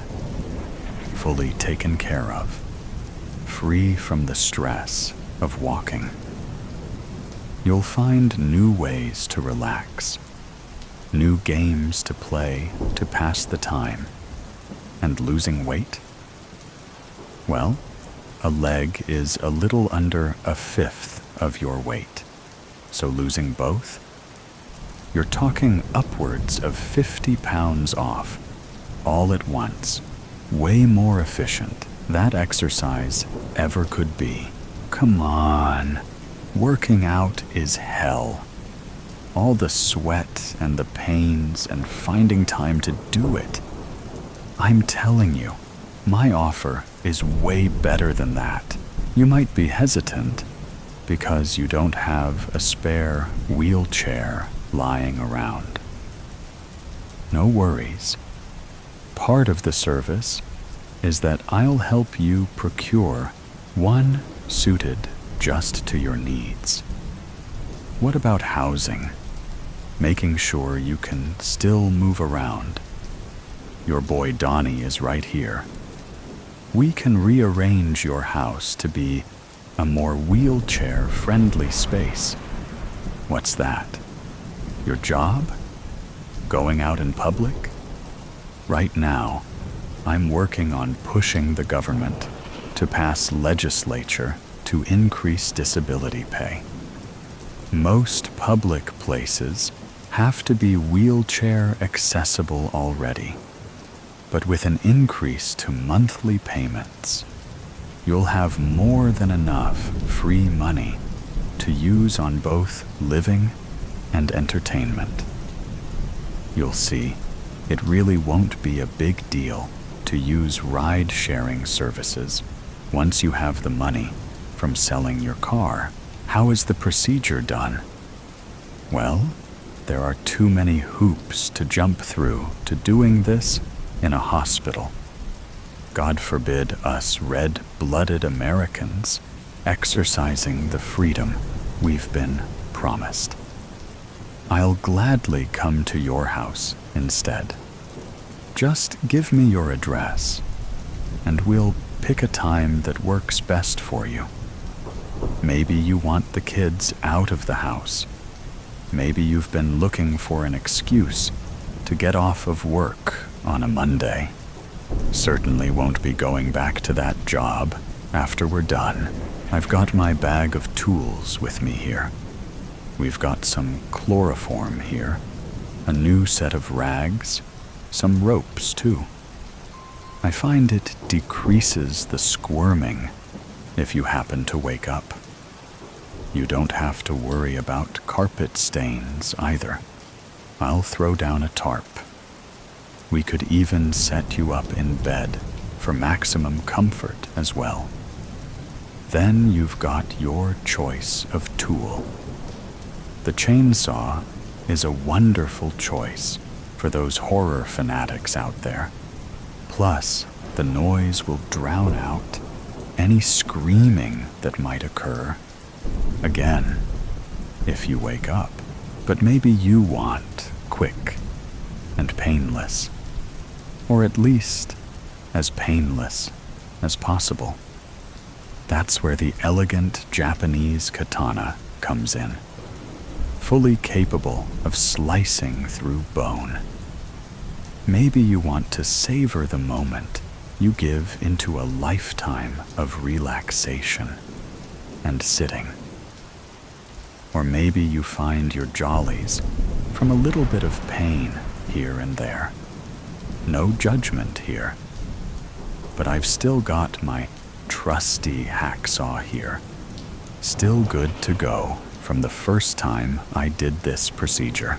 Now the forums will tell you that a bone saw might cut better, but ignore that hogwash. With enough elbow grease and a can-do attitude, my hacksaw and I will easily get your legs on a one-way trip to Aruba. Never to bother you again. Don't you worry a hair on your pretty head. I know what I'm doing here. It's not my first rodeo. I've had plenty of satisfied customers in the past.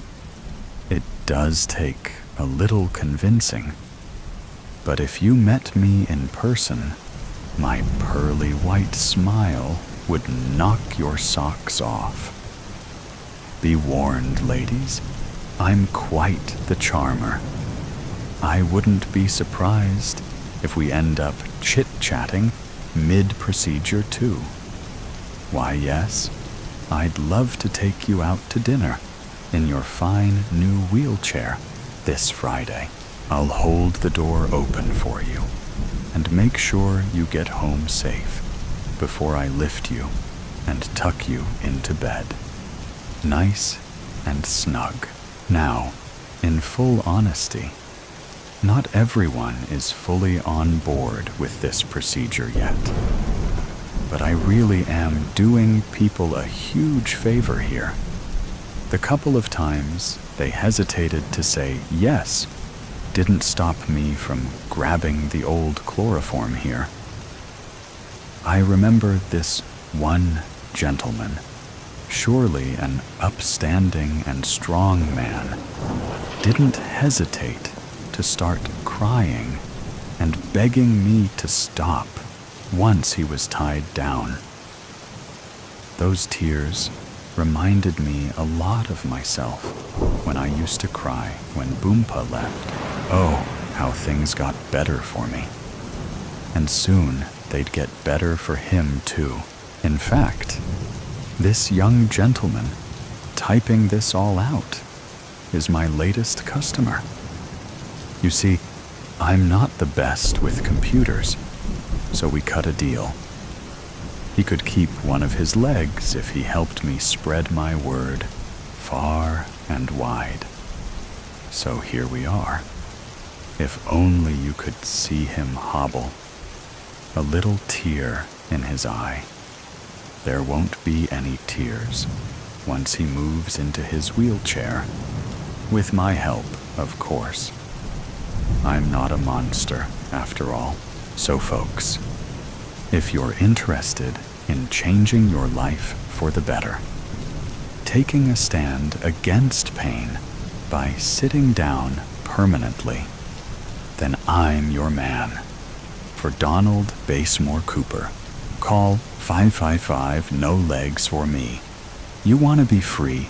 Call your pal DB and make sure you hold on to those legs once they're off you.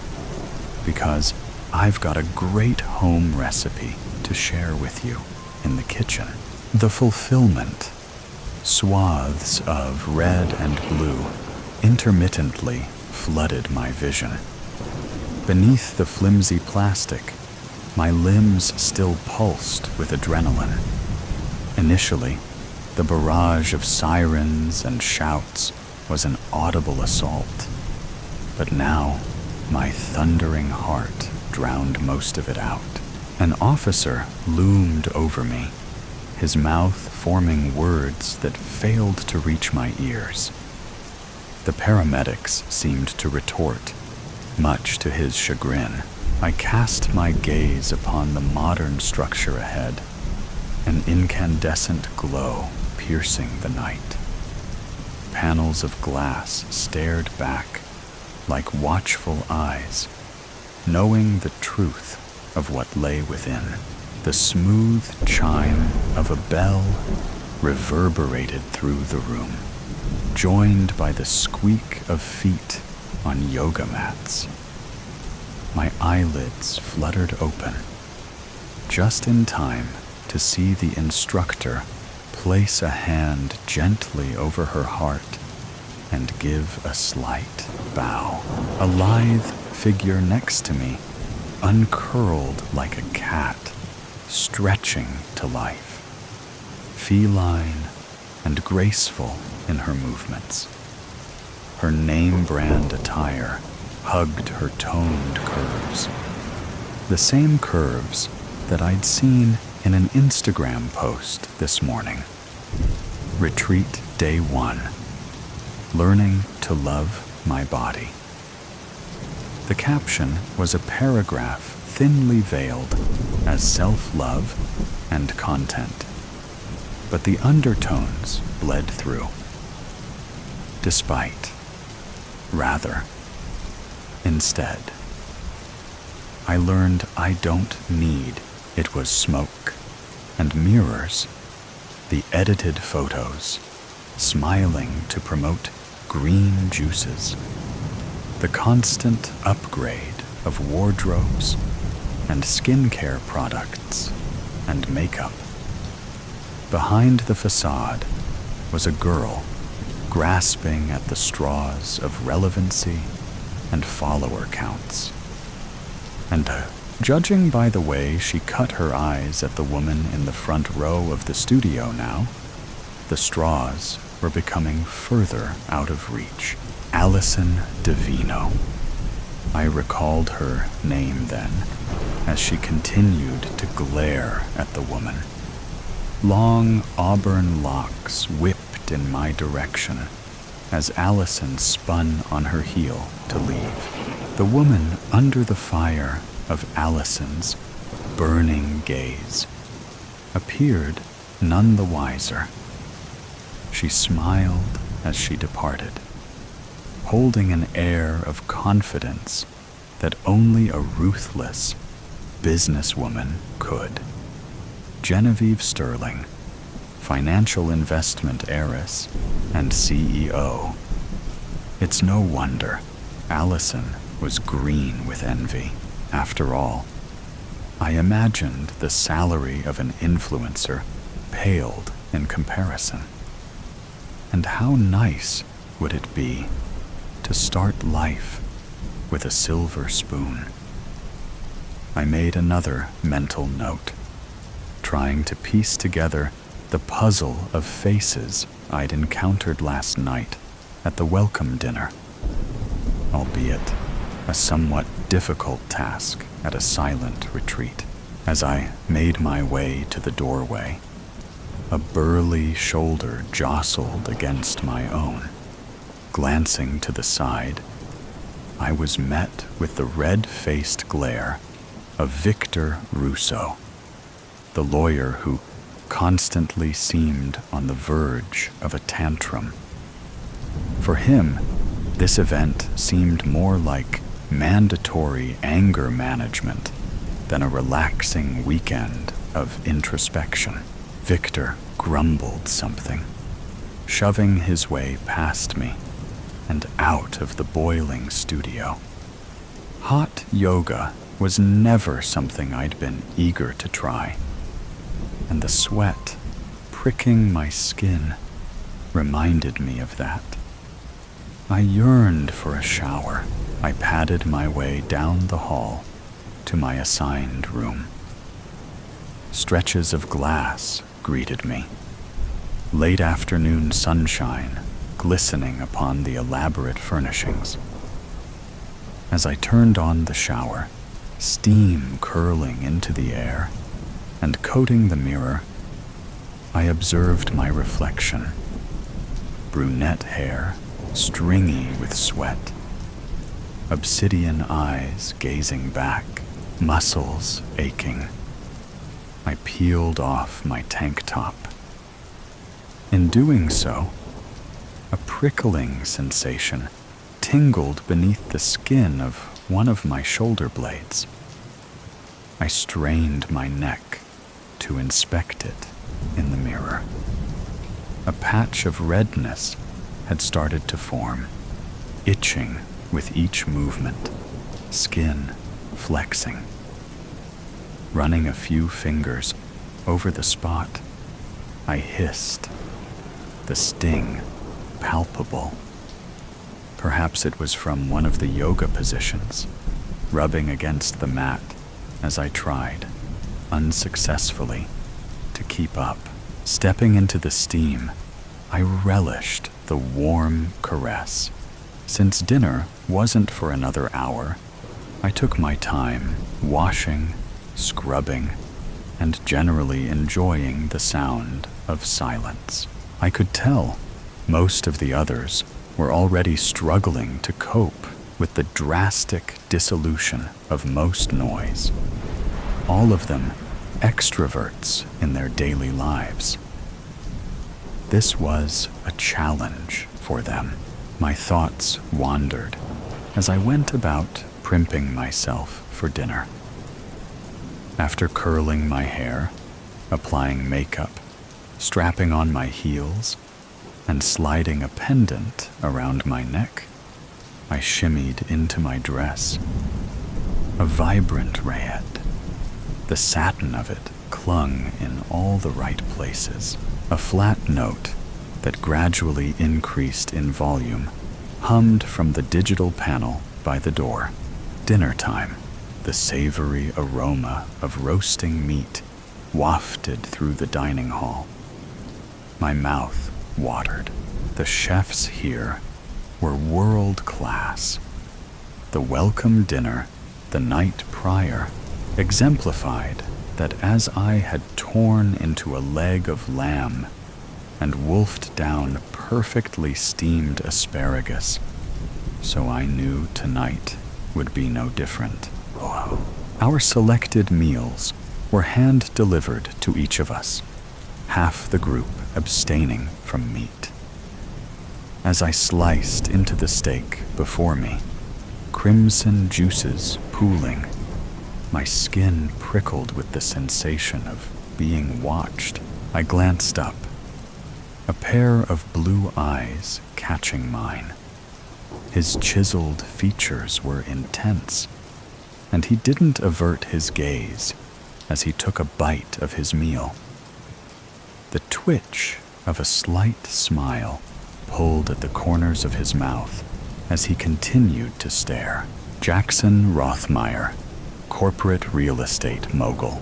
I'd seen his icy gaze before, plastered across the media. He even had his own Wikipedia page. Quite the accomplishment for someone in real estate. But the way his eyes traveled ever lower made my skin crawl. He was married, after all, his wife having attended many of his philanthropic appearances. The stare down seemed to last forever, finally interrupted by the crash of glass. Everyone turned. In the far corner of the room, a bulbous man in a designer suit waved a waiter away as he attempted to collect the shattered remnants of a whiskey glass. He adjusted his tie with fumbling fingers, and if this hadn't been a silent retreat, he probably would have slurred his words. Howard Gunnison, former politician and drunkard, the man was notoriously scummy. So when I saw his face last night, I almost laughed out loud at the notion of such a human trying to better themselves. And, quite obviously, the mission was not going well. He had to have snuck a flask in to get that tanked between yoga and dinner. At the table across from Howard, a posh woman in a pantsuit curled her lip in disgust at the scene. Melissa Ellsworth, entrepreneur and public speaker. Melissa had graced many stages in her career, discussing the ins and outs of successful entrepreneurship. The details of her rags to riches story pulled on the heartstrings of the nation, inspiring the laymen to believe that perhaps they too could start their own clothing brand from the ground up. Forks scraping plates pierced the quiet, with the occasional mumble from Howard as he beckoned for a new glass of whiskey. Melissa rolled her eyes over her wine glass as she took a prolonged sip. Our fearless leader and head of the retreat entered the room then. Michael Solomon, his long hair, was tied back into a ponytail. Linen clothing hanging from his thin frame. Head held high, he appraised the value of his guests, and judging from the slight sneer, I gathered that value was rather low. Conceit dwelled within him. I could sense it from a mile away. Without a word, Michael raised his hands in a gesture of thanks. The guests nodded in silence as he departed. We had seen very little of Michael since our arrival, and truthfully, he was a bit of a recluse. Perhaps that's why he enjoyed running a silent retreat. I tossed my napkin on my plate, excusing myself from dinner. With a bit of disdain, I passed by Howard, feeling his eyes on me as I brushed a bit too close to his table. I couldn't stand another second of being ogled or watching a rich drunkard make an utter fool of himself. Just after slipping off my heels, a light knock rapped against the door. Without the advantage of a peephole, I was forced to open it without screening my visitor. Jackson leaned in the doorway, hair slightly tousled. "I know we're not supposed to talk," he whispered, "but I saw the way you were looking at me at dinner." I cocked an eyebrow inquisitively, mostly at his audacity. "Don't play coy," he continued. "I know what you want, and I understand." He understands because I want it too. His hands were suddenly on me, groping, his breath hot on my neck. My skin screamed in disgust beneath his touch, and pain ignited as his hand brushed over the spot on my shoulder blade. I hissed, which he interpreted as a green light, pushing himself on me further. "I knew you wanted..." The words breathlessly tumbling from his lips were cut short, and he glanced down, wincing. A shining blade protruded from his chest. A stain, like spilled wine, spreading across the virgin white of his shirt. Blood replaced words, and he sputtered in his collapse. I took a step back, watching him crumple against the wood, smearing its polished surface. He shuddered briefly before stilling. Jackson Rothmeyer, adulterer, was no more. This wasn't his first offense either. He was a serial offender when it came to infidelity. "Oh my God!" A horrified voice came from the hall. Allison, frozen in place, trembled. The front of my dress was stained, blood plastered across my arms. Undoubtedly a horrifying sight. I watched as she fumbled to find her phone. The phone that I had earlier swiped from her table on my way out of dinner while she was busy glaring at Genevieve.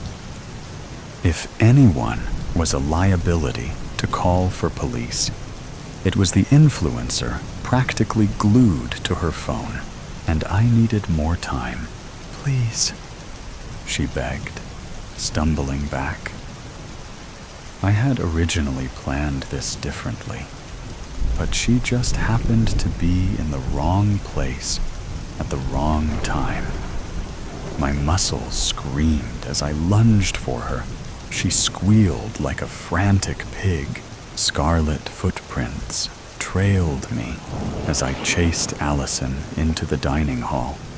Again, she screamed, this time as she noticed Howard slumped over his unfinished plate, eyes blank and glassy.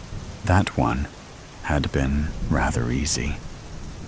A quick drop of a pill into his whiskey on my way out of the dining hall, and a long enough onset for the crowd to clear out before he succumbed.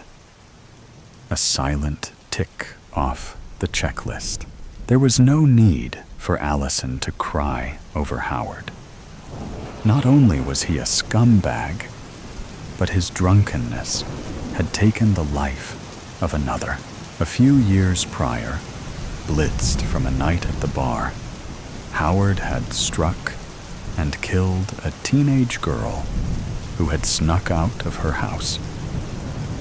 Thanks to Howard's power and some unfortunately good connections, he faced the lowest possible sentence. Allison's wailing brought me back to the moment.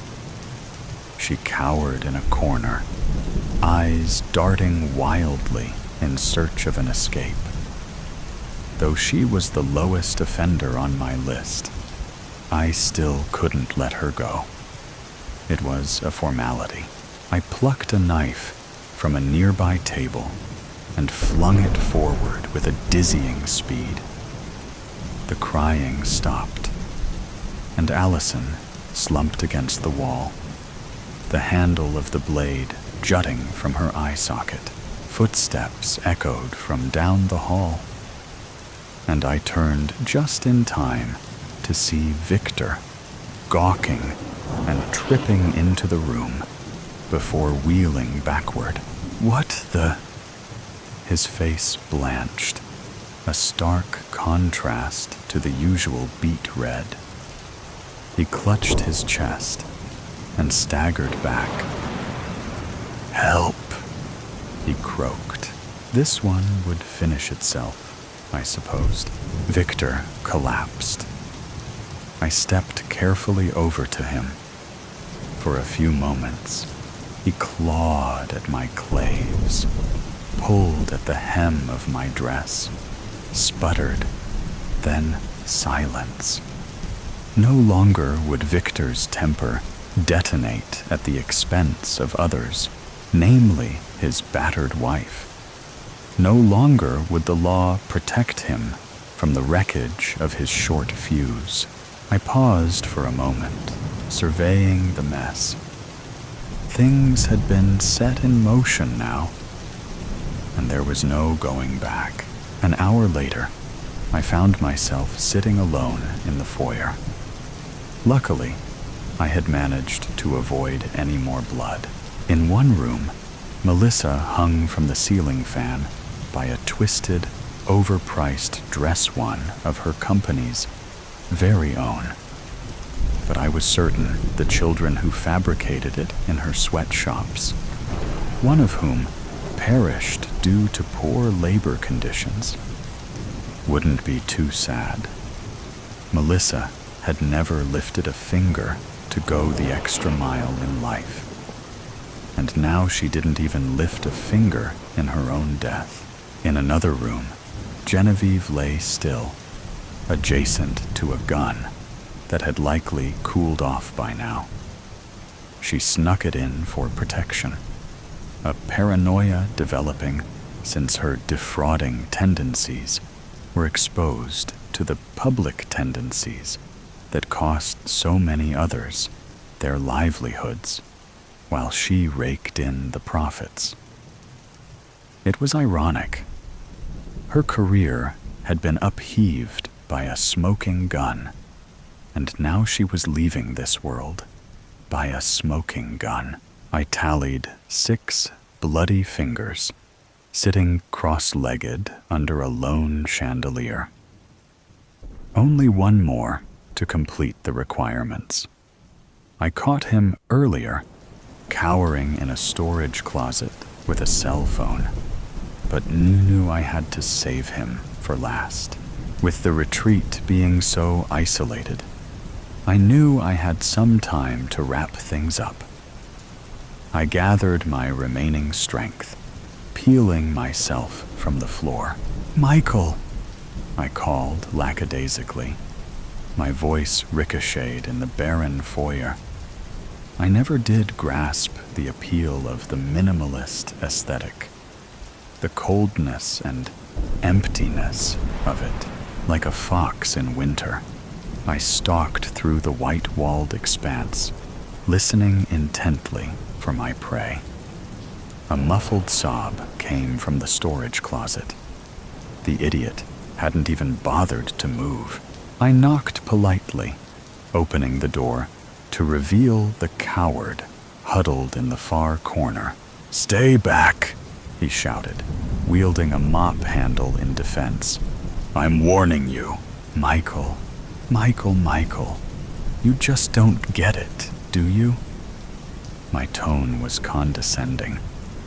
There was some enjoyment in watching this pompous man wither. "You made a deal, and this is part of the deal. What the hell are you talking about?" I clucked my tongue, chuckled. "Hell? That's funny. You see, Michael, I know for as spiritual as you are, you can't make the world butterflies and rainbows through manifestation alone. No amount of writing out your dreams in a vegan leather journal will make them come true." "How did you know about my journal?" he asked, eyes narrowed. "Michael, I know everything. Everything about everyone. Truths you couldn't fathom. You called on a higher, or perhaps I should say, lower power for help. And here I am to seal the deal. Consider me a bounty hunter of sorts." I scratched my itching back as I tried to dumb it down for him. "Michael Solomon, you made a deal with the devil to get your dream life at any expense necessary. So that means murdering my guests and livelihood?" he cried. "In this case, yes. It's no simple feat to take that much energy from the universe to spend on one selfish person. Souls are required.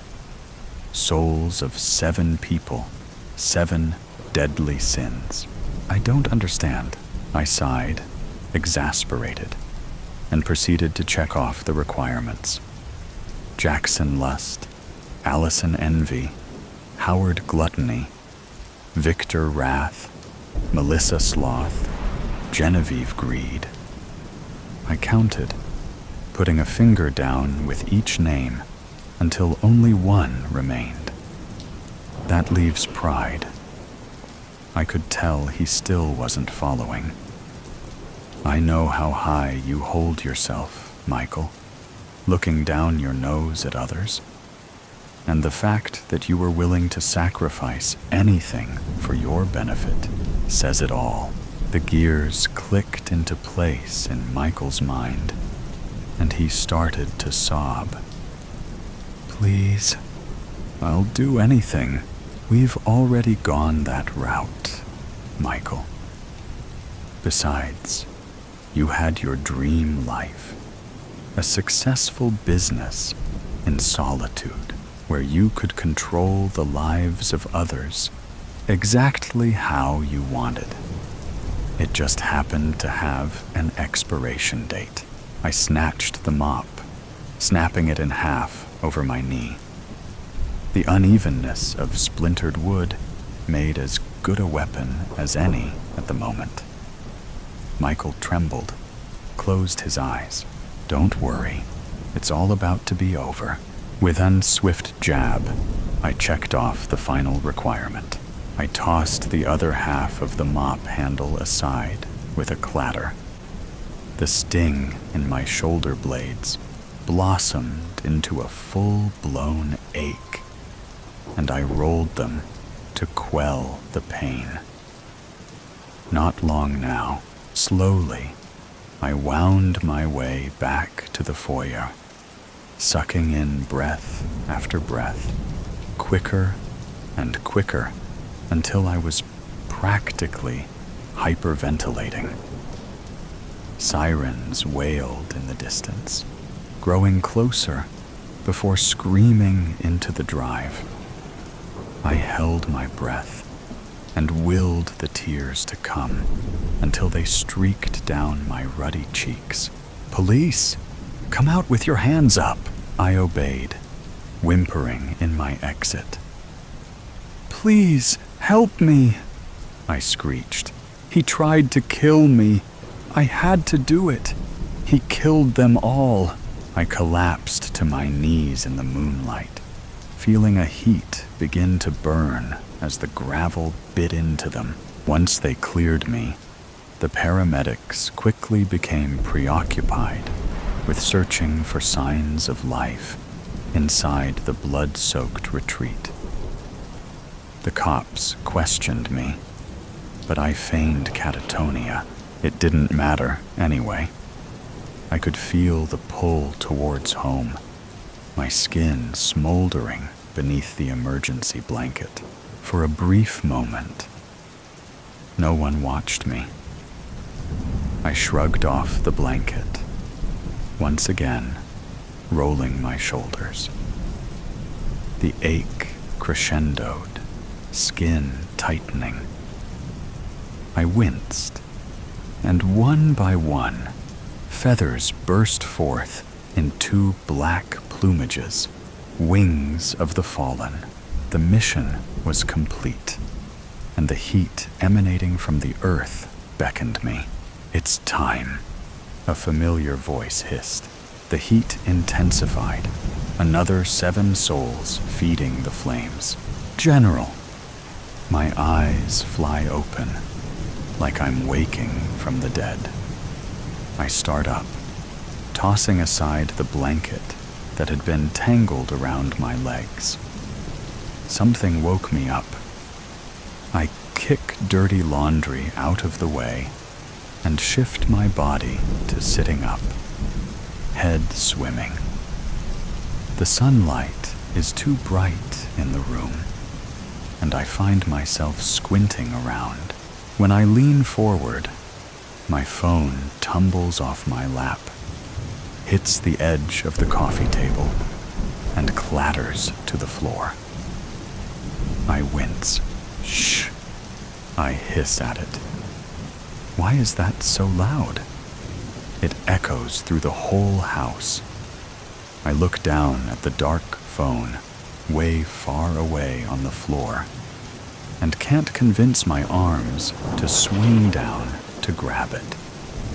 What's the point? So I can open it up and do what? I breathe in, smelling the stale smell of the old blankets wrapped around me in a cocoon. And because there's nothing better to do, breathe out again. I can feel stiffness in my stomach from the surgery, the stitches stretching with my skin. I'm hungry. I should haul myself to my feet, drag myself into the kitchen, and find something to eat. I try to imagine doing all of that, standing up, moving, opening the fridge, getting out ingredients, putting things in a bowl. I swing my head to the right. There's my water bottle. I can drink some water. I try to force my brain to imagine telling my husband, when he gets home from work, what I did today. I drank some water from my water bottle. I breathed in, and I breathed back out. I decided to keep breathing in and keep breathing out, because it was easier than not doing that. I look down at my right arm, and because it would be embarrassing if I can't even manage that, I lift my arm, pick up my water bottle with fingers made of lead, and swallow some water. I have been back from the hospital almost a week after my ordeal, and somehow swallowing water is still the most I can manage. The TV is on, and there's a very serious news lady droning on. She's talking about the spread of the virus, and there's a map with splotches of red. I don't want to listen to this, to see the red slowly seeping into our state, getting closer and closer to us.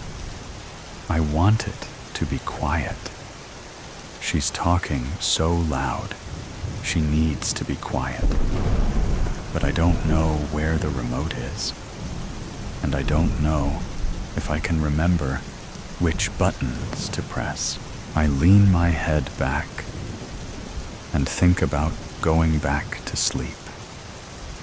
But if I go back to sleep, at some point, I'll be woken up again. And then what? Once, I liked waking up in the morning, greeting the fresh world and whatever the day held. Now, after what happened, when my eyes open, I just wonder when I can shut them again. I don't have to feel hungry when I'm sleeping, and don't have to worry about finding something to eat. Thump. There's a thump on the porch steps. My eyes trace past the cluttered living room, past the TV, out the window, and as he moves, I catch a glimpse of him. There's a zombie climbing the porch steps. I start to stand. Sharp pain shoots through my stomach. I stiffen and pause. Is that pain new? I don't remember it from yesterday. I leverage with my arms, stiff and sore, and haul myself to my feet. I kick at one sock that's slowly coming off my foot and shuffle around the pile of laundry to get to the window. Surely I saw something else. Right? I'm sure I didn't see a zombie.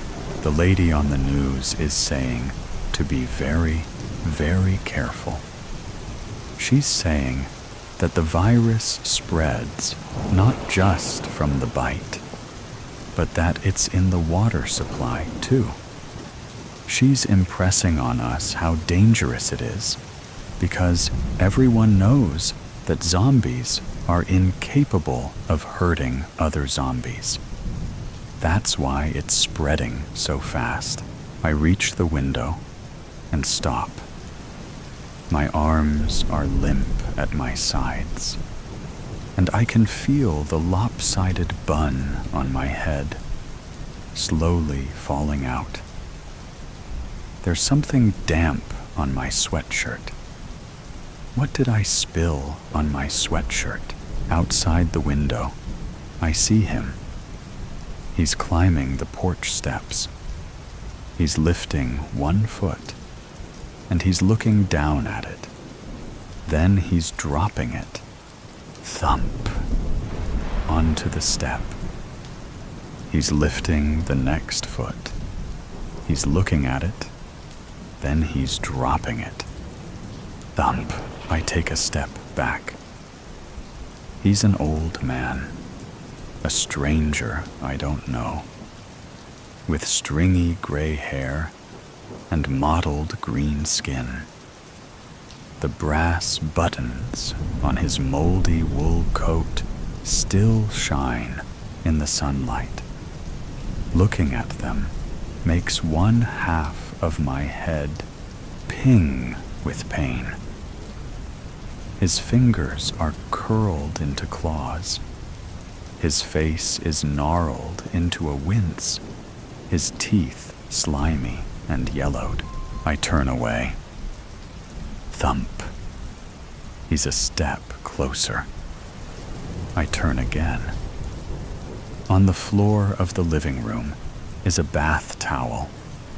Oh, that's why my shirt is wet. I took a shower this morning. I start to move, pushing my feet forward. One, then the next, then the other again.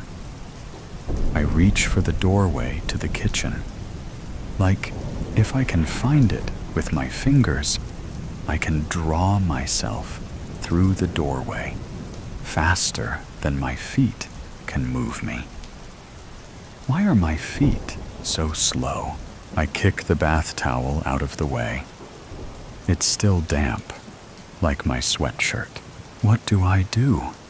I say, careful to keep my voice low. I'm somewhat surprised to hear my own slurred speech. Who am I talking to? What do? What was the plan? Was there a plan?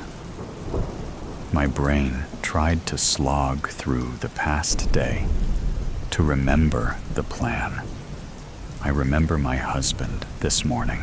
He was leaving the house to go to work, I think. He must have been, because he was wearing his jacket and was standing in the doorway. And I was sitting on the couch, heavy-armed and tired.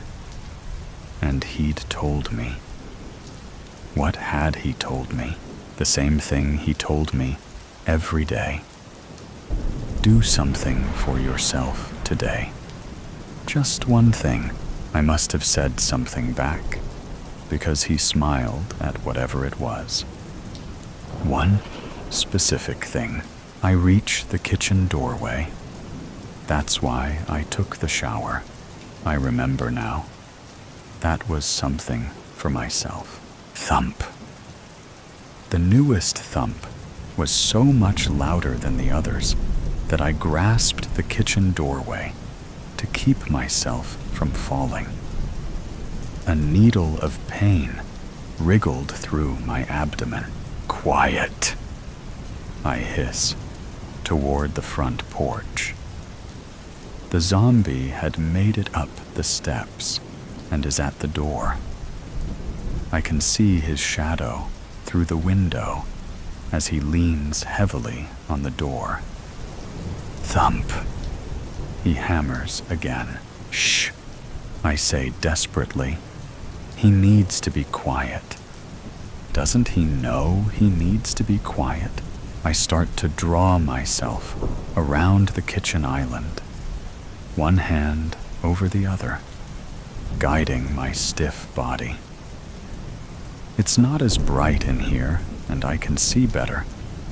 My eyes fumble over old takeout containers and empty water bottles, and the sink piled high with dishes. Piled so high with dishes. Before I went to the hospital, I would have never let it get this bad. The gloves I usually use to wash the dishes are 1,000 miles away, down on the floor by several pairs of socks. Thump, crack, creak, creak. I stop, my hands placed on the kitchen counter, holding me still. I know that creak. It is a sound that washes over me every evening and fills me with relief. Why? Why do I love that sound? Now, it's the sound of the door opening as the zombie walks into my house. The zombie is walking into my house. No, oh no, I whisper and look around the dim kitchen. Where's my phone? It's in the living room. Thump, thump. Footsteps in the living room. And I hear a ragged, rancid breath. Suddenly, my hands let go of the kitchen counter, and I'm moving. My feet carrying me, careening through the house, stumbling, unmoored, out into the hall and across and into the dark, dark bathroom. The door shuts behind me, and I blink once and again and again. Images of the spinning rooms spiraling in my vision before settling into the dark outline of the bathroom. Sink, toilet, empty toilet paper rolls, trash overflowing, and from down the hall, from the living room, I hear a voice. I can hear you in here. No one ever told me they talk. The zombie's voice drips under the bathroom door, snaking up my leg and draining into the pit of my stomach. His speech is slow and meticulous, his dead mouth trying to remember how to form words. You are breathing, the voice says. You are breathing so slow. Why are you breathing so slow? Why am I? I can't think.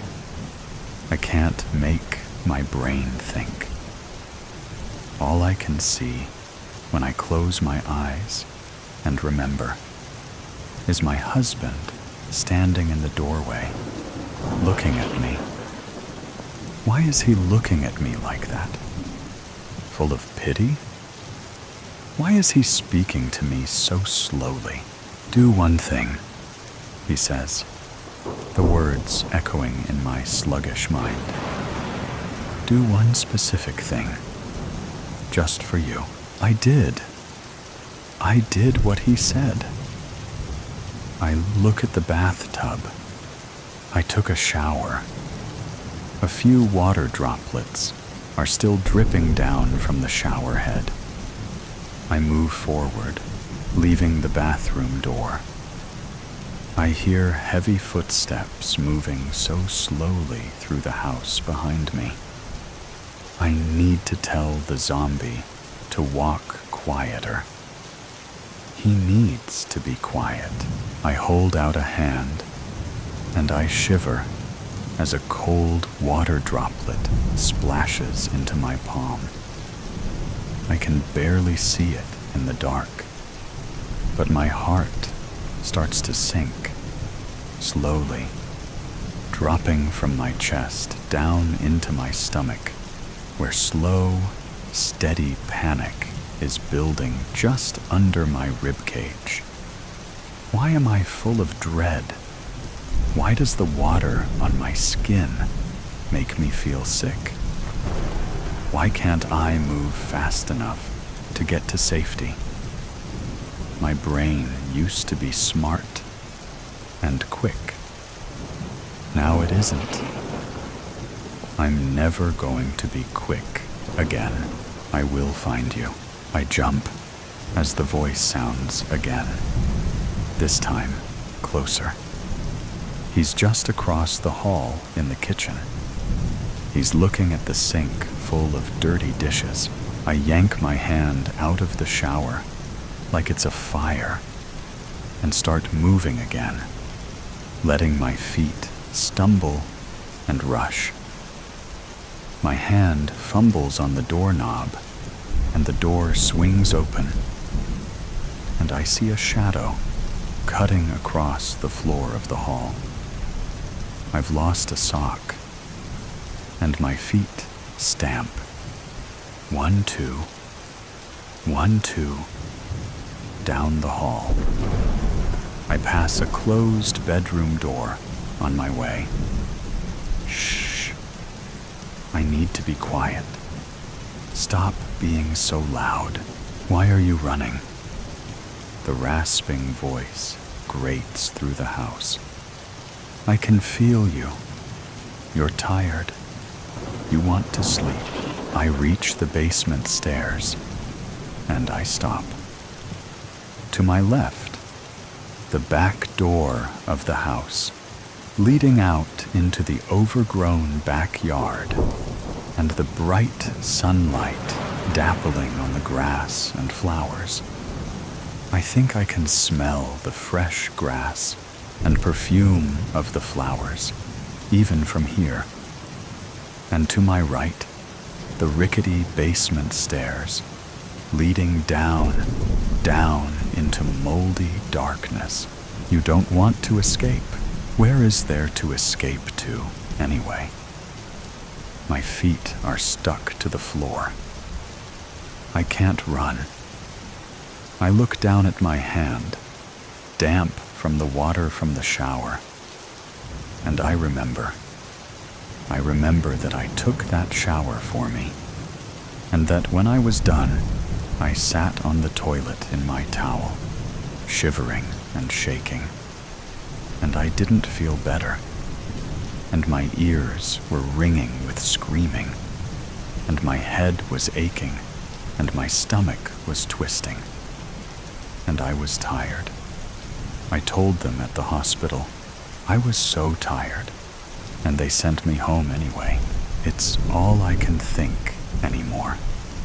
And no amount of warm showers make me feel better. Why not? I can't seem to feel better. I'm tired. I turn away from the back door, and my feet drop onto the basement steps. I hear him behind me. Thump, thump. He's following. My feet hit the basement steps. Thump, thump. He's following. I reach out, raking my fingers along the concrete walls, balancing my stumbling legs and feet. Where are my feet? Where did I leave them? Oh, they're here. Right underneath me. I reach the cold floor of the basement and step over a puddle at the base of the steps. And I pass the light switch on the wall. I can see from the pale light that shines in through the small windows. Bins and boxes piled up where I left them, half open and spilling their contents on the floor. That was from before, when I cared about organization and neatness. Now, I can't even look at them. That's right, the croaking voice says. It's coming from the top of the stairs. It's grinding down the wood steps and splashing onto the concrete floor. Go down into your grave. Go down to drown alone. You do not want to walk back up again. My fingers trail along the dusty top of a box, then the edge of a bookshelf loaded with cans of beans and tomatoes and vegetables. My glazed eyes trail over the rows of cans, and I have to blink myself awake. I used to be different. I used to be awake. After what happened, whatever else there is, it's like I'm gone. I have to press a hand to my stomach, holding in my stitches and my guts even to walk. I miss the person I used to be. My feet shuffle along, 1 foot warm, 1 foot cold, 1 sock on, 1 sock off. I weave my way through the old bikes and laundry baskets to where the washer and dryer are crouching in the corner.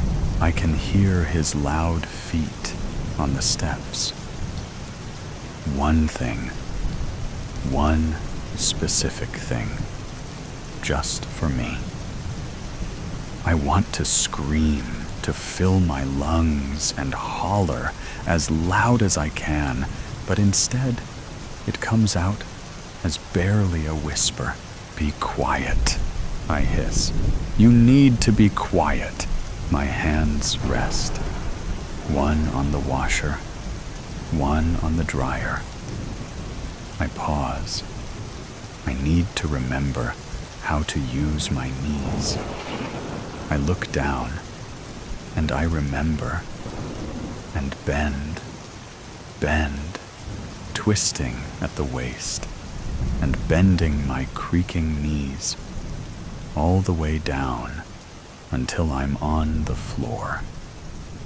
It's damp down here, water trickling in through the cinder blocks and oozing through the cracks in the floor. I place one hand on the cold floor, the water stinging my fingers with how cold it is. I reach behind me with the other hand. He's on his way down the steps. The steady thump, thump, thump, echoing through the house. He's going faster because he knows. He knows why I came down here. Shh! Behind me, a dial on a metal safe clicks. Thump, thump, then splash. He reaches the puddle at the bottom of the stairs, and my eyes slowly look up. Up.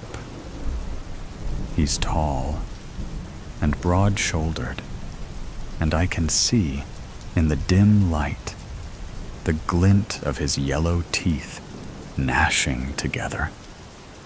His eyes narrow when he sees me. Click, click, the dial behind me. There you are, he says, and he's moving, his hands bumping into dusty boxes and canned goods. I'm still crouching, and I can feel the water seeping into my sweatpants. I should be shivering, but I'm not. It feels almost warm. Warm like blood, like my blood, pumping through me, swift and sure. Here you are, he says. The safe clicks open, and my hand closes over something familiar and solid. You're hiding down here to be found, he says, an ugly smile curling his gray lips. I'm holding the familiar object in my hand, and his eyes land on it. The smile widens, his teeth grinding together, spit dripping out of his mouth and onto his moldy coat. I raise a shaking hand. I pull in breath, and I let it out again. You can't do that, he says, his mouth fumbling over the words, spitting them out one at a time. He raises a crooked finger with a broken, bloody nail, pointing toward the ceiling and the floor above us. If you do that, you won't be quiet. Don't you want to be quiet? I do want to be quiet. I want to curl up down here in the warm water and sleep, where I can't feel hungry, and my stomach and hips and back don't hurt, where my head doesn't ache. He must see my shoulders sag, because he takes a shuddering step forward. You came down here to die. No, I say, and my voice is louder than it should be. One specific thing, just for me. I can feel my hands again as they raise the gun I'd pulled from the safe and level it at the zombie. His old, dead eyes don't change or look alarmed. I'm here because I want to live. Bang, thump. Upstairs, in the bedroom I had skipped, suddenly startled awake, my newborn baby starts to cry. I look at the rows of canned goods, vegetables and beans and soup. I think it's time to cook some lunch.